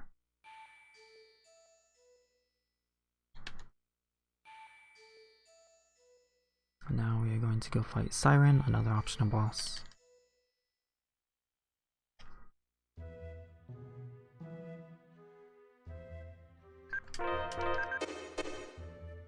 These chests are finicky. You can actually get 2 of the item if you mash, but they're not an actual item in your inventory, so you can't see them.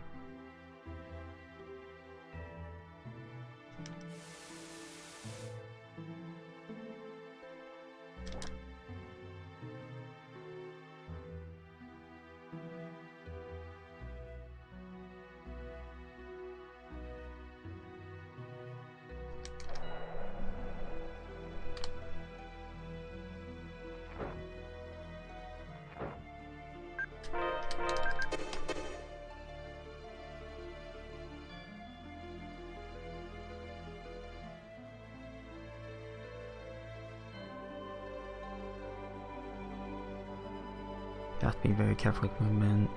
Movement here is a little tight on this holy bottle.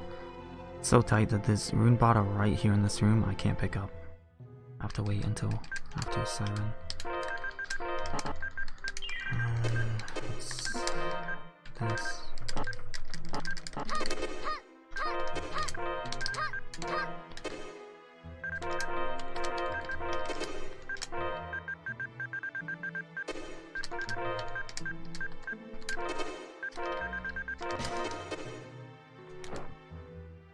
Okay, safety save. This fight can be bad if she outspeeds me. Hopefully Merida will get a cast off in time. She has an attack that can take you down to like 1 health, but that's it.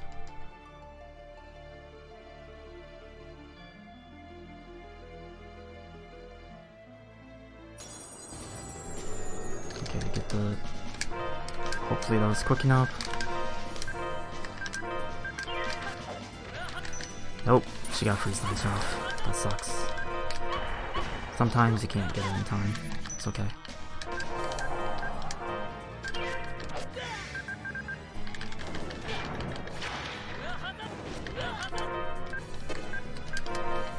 It's gonna be a bad fight.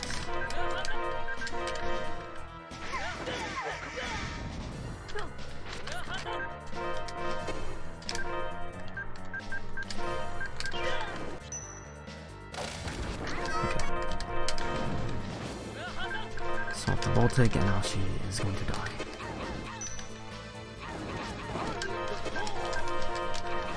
She only has 1 attack plus spells that can damage you. You can also use Aquaspire here, it's about the same speed, but this is a bit better.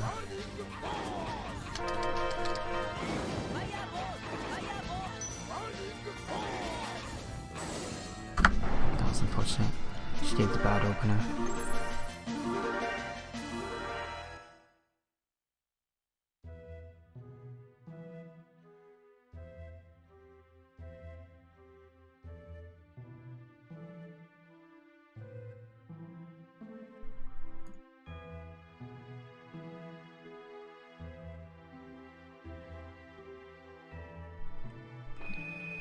Okay, that's Siren. Siren. Just a really chaotic battle. And we get full healed because if you ever see this outline on a save point, that means we got full heal.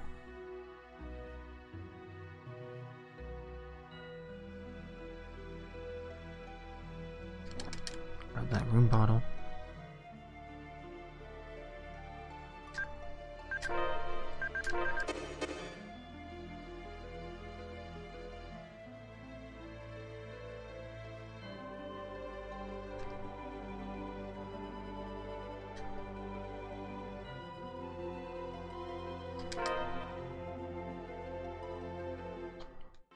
And now we're gonna progress the story a bit. We're gonna go fight Ram, so go to regular snow where we really have to not get encounters. It's the worst dungeon to accidentally get one. I mean, we don't want him in Nerd's lab either, but can't do anything about that.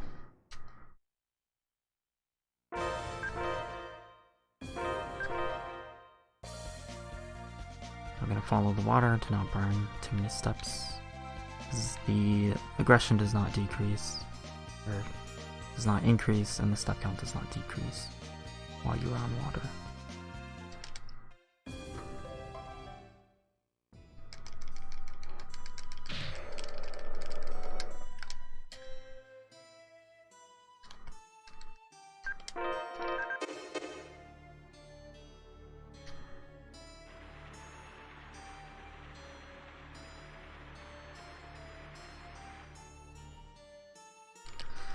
And we haven't seen a camping scene in a while, so we're gonna camp.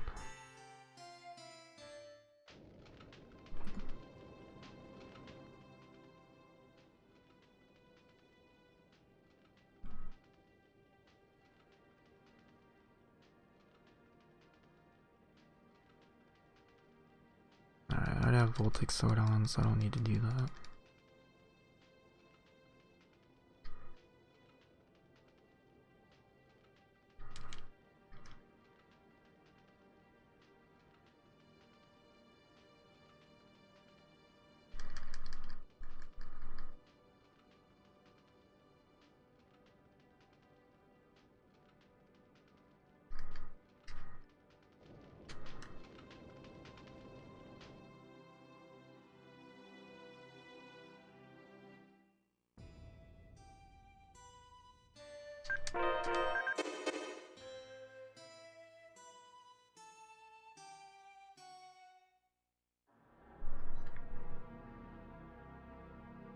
Okay, this cave that we have been to already. I guess I'll skip this elixir. Not any room for steps. There is a gimmick to this cave, this dungeon. Not really much in the way of puzzles, we gotta push a couple boulders. But the gimmick is in these like light green areas, which we will see. And you'll see green under our feet. Our TP gets restored as we run. In the darker areas with red under our feet, it gets lowered. Doesn't matter for a speedrun. It burns through it faster than it regens. Since we're only going to certain areas, so we have to heal our TP.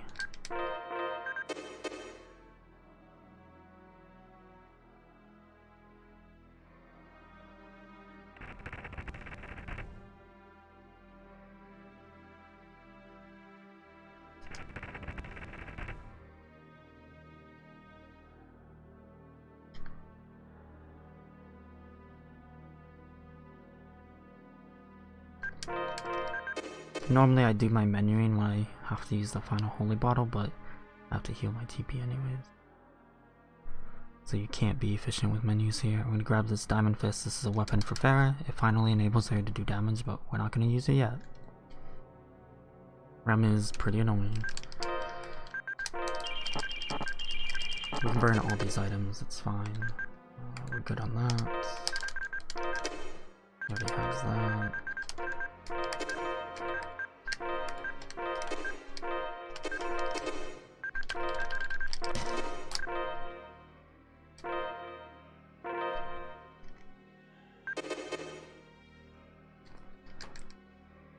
Okay, so Rem, she's gonna cast a spell at the start, so we're gonna have Merity cast Grave because it's got a lot of vitality. She can outspeed her.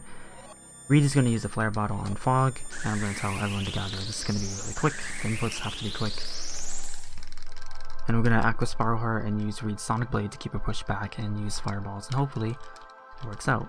She has a ball she can throw on us in infinite combo. Hopefully that doesn't happen.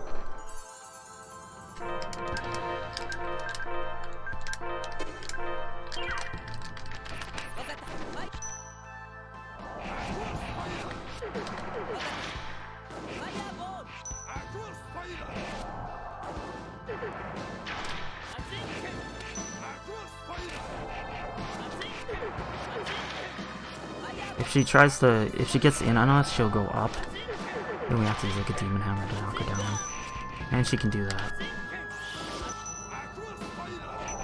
It's fine.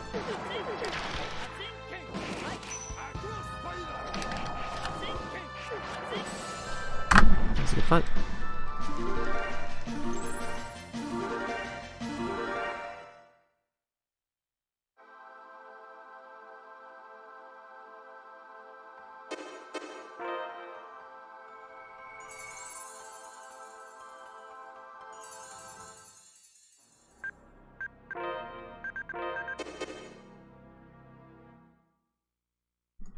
Luckily she didn't use her orb.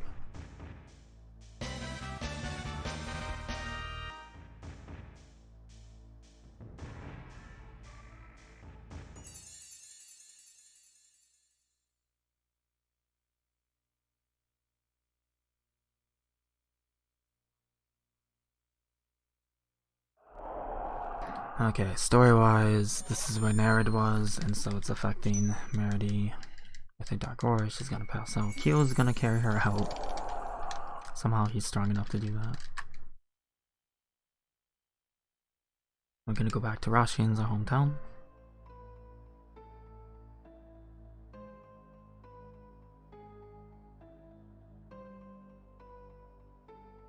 I think this is when you can do the Banria side quest.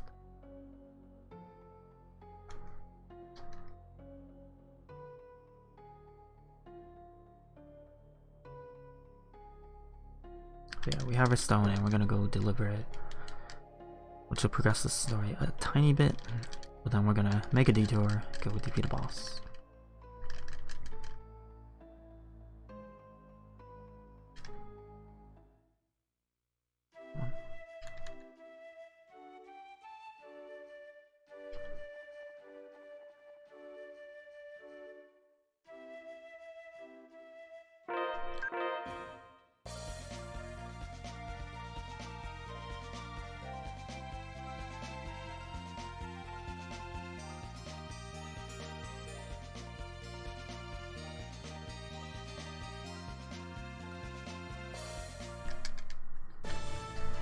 But first, we unfortunately have to make a stop. There's no way to get around this. We have to do this. This is the closest shop.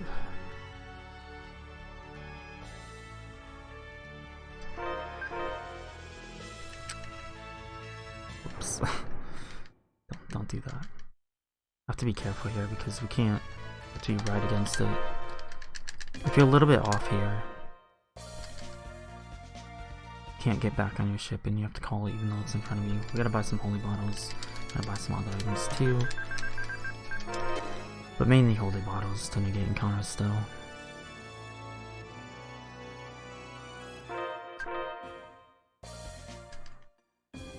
Oh no, did I do it? Okay. Thought I messed up.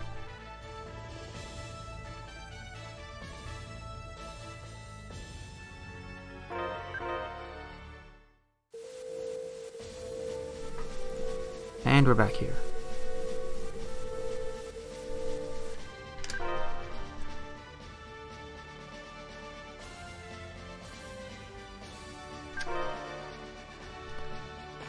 That's my first mistake of the run, I think, accidentally going into the eye fish. Not bad, only one mistake so far.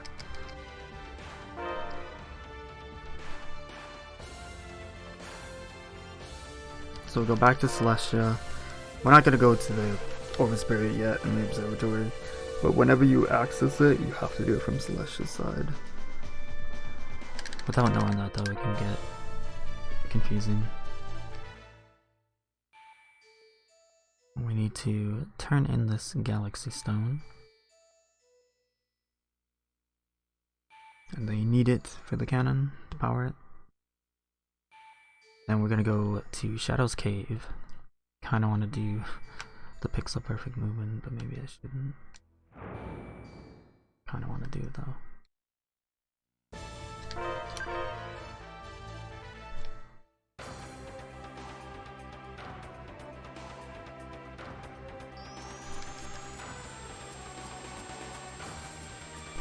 So this cave coming up has encounters you can touch and random encounters as well. And these touch ones, if you move on these ladders a certain way, you can get past them, but it's like pixel perfect movement. I didn't do it in my last attempt. I did it a couple of attempts ago and got it. It only saves like 5 seconds. If you fail it, it loses like 15, so probably shouldn't do it.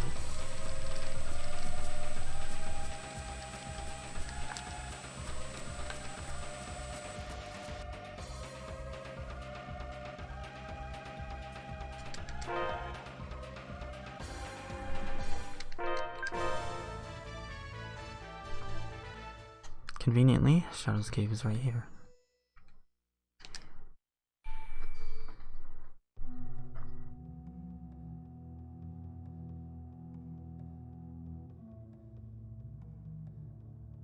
I'm not gonna do it. I could've gotten it. That's the one that's really difficult. This next screen as well. 2 screens from now? Here we gotta do a certain movement to get past that guy. It's a bit of a setup. This screen you can go down the ladders here, but again, it's not worth the movement.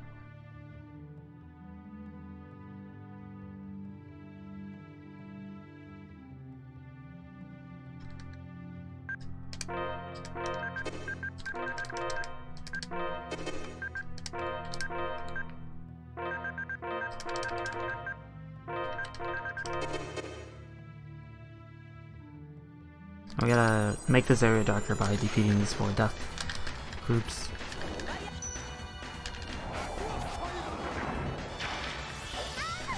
Alright, I switched the controls. That always throws me off.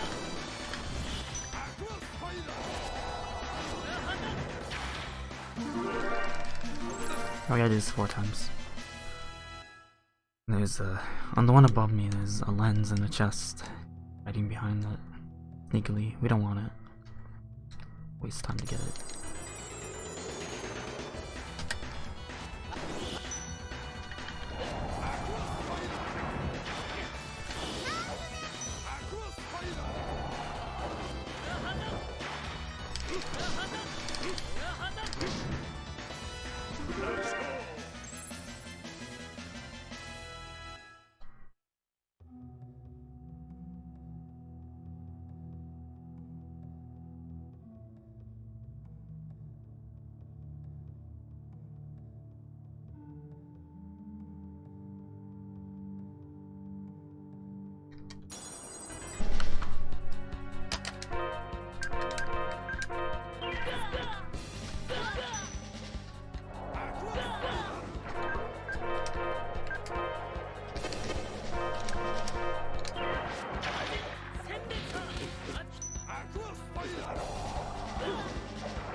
It's not like anyone missed anything.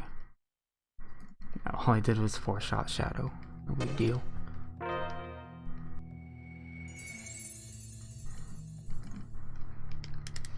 Although it is a cool fight, regardless.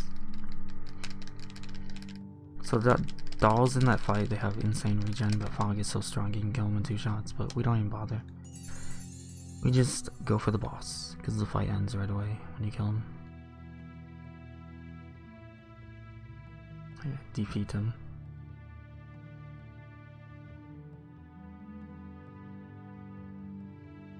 The way out is harder than the way in, because we have to bait one of the deaths, and it could go badly.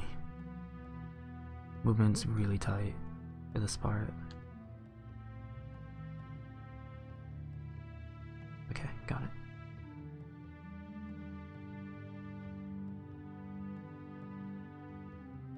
And we're out, no encounters. Back to Orbis.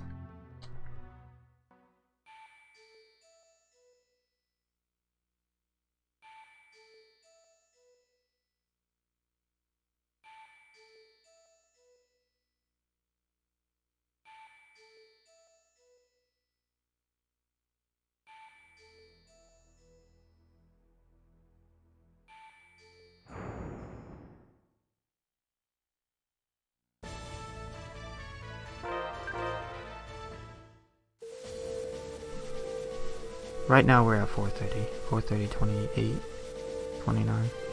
It's pretty close.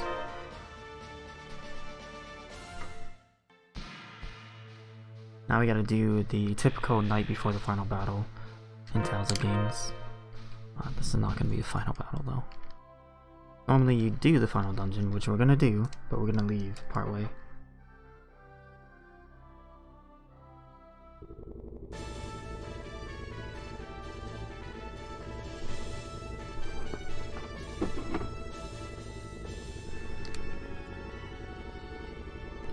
So now we have story time with everybody.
Chat gets the best character development. She stops being afraid of animals.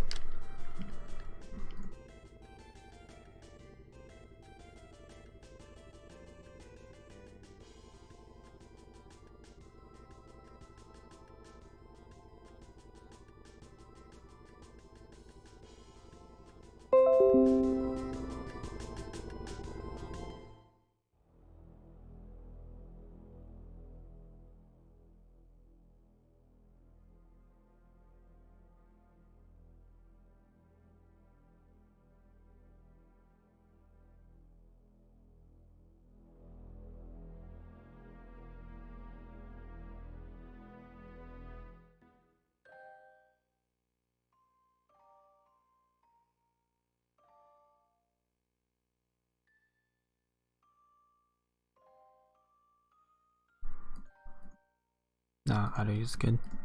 The music does get low because you're supposed to have voices on, but again, to reiterate, we turn off voices because it loses time throughout the run. About 15 minutes on disc 1, probably on disc 2 as well. Less time on disc 3 because it's shorter. There's not as much story going on.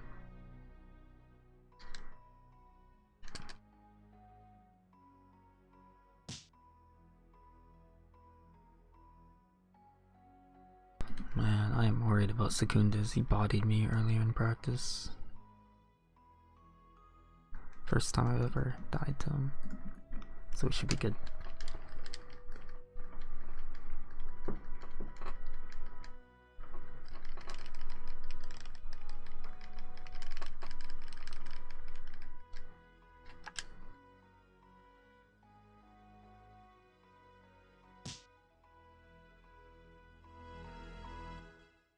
Farah being the abusive girlfriend, punching Reed.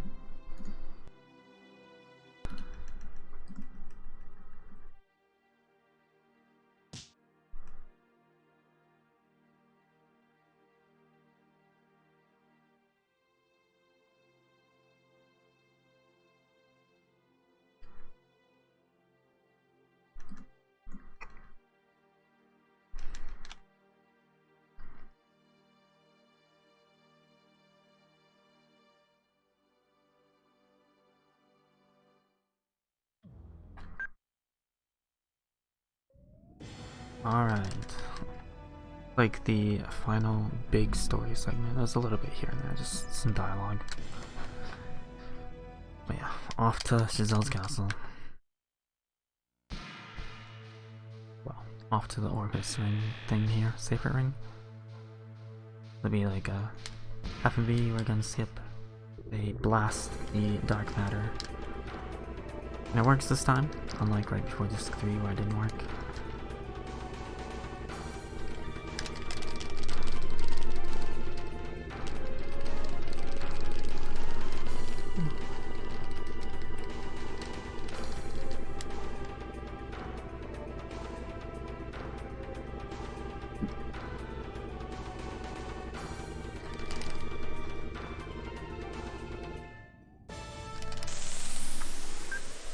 And so we do have to fight Secundos here in this dungeon, but we're gonna wait until we do the elemental fights because we're gonna gain a lot of levels.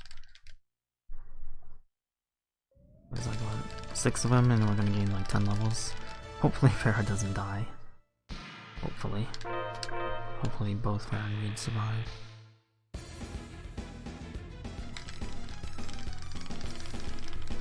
Because the more levels I lose, the worse Mary's level is gonna be. Because it'll take longer to run.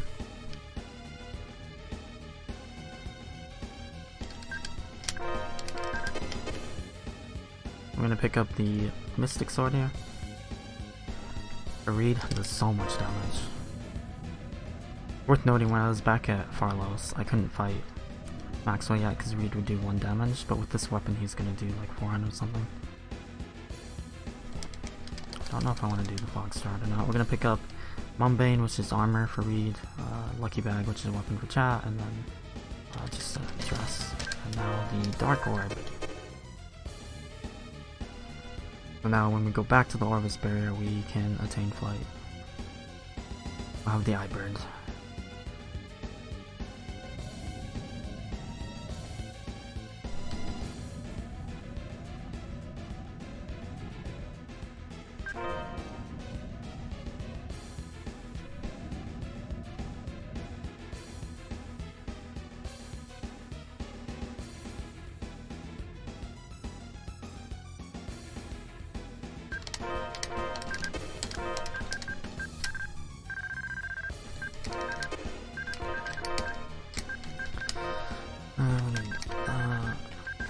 Force ring.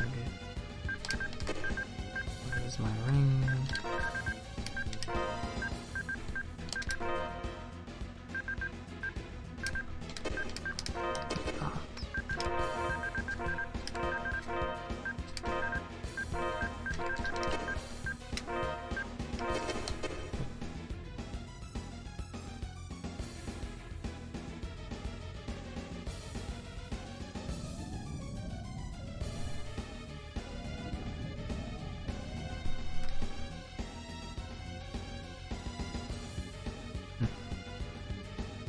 Okay, so this is important. We have to open this shortcut here.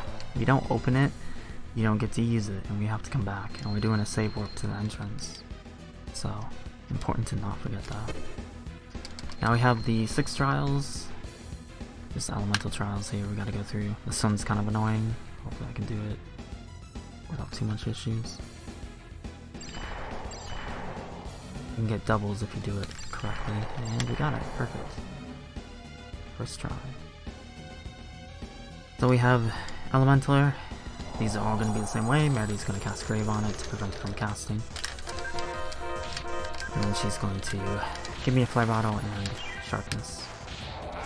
Barry's going to push back the enemies, and Reed is going to go for the boss. Mini boss. I gotta pay attention to make sure about that. I was ready. When the ads are dead, so the boss always casts, but when the ads are dead, he'll do a melee. It's a 3-hit combo and it does insane damage. Reed can dodge the 3rd hit, the laser attack, by jumping over it with Demon Hammer. The Farah gets wrecked. Luckily I was ready. And you have to be careful because if someone's casting, they can't use items.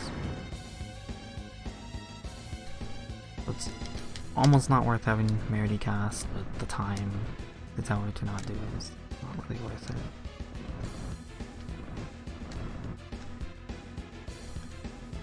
Here we just have a puzzle, gotta push all these into the correct holes.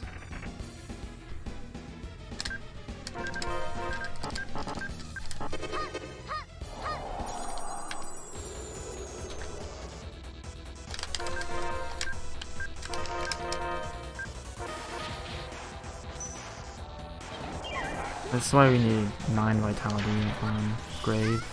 Celerity. You get her cast off before the mini boss.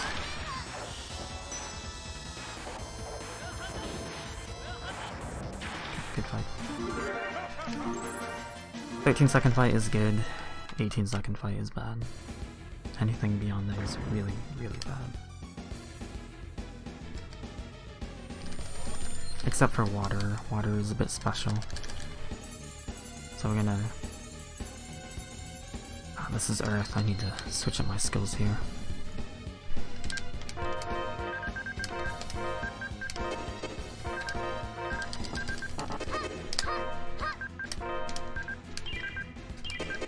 It's okay to burn pine gels. We get one guaranteed from the mini bosses. And these bridges, you can only take certain paths once you take the first bridge. So this path is the same path every time. This is different from the any % one. This is one more bridge, but I need the herbs for Crescent Arch later. So I have to take a slightly slower path. And I swapped to Neosonic's one because it's going to raise Reed's thrust value, which I need so I can have Megasonic thrust when I need it right away in the arena.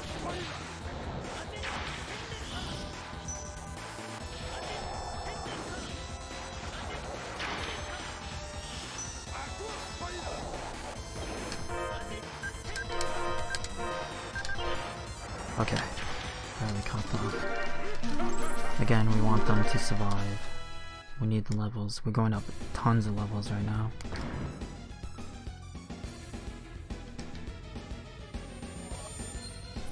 Oh, not tons. We get like 10 levels after all of these. We're gonna skip this pillar and go to the next. Because we're gonna do water last to save our menu in time. Since water will take 1 damage from Reed, because he has a water elemental weapon on. It's not really worth it to use Sonic Chaos, Mono Chaos. Here we just guide this along.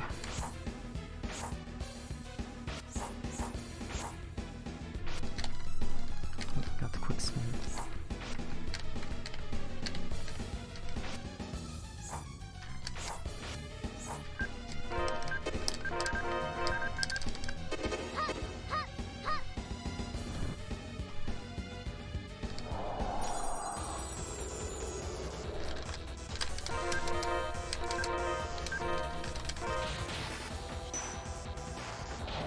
And I only want to use a flare bottle on Fogged, raises damage, not really on Reed or Farah. We don't want them to be easier to kill, because it does lower your defense. And we don't need it on them either.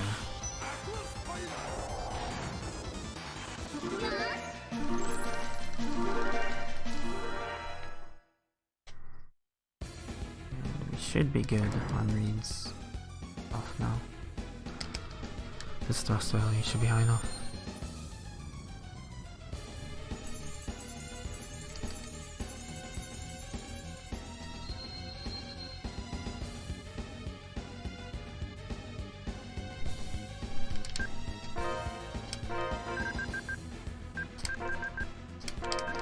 Put that back on.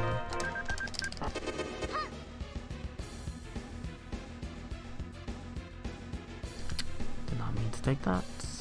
Job. I have to run around it. This puzzle's pretty easy. We gotta go hit a switch and then we gotta get to the door. The final platform you can kind of glitch out a bit, but last time I went for it, it didn't work, so I'm not gonna go for that.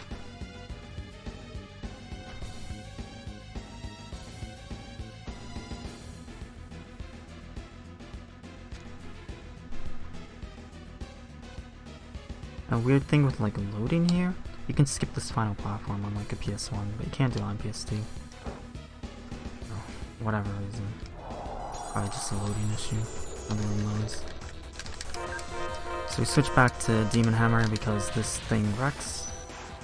Cyclone cast. You can't give the boss any space. Not this one.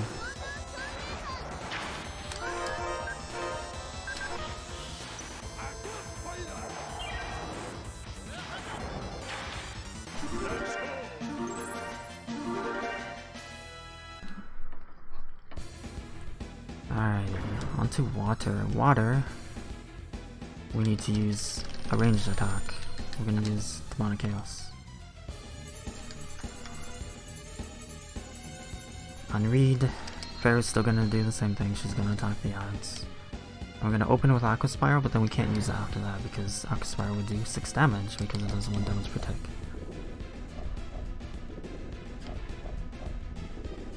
So we are going to just use Burning Force. After I decide when I want to menu. I guess now.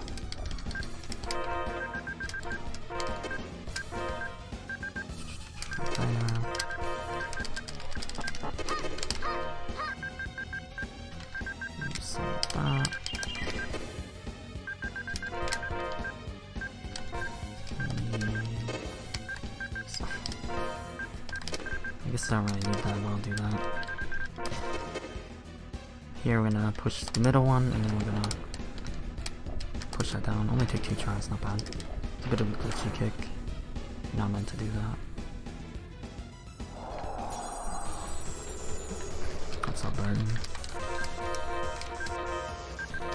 So here I am gonna use other light bottles. At least on read. Oh, okay, the ad's already dead. They don't normally die that quick.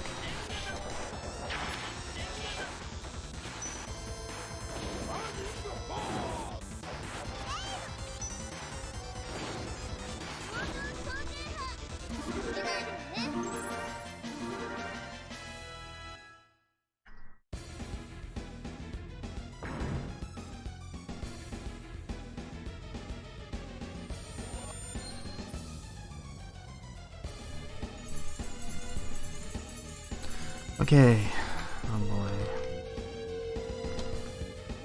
I am going to save before this next fight.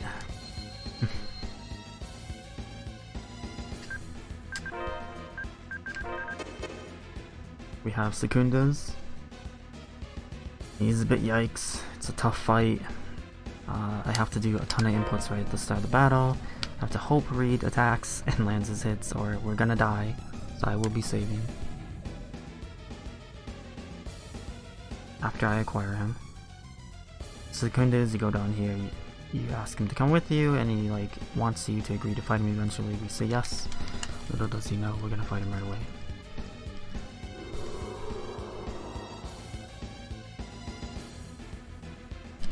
So we can't really use Fog here, we have to push him back. It's like a territorial battle. He's gonna try to push us left, we're gonna push him right. If he gets us in a corner, he's gonna do like Douse Laser and stuff. Secundas Laser rather. He's just gonna wipe us so quickly. Yeah, it's Cameo Dios. But his name's Secundas in other games now, so I guess it's canon. Okay. A lot of money in here. We're healed up, that's good. I want that full.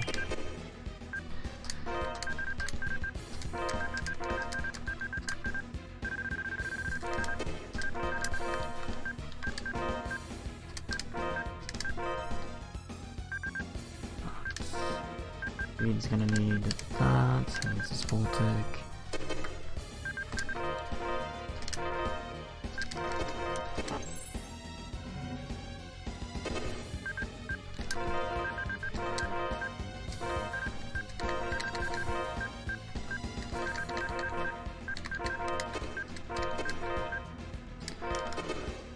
Okay.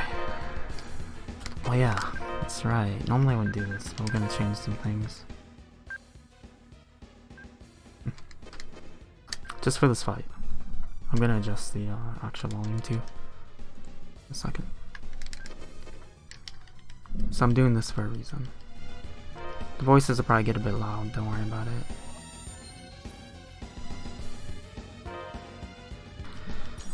I'm not even gonna talk, I'm just gonna focus.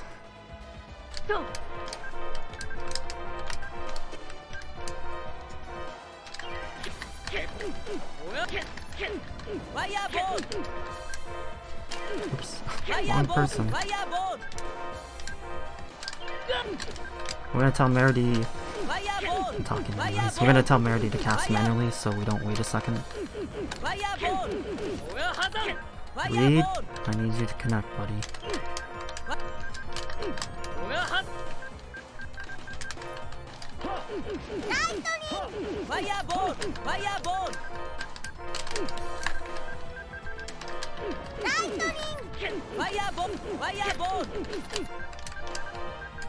We might be good now. So we're gonna get him to half health and do the good old indignation finisher.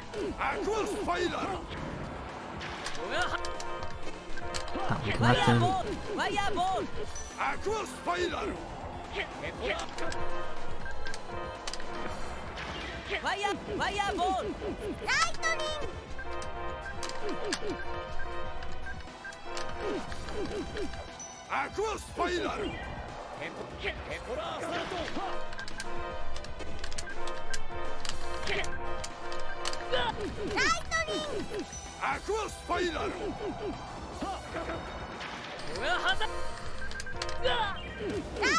Okay, we're good.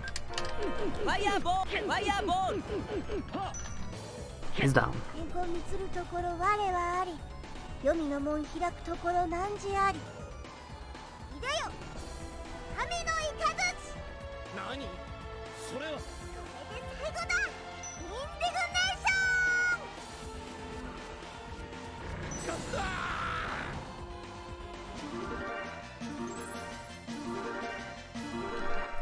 Second goal. Nice. Okay, we can fix the volume now. Hold on.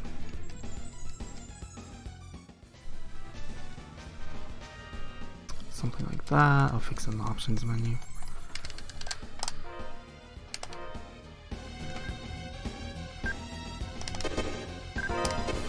That's a bit too much.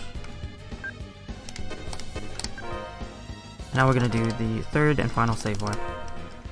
You don't know me this in 90%, but yeah.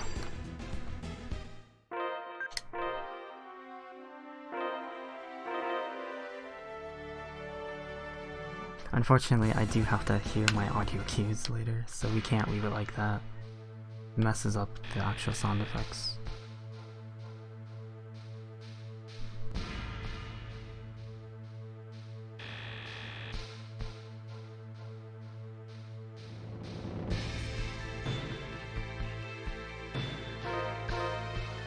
Alrighty, we are going to get our eye bread now. So the only thing left in the final dungeon is the final boss. We will be back.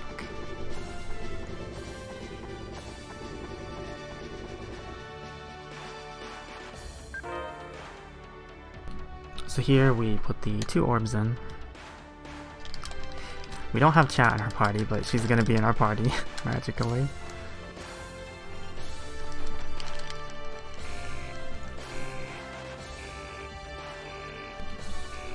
And I didn't explain this, but characters not in your party, not recruited yet, etc., including Rassius, right now, gain levels when they're not in your party. So if you don't want them to die, don't put them in the party. Chat is gaining her levels.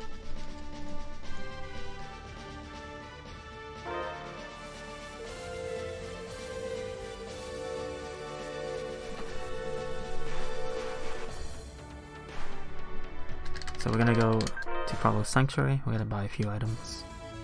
And we're gonna deal with Sir Maxwell. I don't know how I want to deal with it right now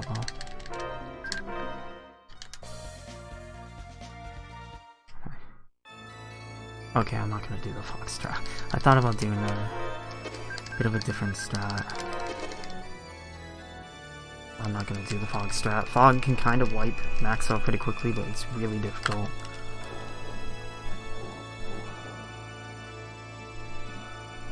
Nah, none of this stuff is post-game. The only post-game thing that we can do, like, the only post-game dungeon is Marriage Lab.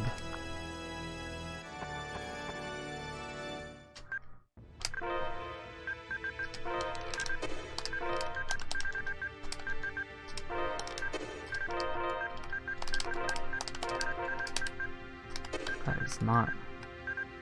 Did I really just... Okay, I don't know how it happened.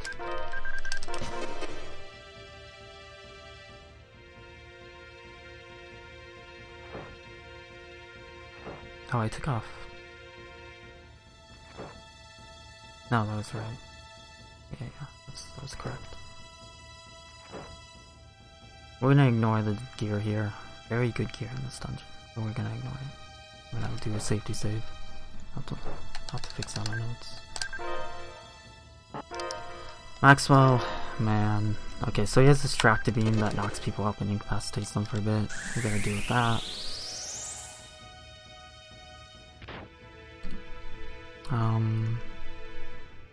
He does high level spells. If I let him cast, we're gonna die to Meteor Swarm, probably. So gonna delay on telling Reed to attack.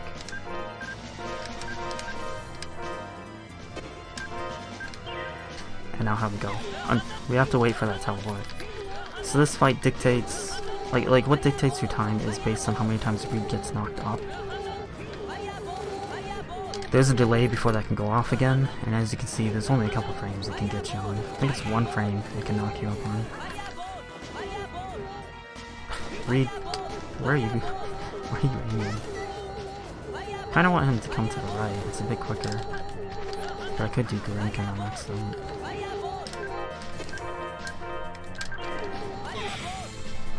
That was quick.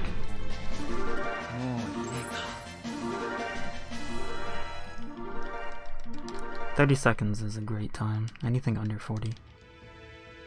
Maxwell is a bit finicky here. No matter the cage you tell him to go into, he goes into the other. But right now I have one full, that way I don't have to tell him. It just saves a dialogue box.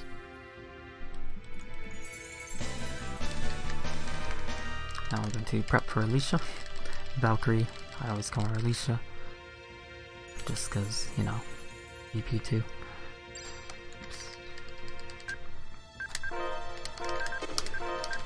We're gonna do our setup here.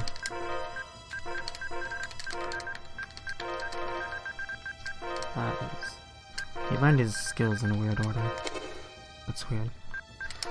We're gonna equip the Darius emblem. The Darius emblem is a very overpowered accessory. It gives you 100 accuracy. But it also makes it so an enemy cannot guard you. They cannot roll a successful evasion check. And that is very necessary for the arena, especially cross on hard. And Regulus, and it's just so strong.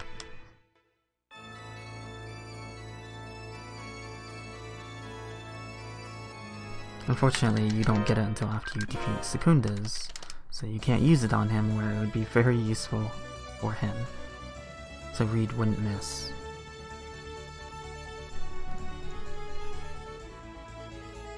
Keel is his name. He's the one who cast it.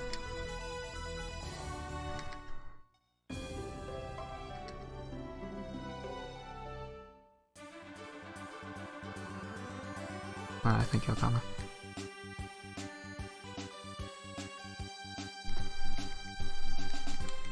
Yeah, burn. We just care about Fireball because the controllability. It does okay damage. Enemies get Fireball too. We're gonna see that. Fireball hurts.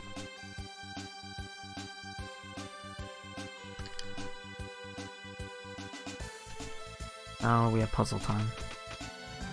That one's easy. You touch each part once.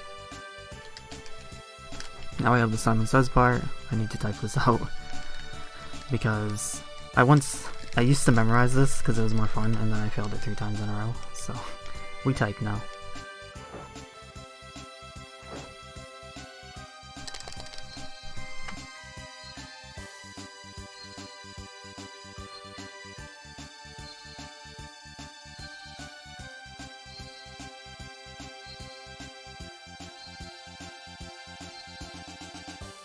That's a lot of lefts.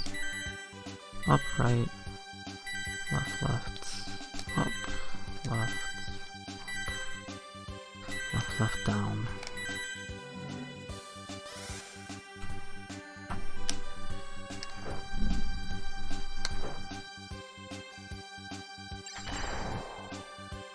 Another easy puzzle, freeze and fire. And then the next one is really weird.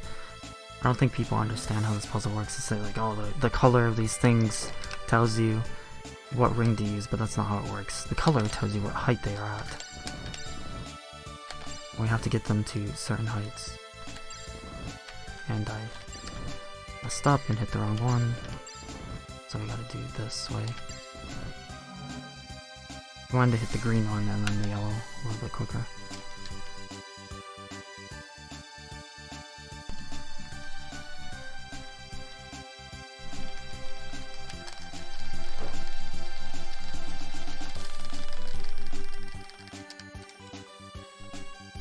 Now I have, I think this is the platform. Yeah, this movement's finicky. Like right takes you up.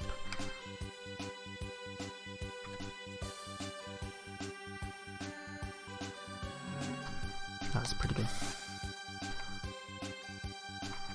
And this is whatever.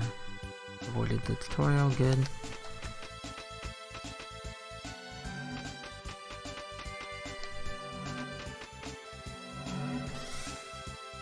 I'm not gonna save before this, I've only had it be an issue once.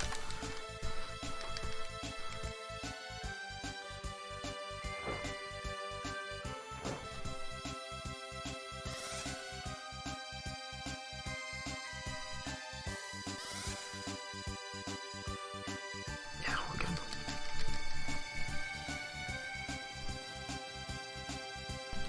Yeah, I found out today, Burton, that doing these shortens on max actually slows his casting. I was doing timings. I don't know why.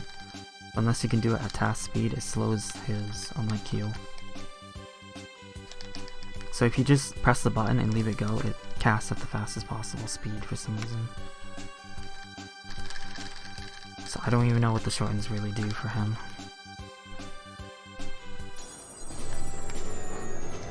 So here, we're not going to use the flare bottle because it's not worth the time.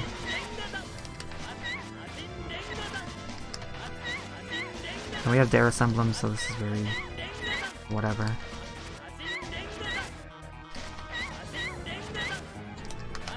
There's a little bit of timing involved.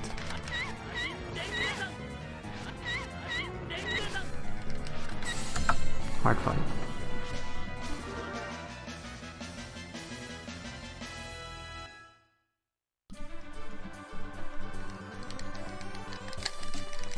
So our reward is all this treasure, and we're gonna pick up 6 of these.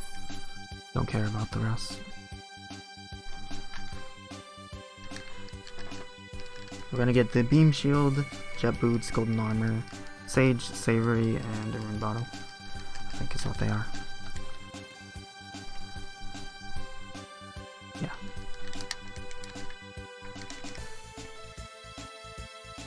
Because we don't need money and we don't need the dumb elemental shards to get experience for the Cremos.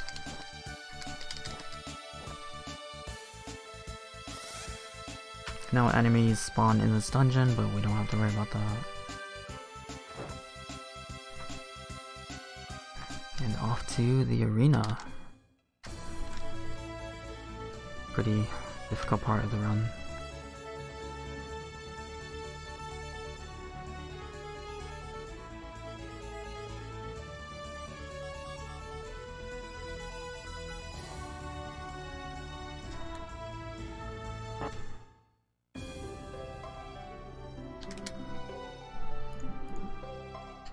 Yeah, I know, she does like 26 hit combos and stuff. It's a nightmare. Seriously. We're good on lunges, good.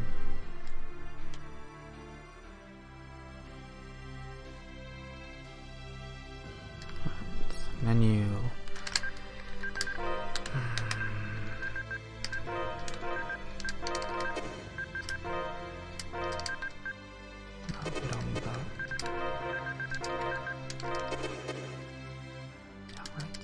Do not want to take the incorrect tenement. Thank you, nobody. Okay, so annoying thing, after every tournament I have to reset Reed's skills on the shortcuts. But I put Megasonic Thrust on the shortcut because it's really hard to chain into it. Sometimes it doesn't take your input, but if you put it on a shortcut and you hold that button, You will always chain into it correctly.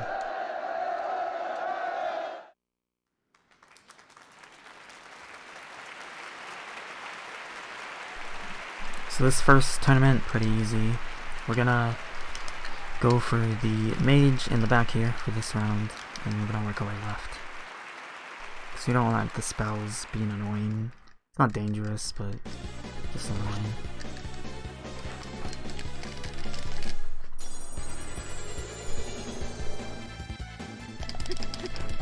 Ooh, the archer got cut up. That normally doesn't happen. Oh, the crits. When you crit, you knock the enemy back, and that's bad. We don't want to do that.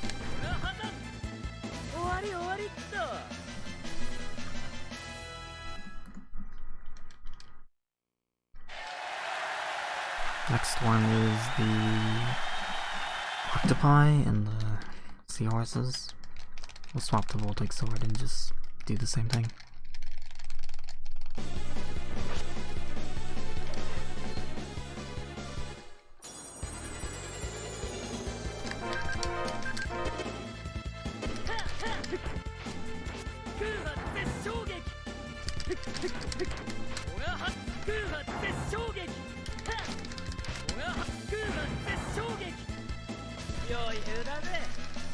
Okay, they dropped food. I have to trash that later.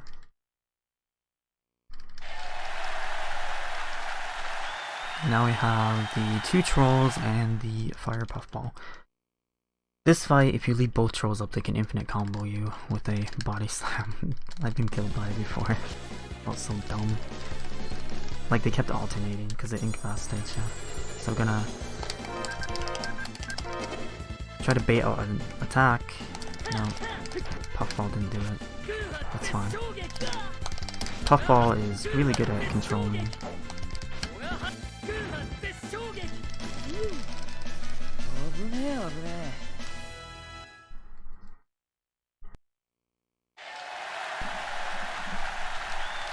First tournament down.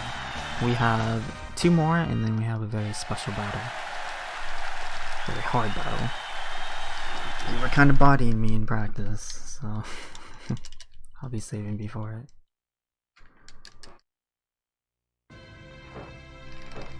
And we're gonna use our herbs before this tournament just for safety. Don't have to, but one of the fights coming up, crazy dangerous.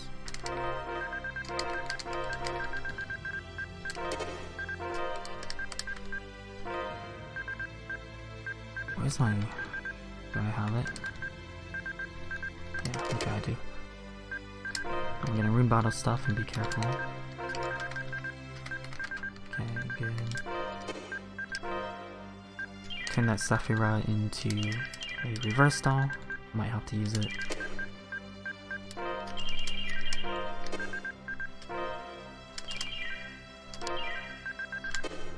Heal up and go. Yeah, left.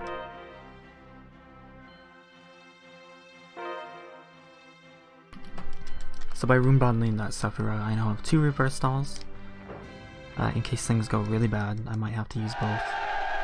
They are 4 cross and arch, that's why I got them.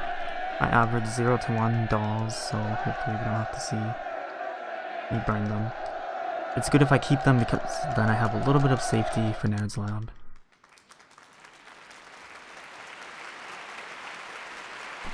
Which is not, it's not marathon safe, but we're doing it.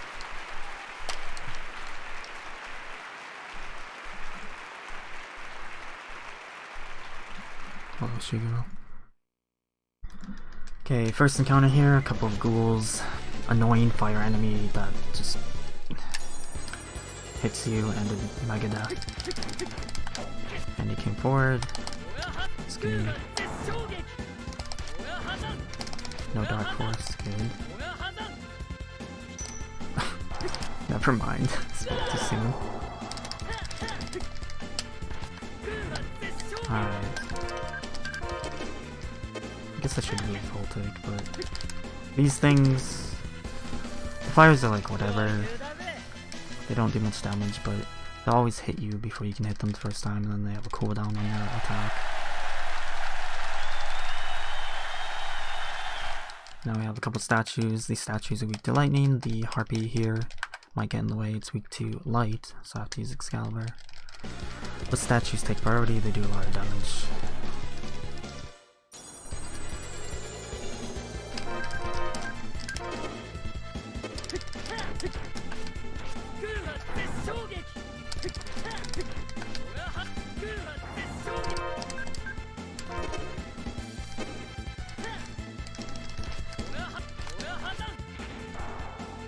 Not enough.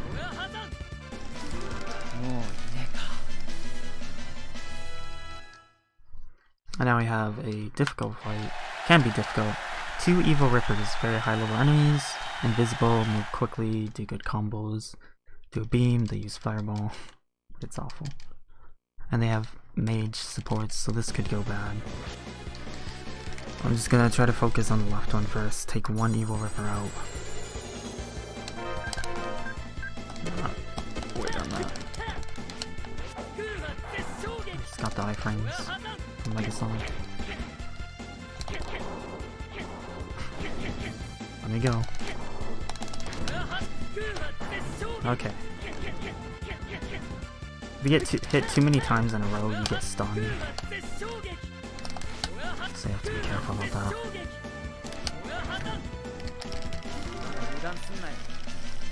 That's a good fight.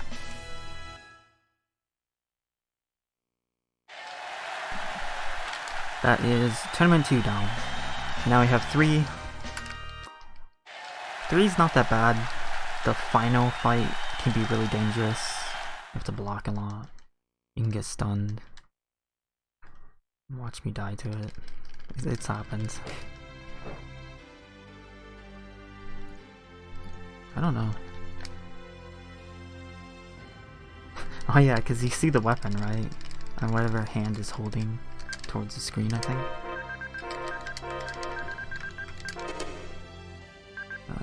That's good. And our Mystic Sword.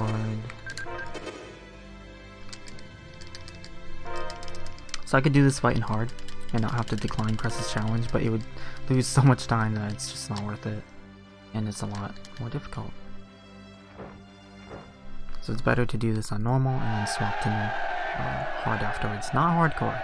On hardcore, Crust gets extensions and he's insanely difficult. I would probably have to be a higher level to deal with that. And I'd need to have max health, which I'll probably have about 9.3k. Depends if I get a Sage drop on this fight and 2 fights from now. Or Saber and Sage.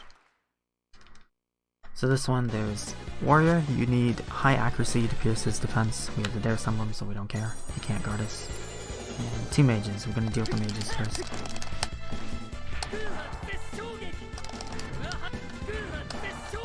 Because they have like Thunderblade and stuff.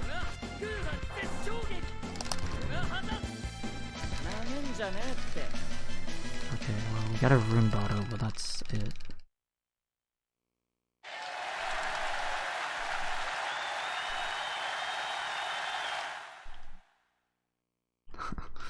So many people say that, director. And the music they say reminds them. This one we have a couple of Firebirds. They can be obnoxious, and there's a dragon that can cast Explode. Okay, 1 down. I don't know where that Firebird was going. Sometimes enemies fly up really high. There's actually a glitch where you can get knocked into the air on the Valkyrie battle and you get stuck, which I didn't think about. I should have saved before then in case of that, but it's never happened to me. I just know it can happen. And now we have 2 dragons and a big dragon, T-Rex dragon, which hurts. Hopefully he's nice. Hopefully the other dragons are nice too. I don't chain explodes. Okay, 1 down. Not explode. Somehow he missed. Somehow it missed. Cool.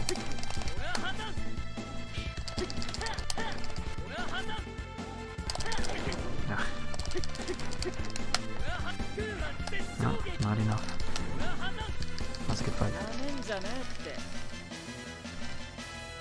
We don't have to worry about money because our rewards are enough to pay for the next tournament. No, it's not. We do have hierarchies, but you have to unlock them. It's a basic art into an arcane art. I think they called in this. It's Demon Hammer into Megasonic Thrust.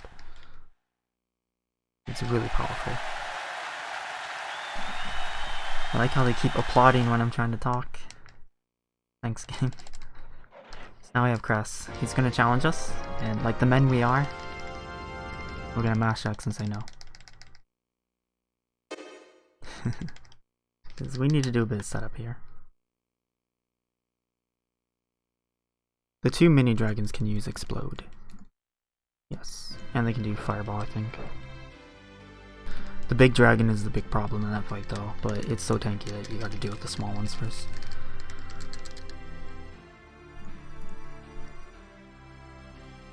Yeah, you have to use abilities a lot, and we just are not gonna have them. Ugh, I got a poison check drop, that's... You know what, let's get rid of that.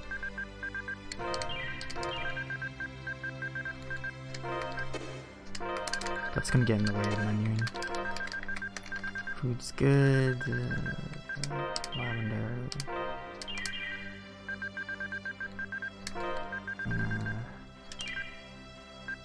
Be careful there. Alright, we'll give the other one to Sarai after this.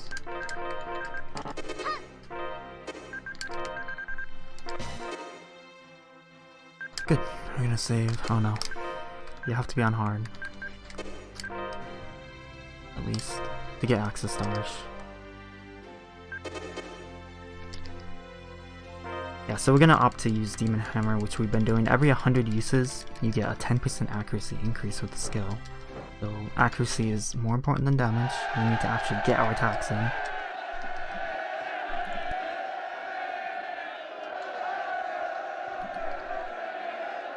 Well, if you use max, you just kill the bosses. You don't need to CC them.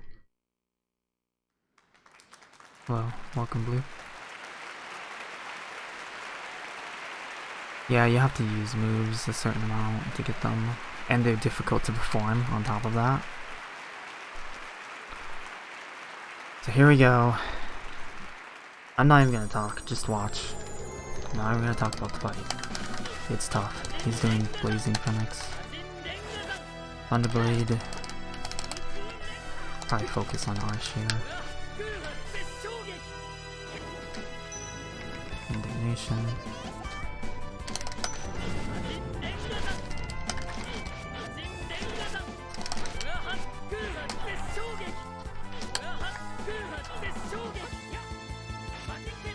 She's using Freeze Lancer.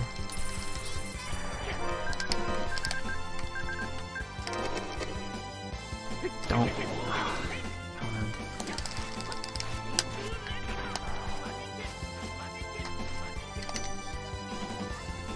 I hope that doesn't hit me.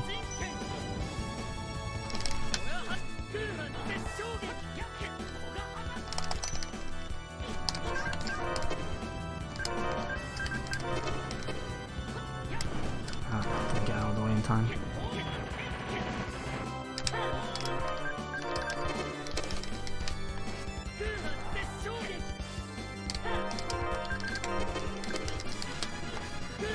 Okay, watch down. That move hurts though. Please don't do that. That move can infinite stun lock.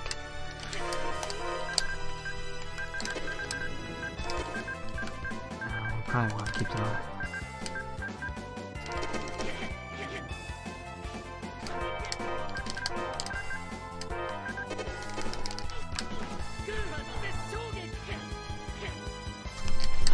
Don't want to do it. Nah.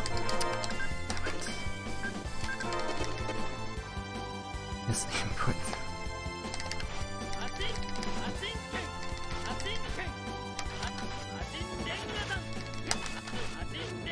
Probably gonna make me use my dome. Yeah.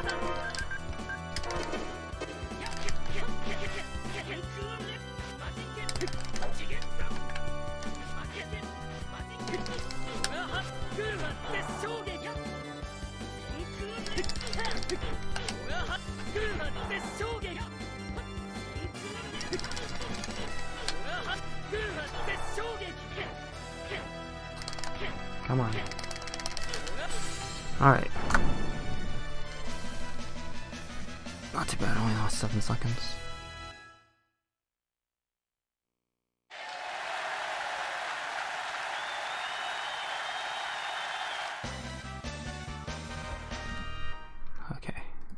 Okay. He made me use a doll, that's fine. He got me with the sword rain, but you know they have to if he does that. The sword rain can infinite combo on its own, which is cool. You can either go for Crest or Arsh, but it's easier to go for Arsh first, because there's Spark Wave, I don't know. Too annoying to deal with. You don't want both at low health, because they get more moves. We're out of there. Now for the hardest part of the run. That was not the hardest.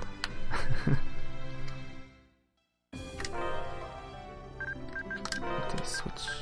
Not hardcore, that would be bad.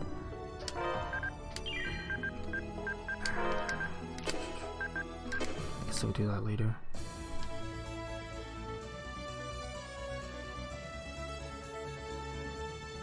I did mess up the Aurora Sword. I wanted to do it for Slag, but I messed up the input.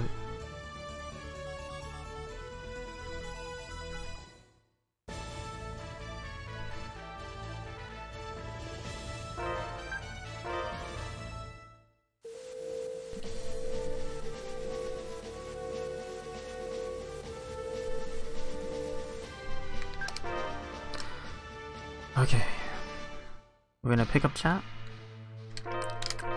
We do need chat to deal with 4-3. I'm gonna do some menuing here.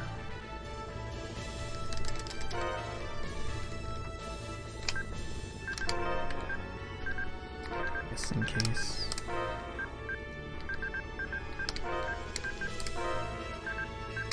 Take off everyone's accessories.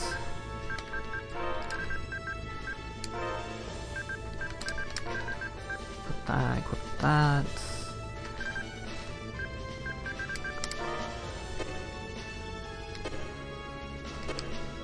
Alright. You do not want to mess up that menu.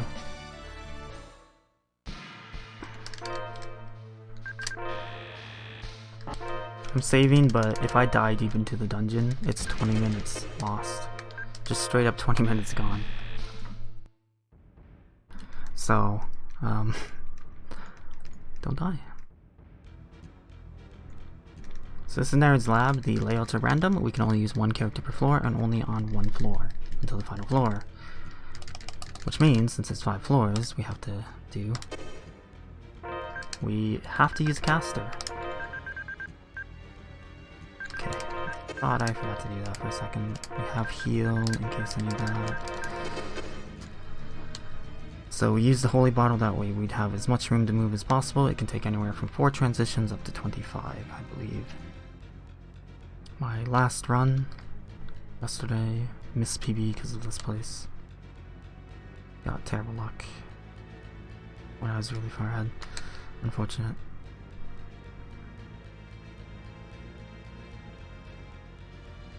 So you have to move forward, you can't move backwards, that lowers the number.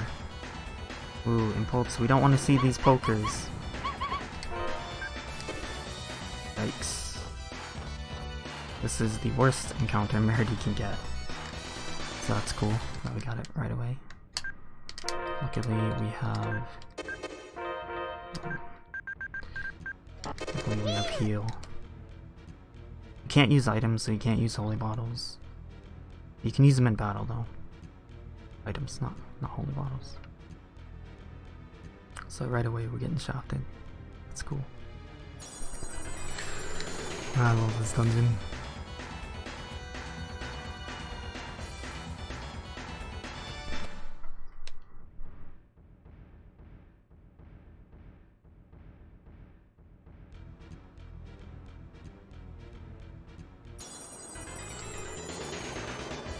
Please give me the exit game.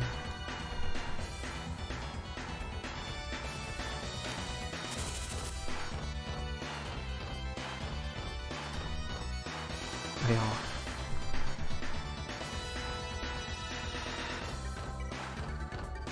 Yeah, this is, post-game dungeon. They suck. And this one just being super random is awful. That was a really bad floor. Really bad. You can get through to this fight with one encounter. Okay, I need to... So right away we're gonna kill this ad, because even though it does 1 damage, that's enough to stop our casting. This thing's gonna cast probably Cyclone. Yep.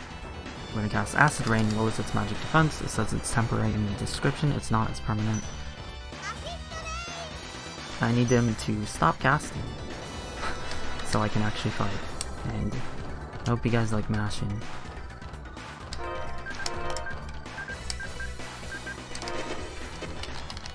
Nope. Ah, baited, man. That's okay, we can take 1 Cyclone.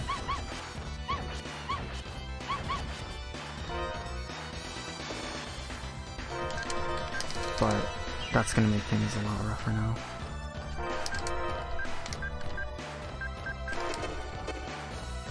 I need him to cooperate. Oof, okay, he's gonna cast. So there's an old strat I used to do where I'd run to one end when he tried to melee into Meteor Swarm and then run the other way.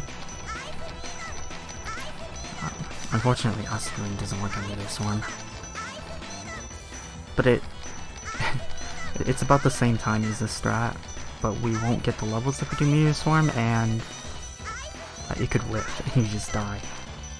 I've had that happen.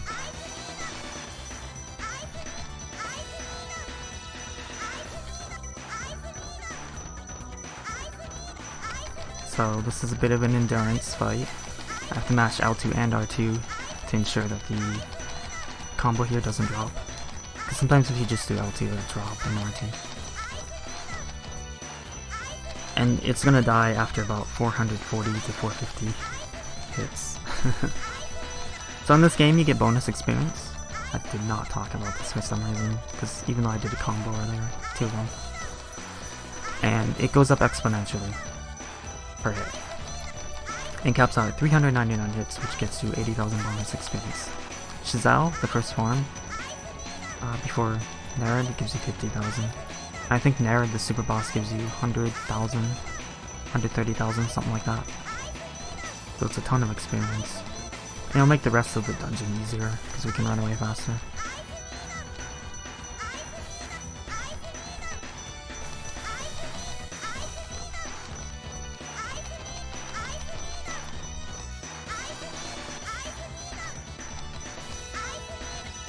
And I just like this strat anyways.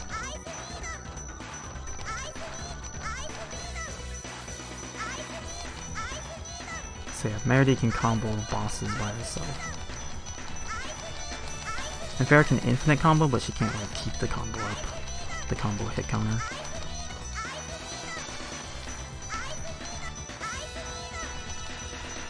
Oof. Please hurry and end.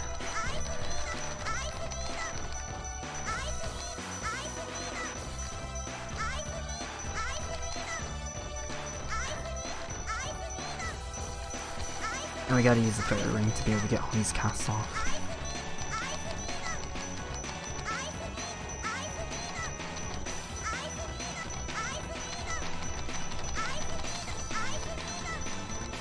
And this is so we opt to use Meredy here rather than Keel. He's dead. GG. Because Keel runs slow, and that's a problem when you're trying to run away. So now we unequip our gear, as my hands are absolutely dead. Ugh.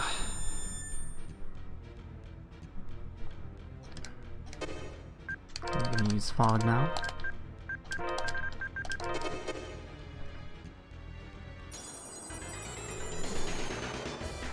Ooh. Best encounter, but I need to like get away. Block me. So I can see this encounter is really quick and they do nothing.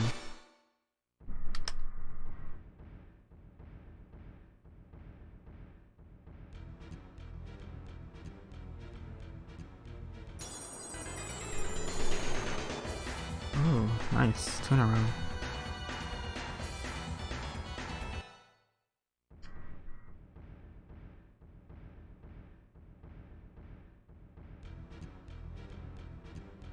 So there's one encounter I have to fight if I get it, potentially. But we're getting the best counter over and over. Most of them take like 3 times that length to run away, 4 times. And there's one with like slimes I have to fight. Maybe, if I get it. Exit though. Bro. Alright. I'm fine with that.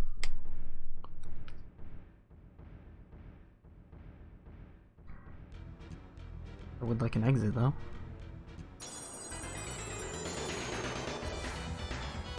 Oh, the streak ends.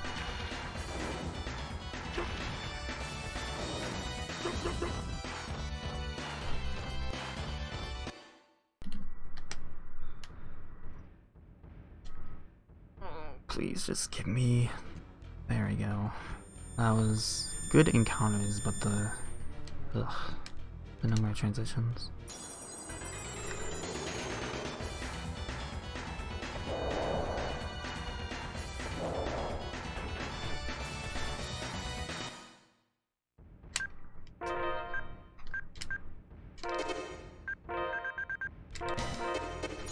So here we're gonna kill the ad first. Hopefully we don't crit. I don't want to knock it away.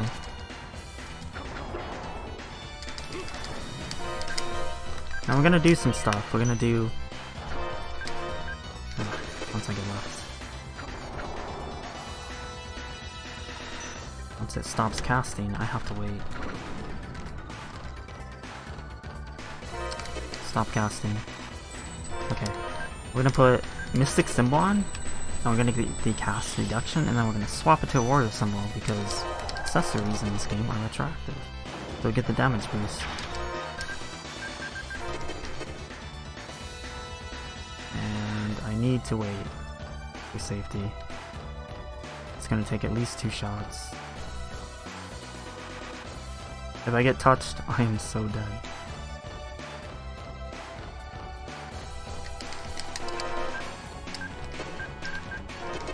They hit ridiculously hard in my combo. Hopefully we do good enough damage to 2-shot. Nope. Okay, one more. Just needs 1 tick. 2 ticks, no more. Okay. But yeah, so we do 6,000 times 4. Oh, 6. 36,000 per Aqua Spiral. That thing is not actually weak to water though. So now we do Chat's Floor.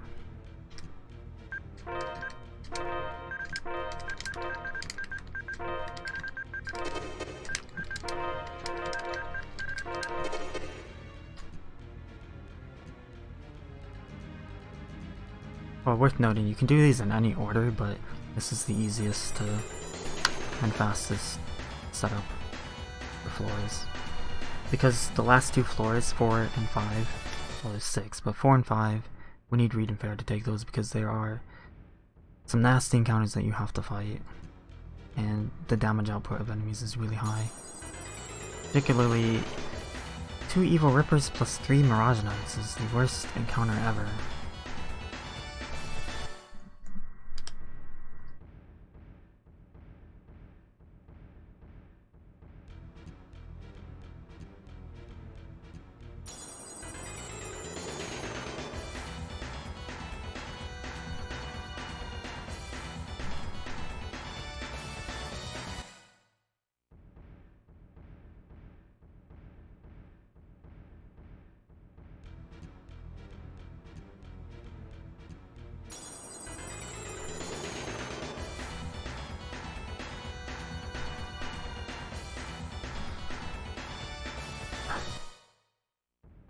It'd be nice if the layouts would pick up a bit and not be so troll.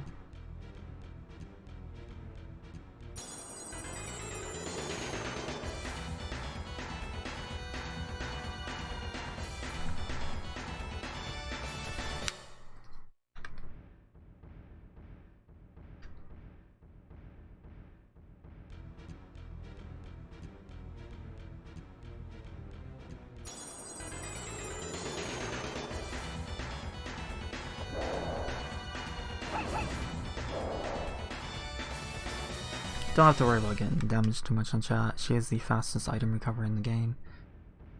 It's like half a second, maybe not even. They can just spam items like nothing.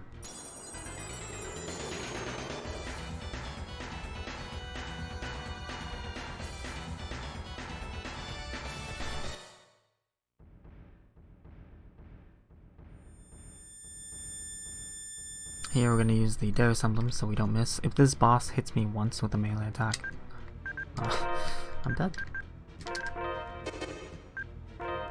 Right away we're going to flare bottle and we're going to kill these ads. I might get tossed around a bit, depends how lucky I get. Shiny, good spell. Okay, not too bad. Good spell. So the way we handle this, the way I handle it is bait out the attack, that chop, that'll kill me in one hit. Unless I block it, but it still does tons of damage. Maybe we can get a freeze. It's a 4% chance. If I hit him when he's frozen, he takes 30,000 damage.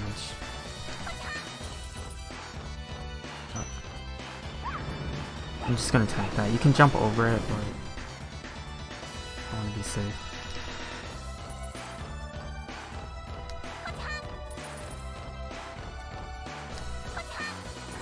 Alright. Didn't get one hit. This is PS1. There is one. The PAL version on PSP.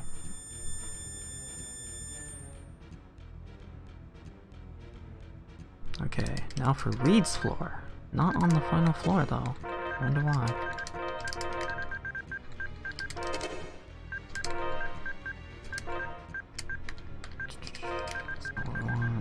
That's not what we want.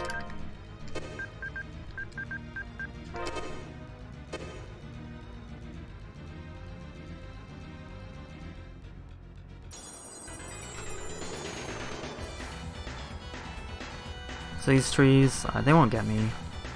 I don't know, they look like trees. They have this blue breath attack, has a 100% chance to freeze, and if you get hit, you're dead. So we need to not get hit. The gunners they were with can do Aqua Spiral, it hurts just as much as Fogs, so we have to not get hit.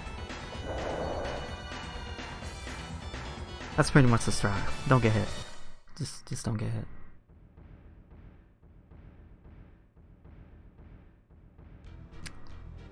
Dead ends are annoying because you have to go 2 extra screens every time you get one.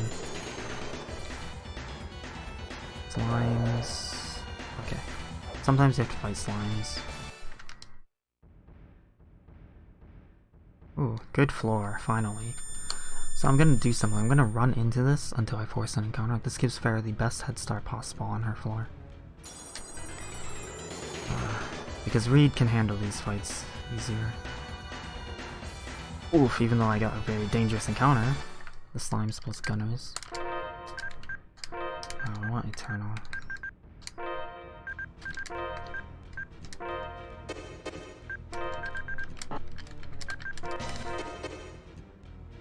Good. So we're gonna flare bottle. This living armor does tons of damage. And we're gonna swap to Excalibur because he's weak to light. And we're gonna use something here.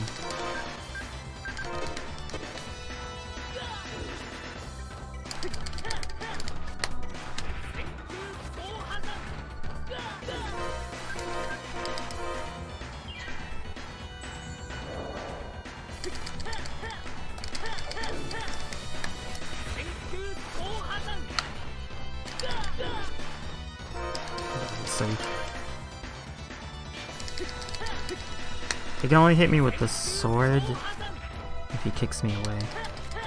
So as long as I block it.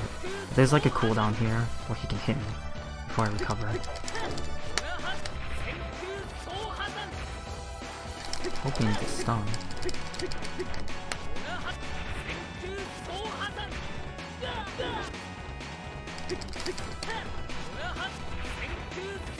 Okay, he's dead.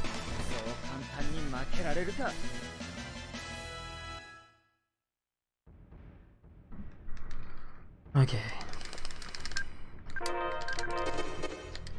Farah's floor. Ferris floor is just as dangerous with the encounters. We didn't get any bad ones, but Ferris hit pretty rough. So we're gonna do some gear equips. Do some skill setups. Grab our Twin Palm, Mirage for safety, and then Death Blossom. Death Blossom and Twin Palm can infinite combo by themselves as long as the enemy can be knocked down and you have like a Darius emblem on so they can't evade.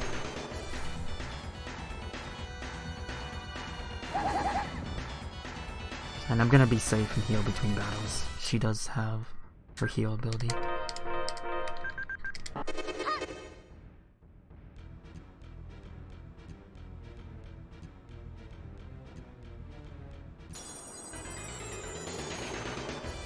Okay, here's an encounter I have to fight. But the problem is these Mirage Knights are strong to light, so... Oh, goody, we got the worst encounter. Lovely. Triple Mirage Knight plus Evil Ripper. This is gonna be enjoyable. I do have Hourglass if need be.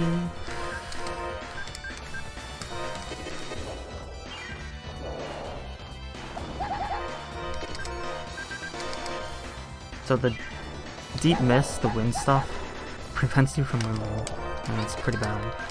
It interrupts your abilities.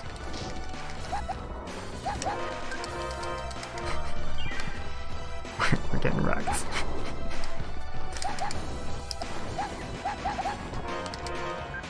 Please stop. Oh, okay, now I have to get serious.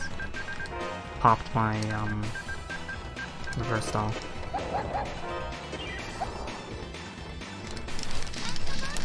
Okay, 2 down.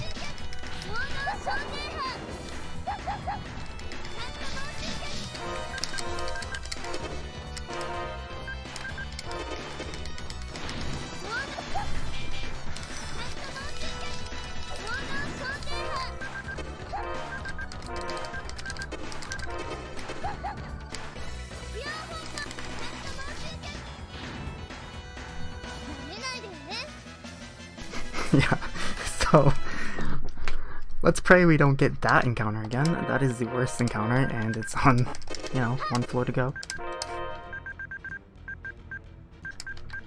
And I have to take off my Black Onyx.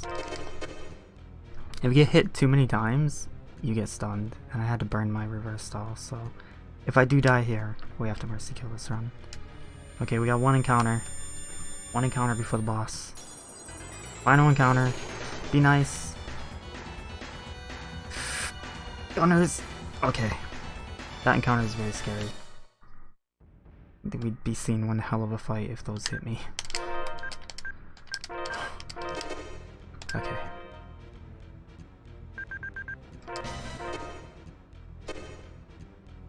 We're good. We're good. Okay, calm down.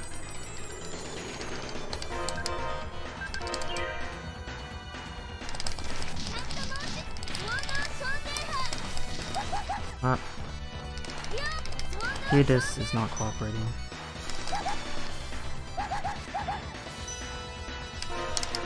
You know what?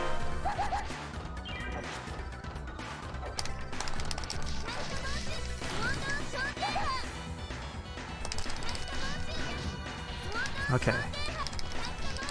Now he can't do anything. Do I even have the right? No. I didn't have the right weapon on, that's why.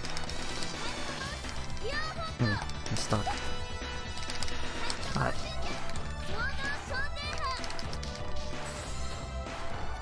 Good idea to remember the Omni Fist. The enemies dropped food, so I can't cook before Regulus. That would mess up everything. Got to equip my weapon, man. Good job.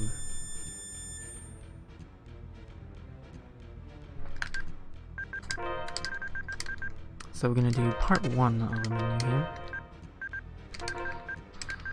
So we're gonna... where's my stuff? Gonna get the Gaia Slasher off Hedis. It's the best.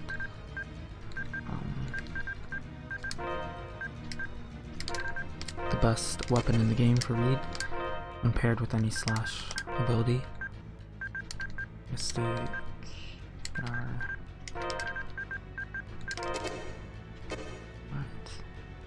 Oop. Let's do something.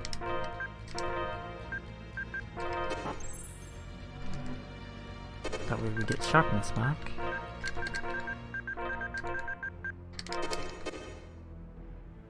We're not really a high level, I just made sure no one died on bosses. That's just levels from bosses. I'm about 30 some odd levels under leveled for this dungeon. Just to put that into perspective. You should be almost 100. You don't want to go over 100, otherwise Regulus and Narrate at the end of the game power up. Yeah, we're about 30 levels under what we should be.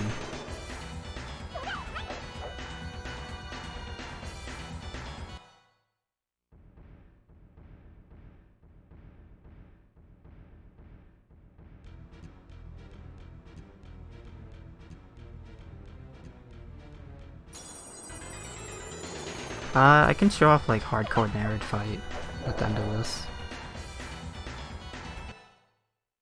If we have to. If we need time. Unless you need to do something, LGG.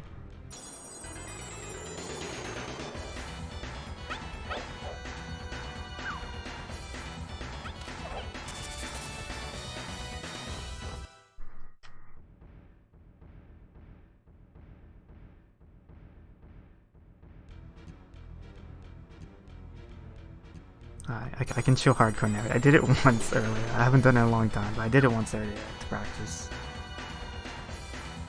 It's insanely hard. Game is not cooperating. Come on, give me exit. This isn't my worst lab, but it's pretty bad.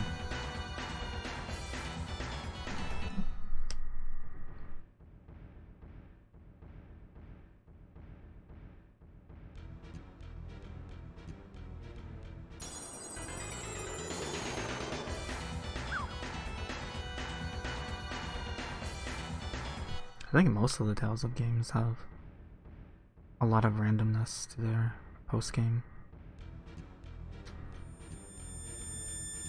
Okay, we're gonna force an encounter. I don't get one on the way out. Yeah, there we go.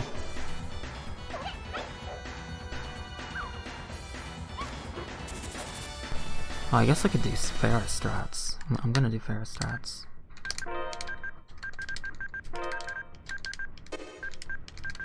Let's switch these then.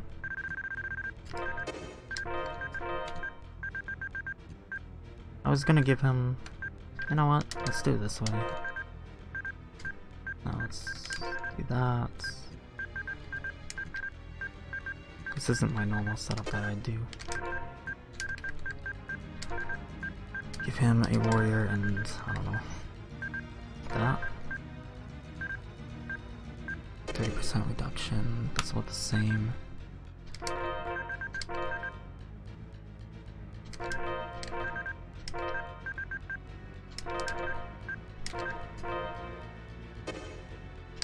Good, good. Make sure we're healed. Alright, time for the super boss.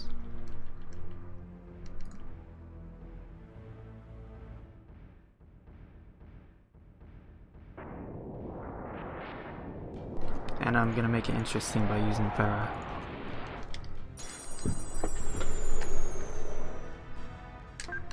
So we're gonna start by turning AI off for Farah. What's her face here?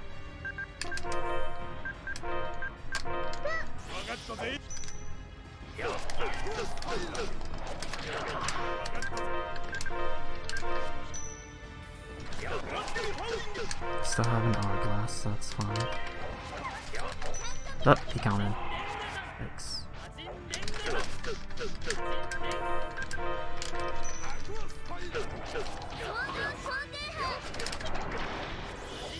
We can't hurt Narrate above him, which makes this fight obnoxious, so we can't stop cast. Ooh. Merity, why are you over here? Get back! Dumb. Pluto, that's bad. That golden sword does about 9,600 damage, so you have to not get hit by that. Oh my god.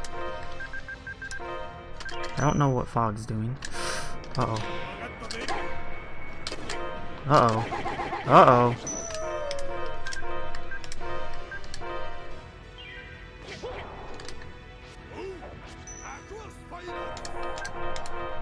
I didn't have someone ready to use an hourglass.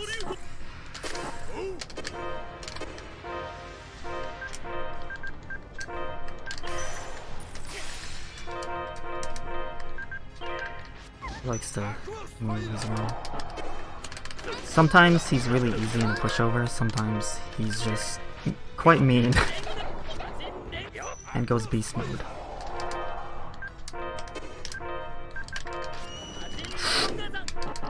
Ow! Home run. Got hit by the golden sword, which is almost a one-shot every time.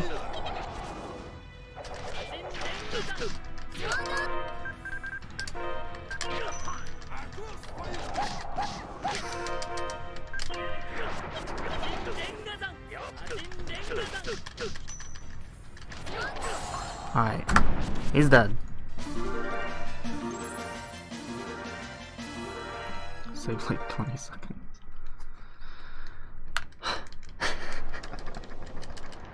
Alright.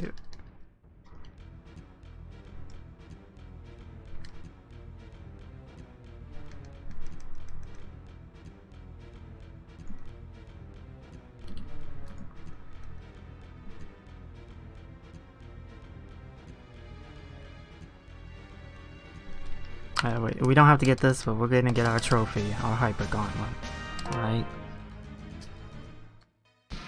Now we're gonna head, just gone all the way, to the final boss.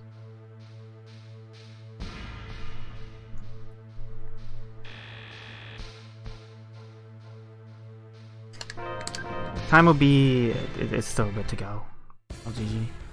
There's a two-phase fight for this boss. You'll know when we're on the final boss, I'll say time. It's easy to get, because it's on fade out.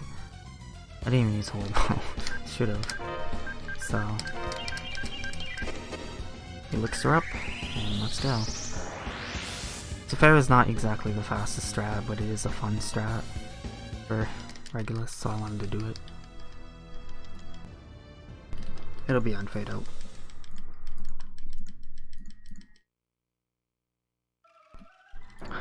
We made it through the marathon unsafe part. That dungeon almost ripped. Good thing I still had my reverse style from Krasnarsh. Probably would have ripped. Since I got that bad encounter.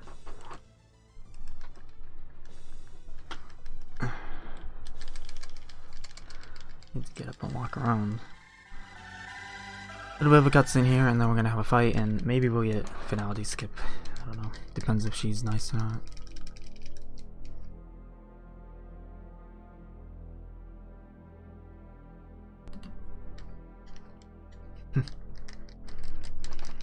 A little bit of a pushover. Just she actually won't be too tough in this category. In any percent she can kill your run. I haven't lost a run to her, but she's scary.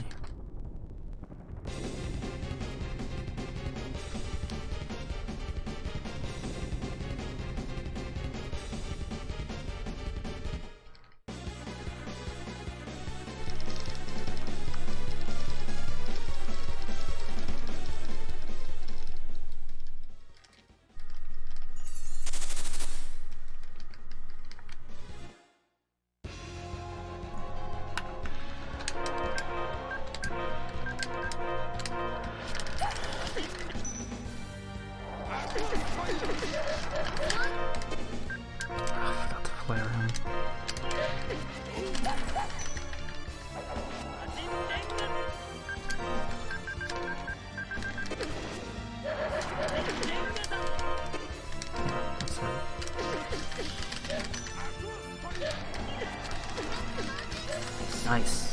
Finality skip. That's pretty rare.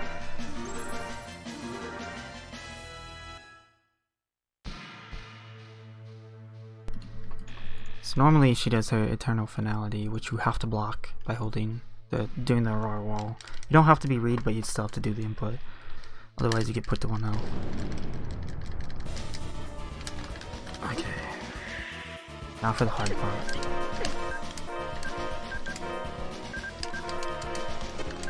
Oh yeah, I forgot. You get an all divide off of her, but you can't use hourglasses anymore. Not really a good trade. Dark Force.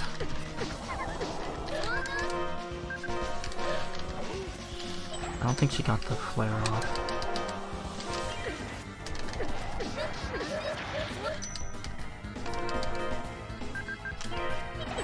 That one is annoying.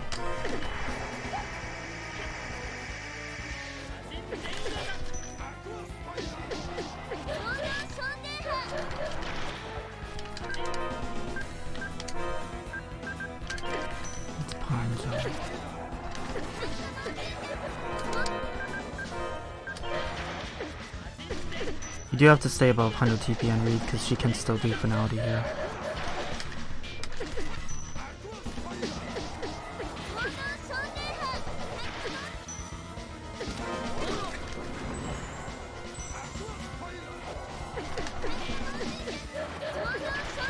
And she's gonna die soon, so like get ready on time.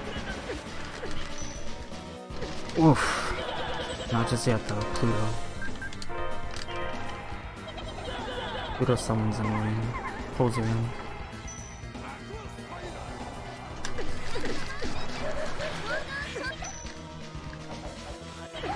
Cast Flare, we can't cast or not. Alright, and time. Excuse me. That was a 5:58.25. Although, I did play Whis for about 4 minutes.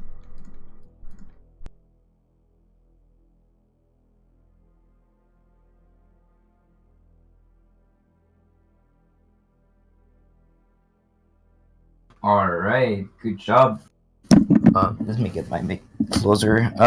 So yeah, we are quite ahead of schedule. The next run is at 11:55, so if you want to do anything, go for it.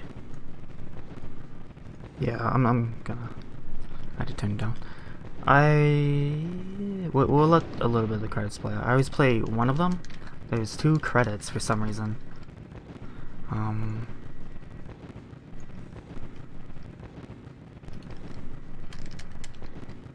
We'll skip this one and play the second one. And then, I guess I can show Hardcore Narrowed. It's tough. It's a toughie. It's way different than this fight, let's just say that.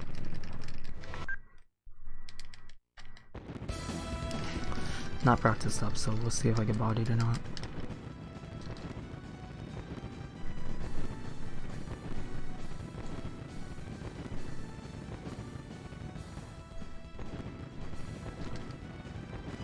Well, her mom will help and heal in a second.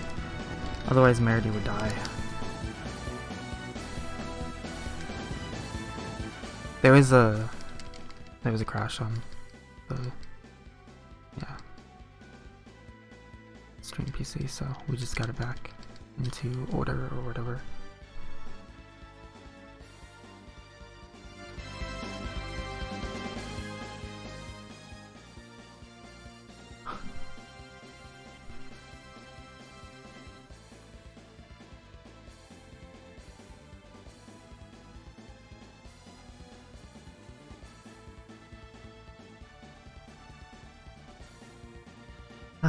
That's a load off. It's a tough run. I don't ever want to do that in a marathon again. A lot of bad stuff happened, but we got through it.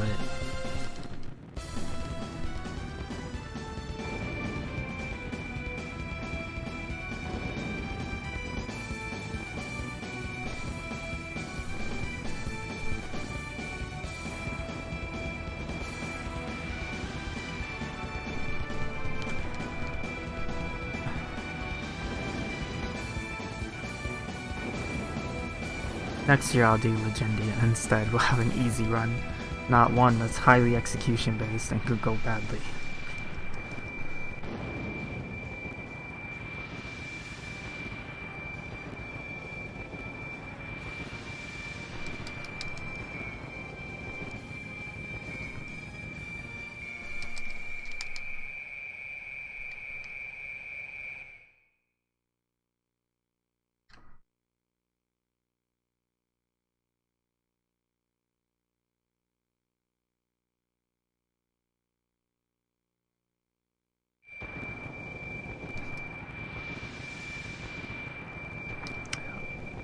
So, power, friendship, put aside for motherly love with her tentacles.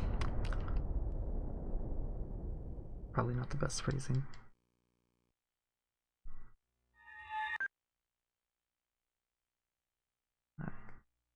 So that was a credits. But there's two. We'll let the other one play. Ending song is different on JP version. Intro song is different too.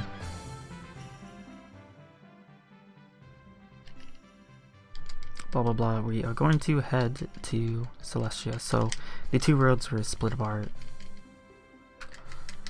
instead of crashing into each other.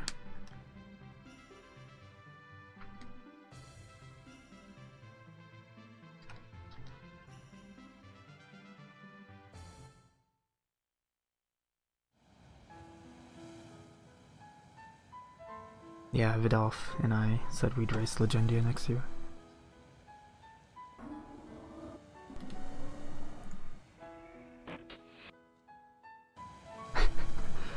It's a cursed emote, dude.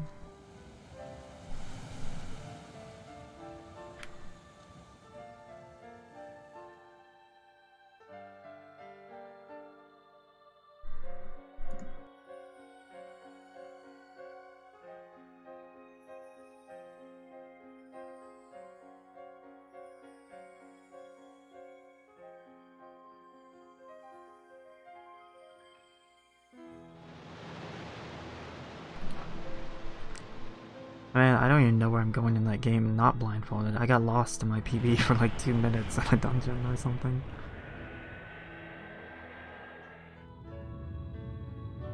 You'll get some punches in a second here. Or more like some hammers.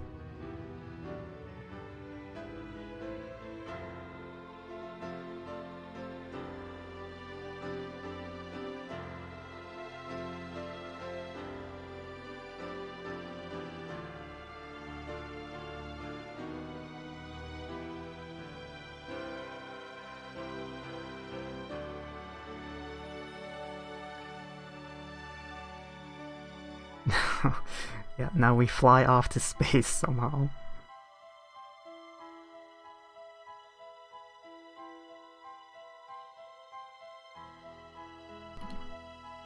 So I could have opted to do... I used to do this backup strat in Regulus. It gets like 30,000 damage. You actually do Maxwell extensions. Couldn't get up to Blue Earth though, you have to get Savories on Merity. But it's not worth the time for it.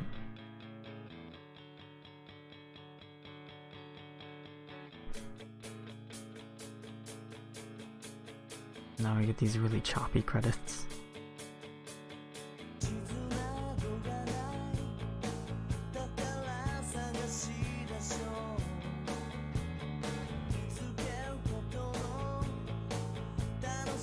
Blue Earth is correct, LGG. That's the final extension of Maxwell's extensions.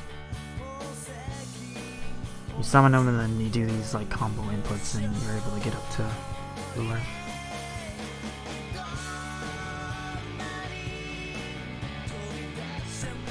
Sing FO10, Pampa. We don't need to sing.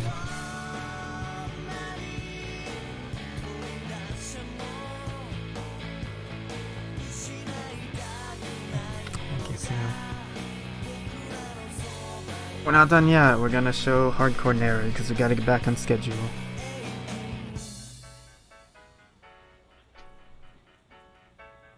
It's 100,000, I think. Okay.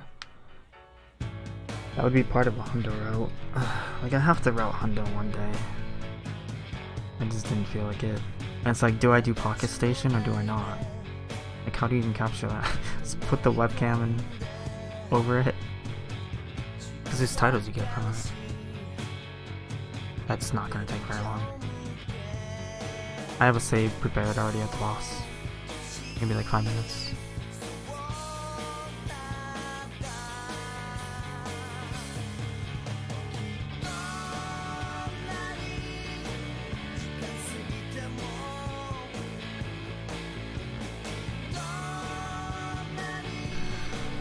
So either I'm going to win, or I'm going to die. That's how the battle's gonna go. And I've only completed one hardcore run. There's a lot of problems with that game. The whole game is so hard on that difficulty.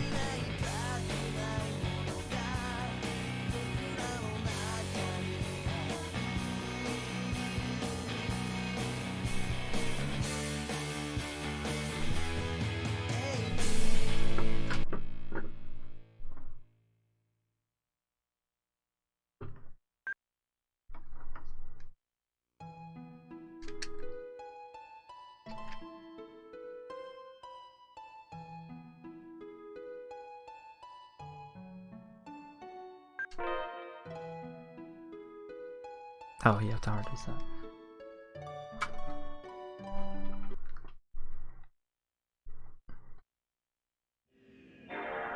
I guess I don't need FDS. I guess I shouldn't.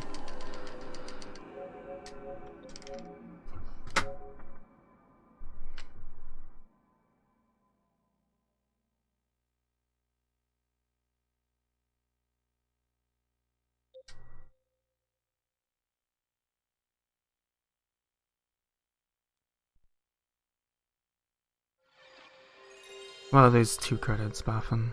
I skipped the earlier one.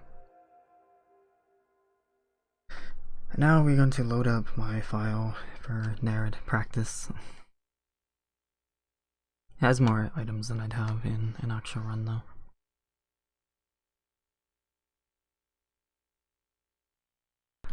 And this could be good, this could be bad, we'll see.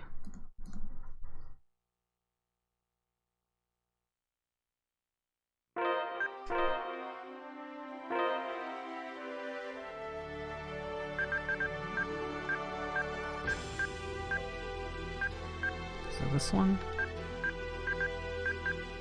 Yeah. Could be this one.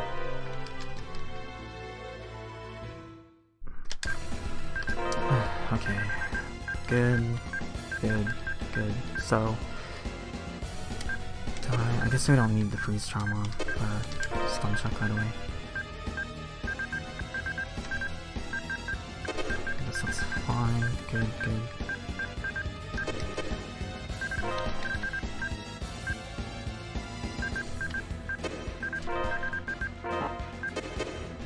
Alright. So this setup's different than what you'd have. There's only 2 setups that I found that have worked to do this in a run setting. Read Farah Fog chat, read Farah Merity chat. Fog is a bit more consistent. So we need chat because once Nerid gets to half health, she's going to spam Chaos Player, it's instant cast. I would never get an Aqua Spiral off again.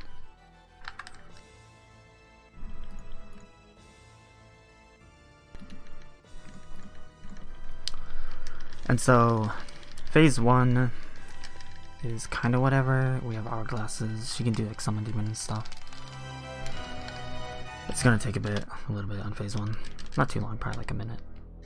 Phase 2 is gonna be really hard, and she does like freeze and paralysis. So, Reed and Farah have to have immunity. This is in any % setting, so I don't have Darius Emblem or anything busted like that. We have 4 reverse dolls. She's either going to open up with Eternity Swarm, which is an extension, one of the strongest spells in the game, or she's not. She's going to rush. And we're gonna either win or die quick. She can also cast Shooting Star. The most I've seen her cast is 3 times, and then I died. So if she does that, I'm dead. This is an insanely difficult fight. Well, phase 2. It's gonna be something. We're gonna be using items all the time. Hope I have syrup bottles.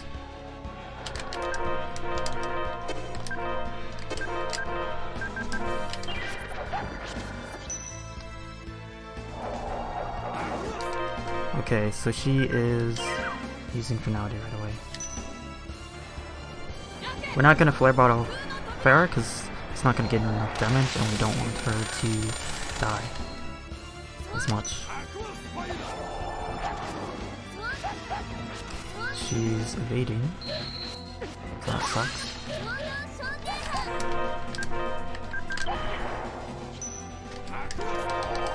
And chat has insane item cooldown. Like, it's so quick. Where's my oranges?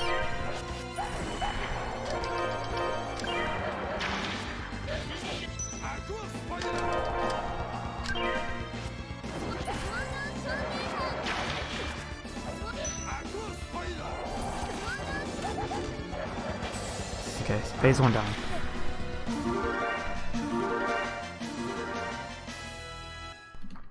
Oh, she won't be there just for items. This run can't be completed without chat. I have not been able to find any way to do it without her. So we're gonna get narrowed to half health, and then we're going to swap character. You don't get to swap in between battles, unfortunately. Okay, this is Eternia Swarm.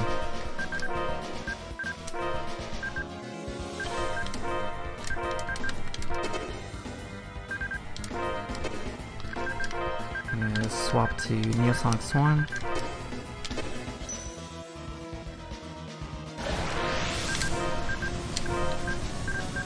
So we're gonna put on some reverse stalls.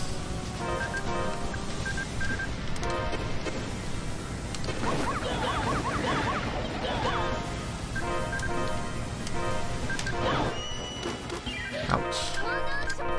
Okay, we used ours. Chat used hers. He needs paralysis check. Chat can take. No, we won't do that. We'll do the gear swapping.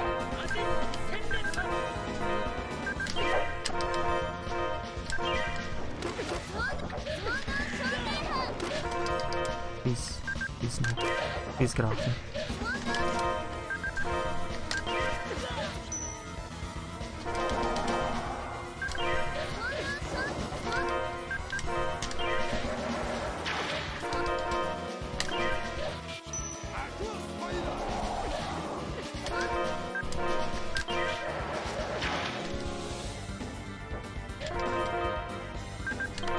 I need to do something. I need to move chat off. Sometimes characters will glitch out too, which you'll see. They won't do anything even if I give them orders. So I have to like manually swap in this fight. Right, get rid of the all divide. I'm gonna give them, so I don't lose it.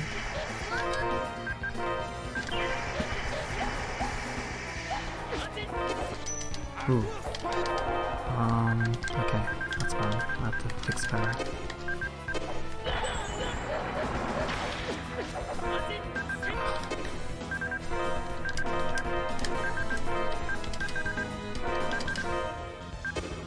That's not right. Actually, I guess it's fine. Oof.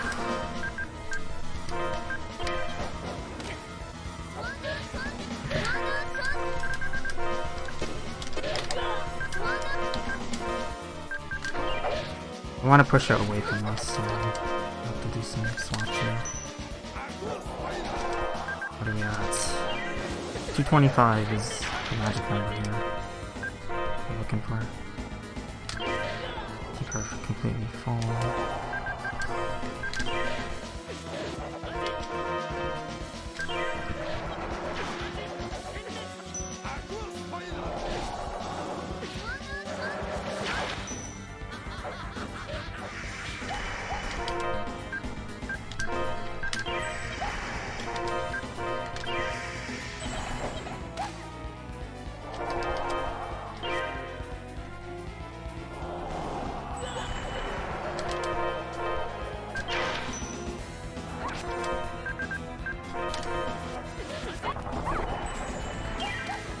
Okay, final one, and then let's do some preps then.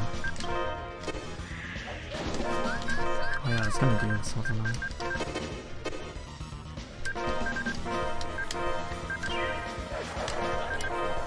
Okay. Oh, no, that's not. What is fog? Chalice.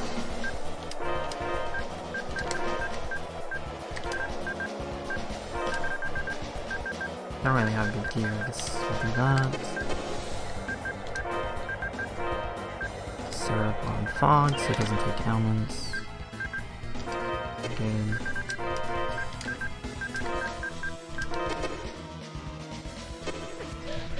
Oops, that is Toss Hammer.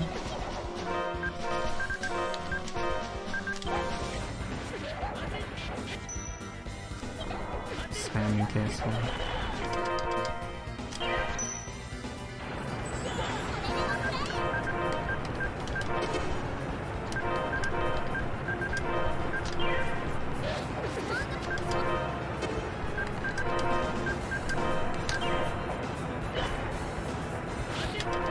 So we'll make it there eventually.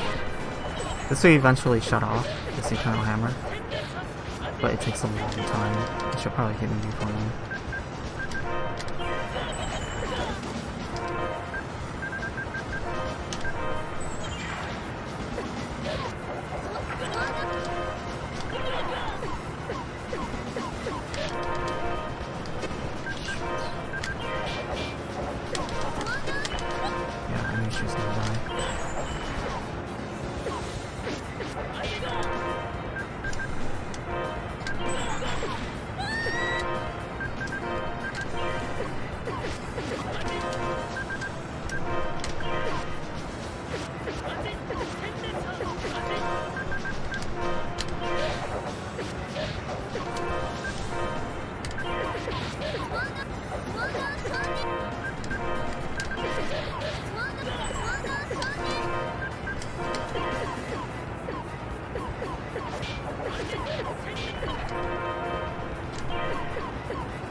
Team needs to stop backing up.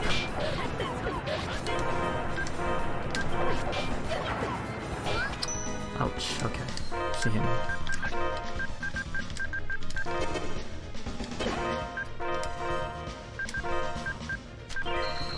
It's because Rank is not cooperating.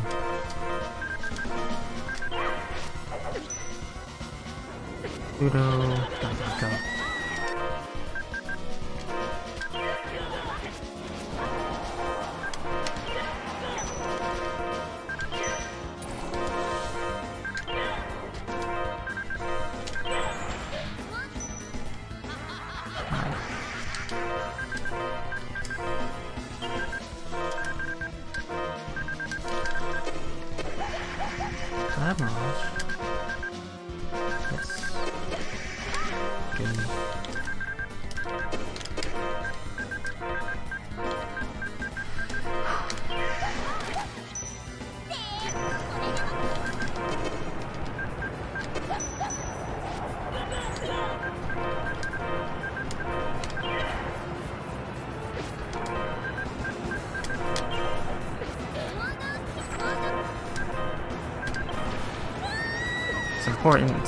It's okay to let people die, you just gotta make sure to keep Mary from casting, which is another upside to this ability.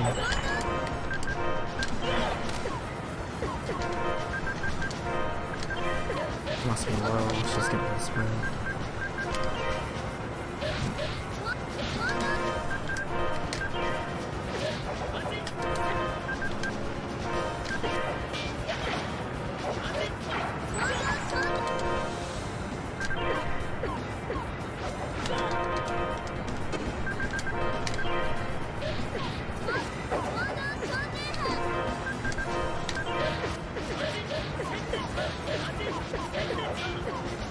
GG. That's hardcore. Nerd. That has to be done in a run. I don't want to do hardcore ever again.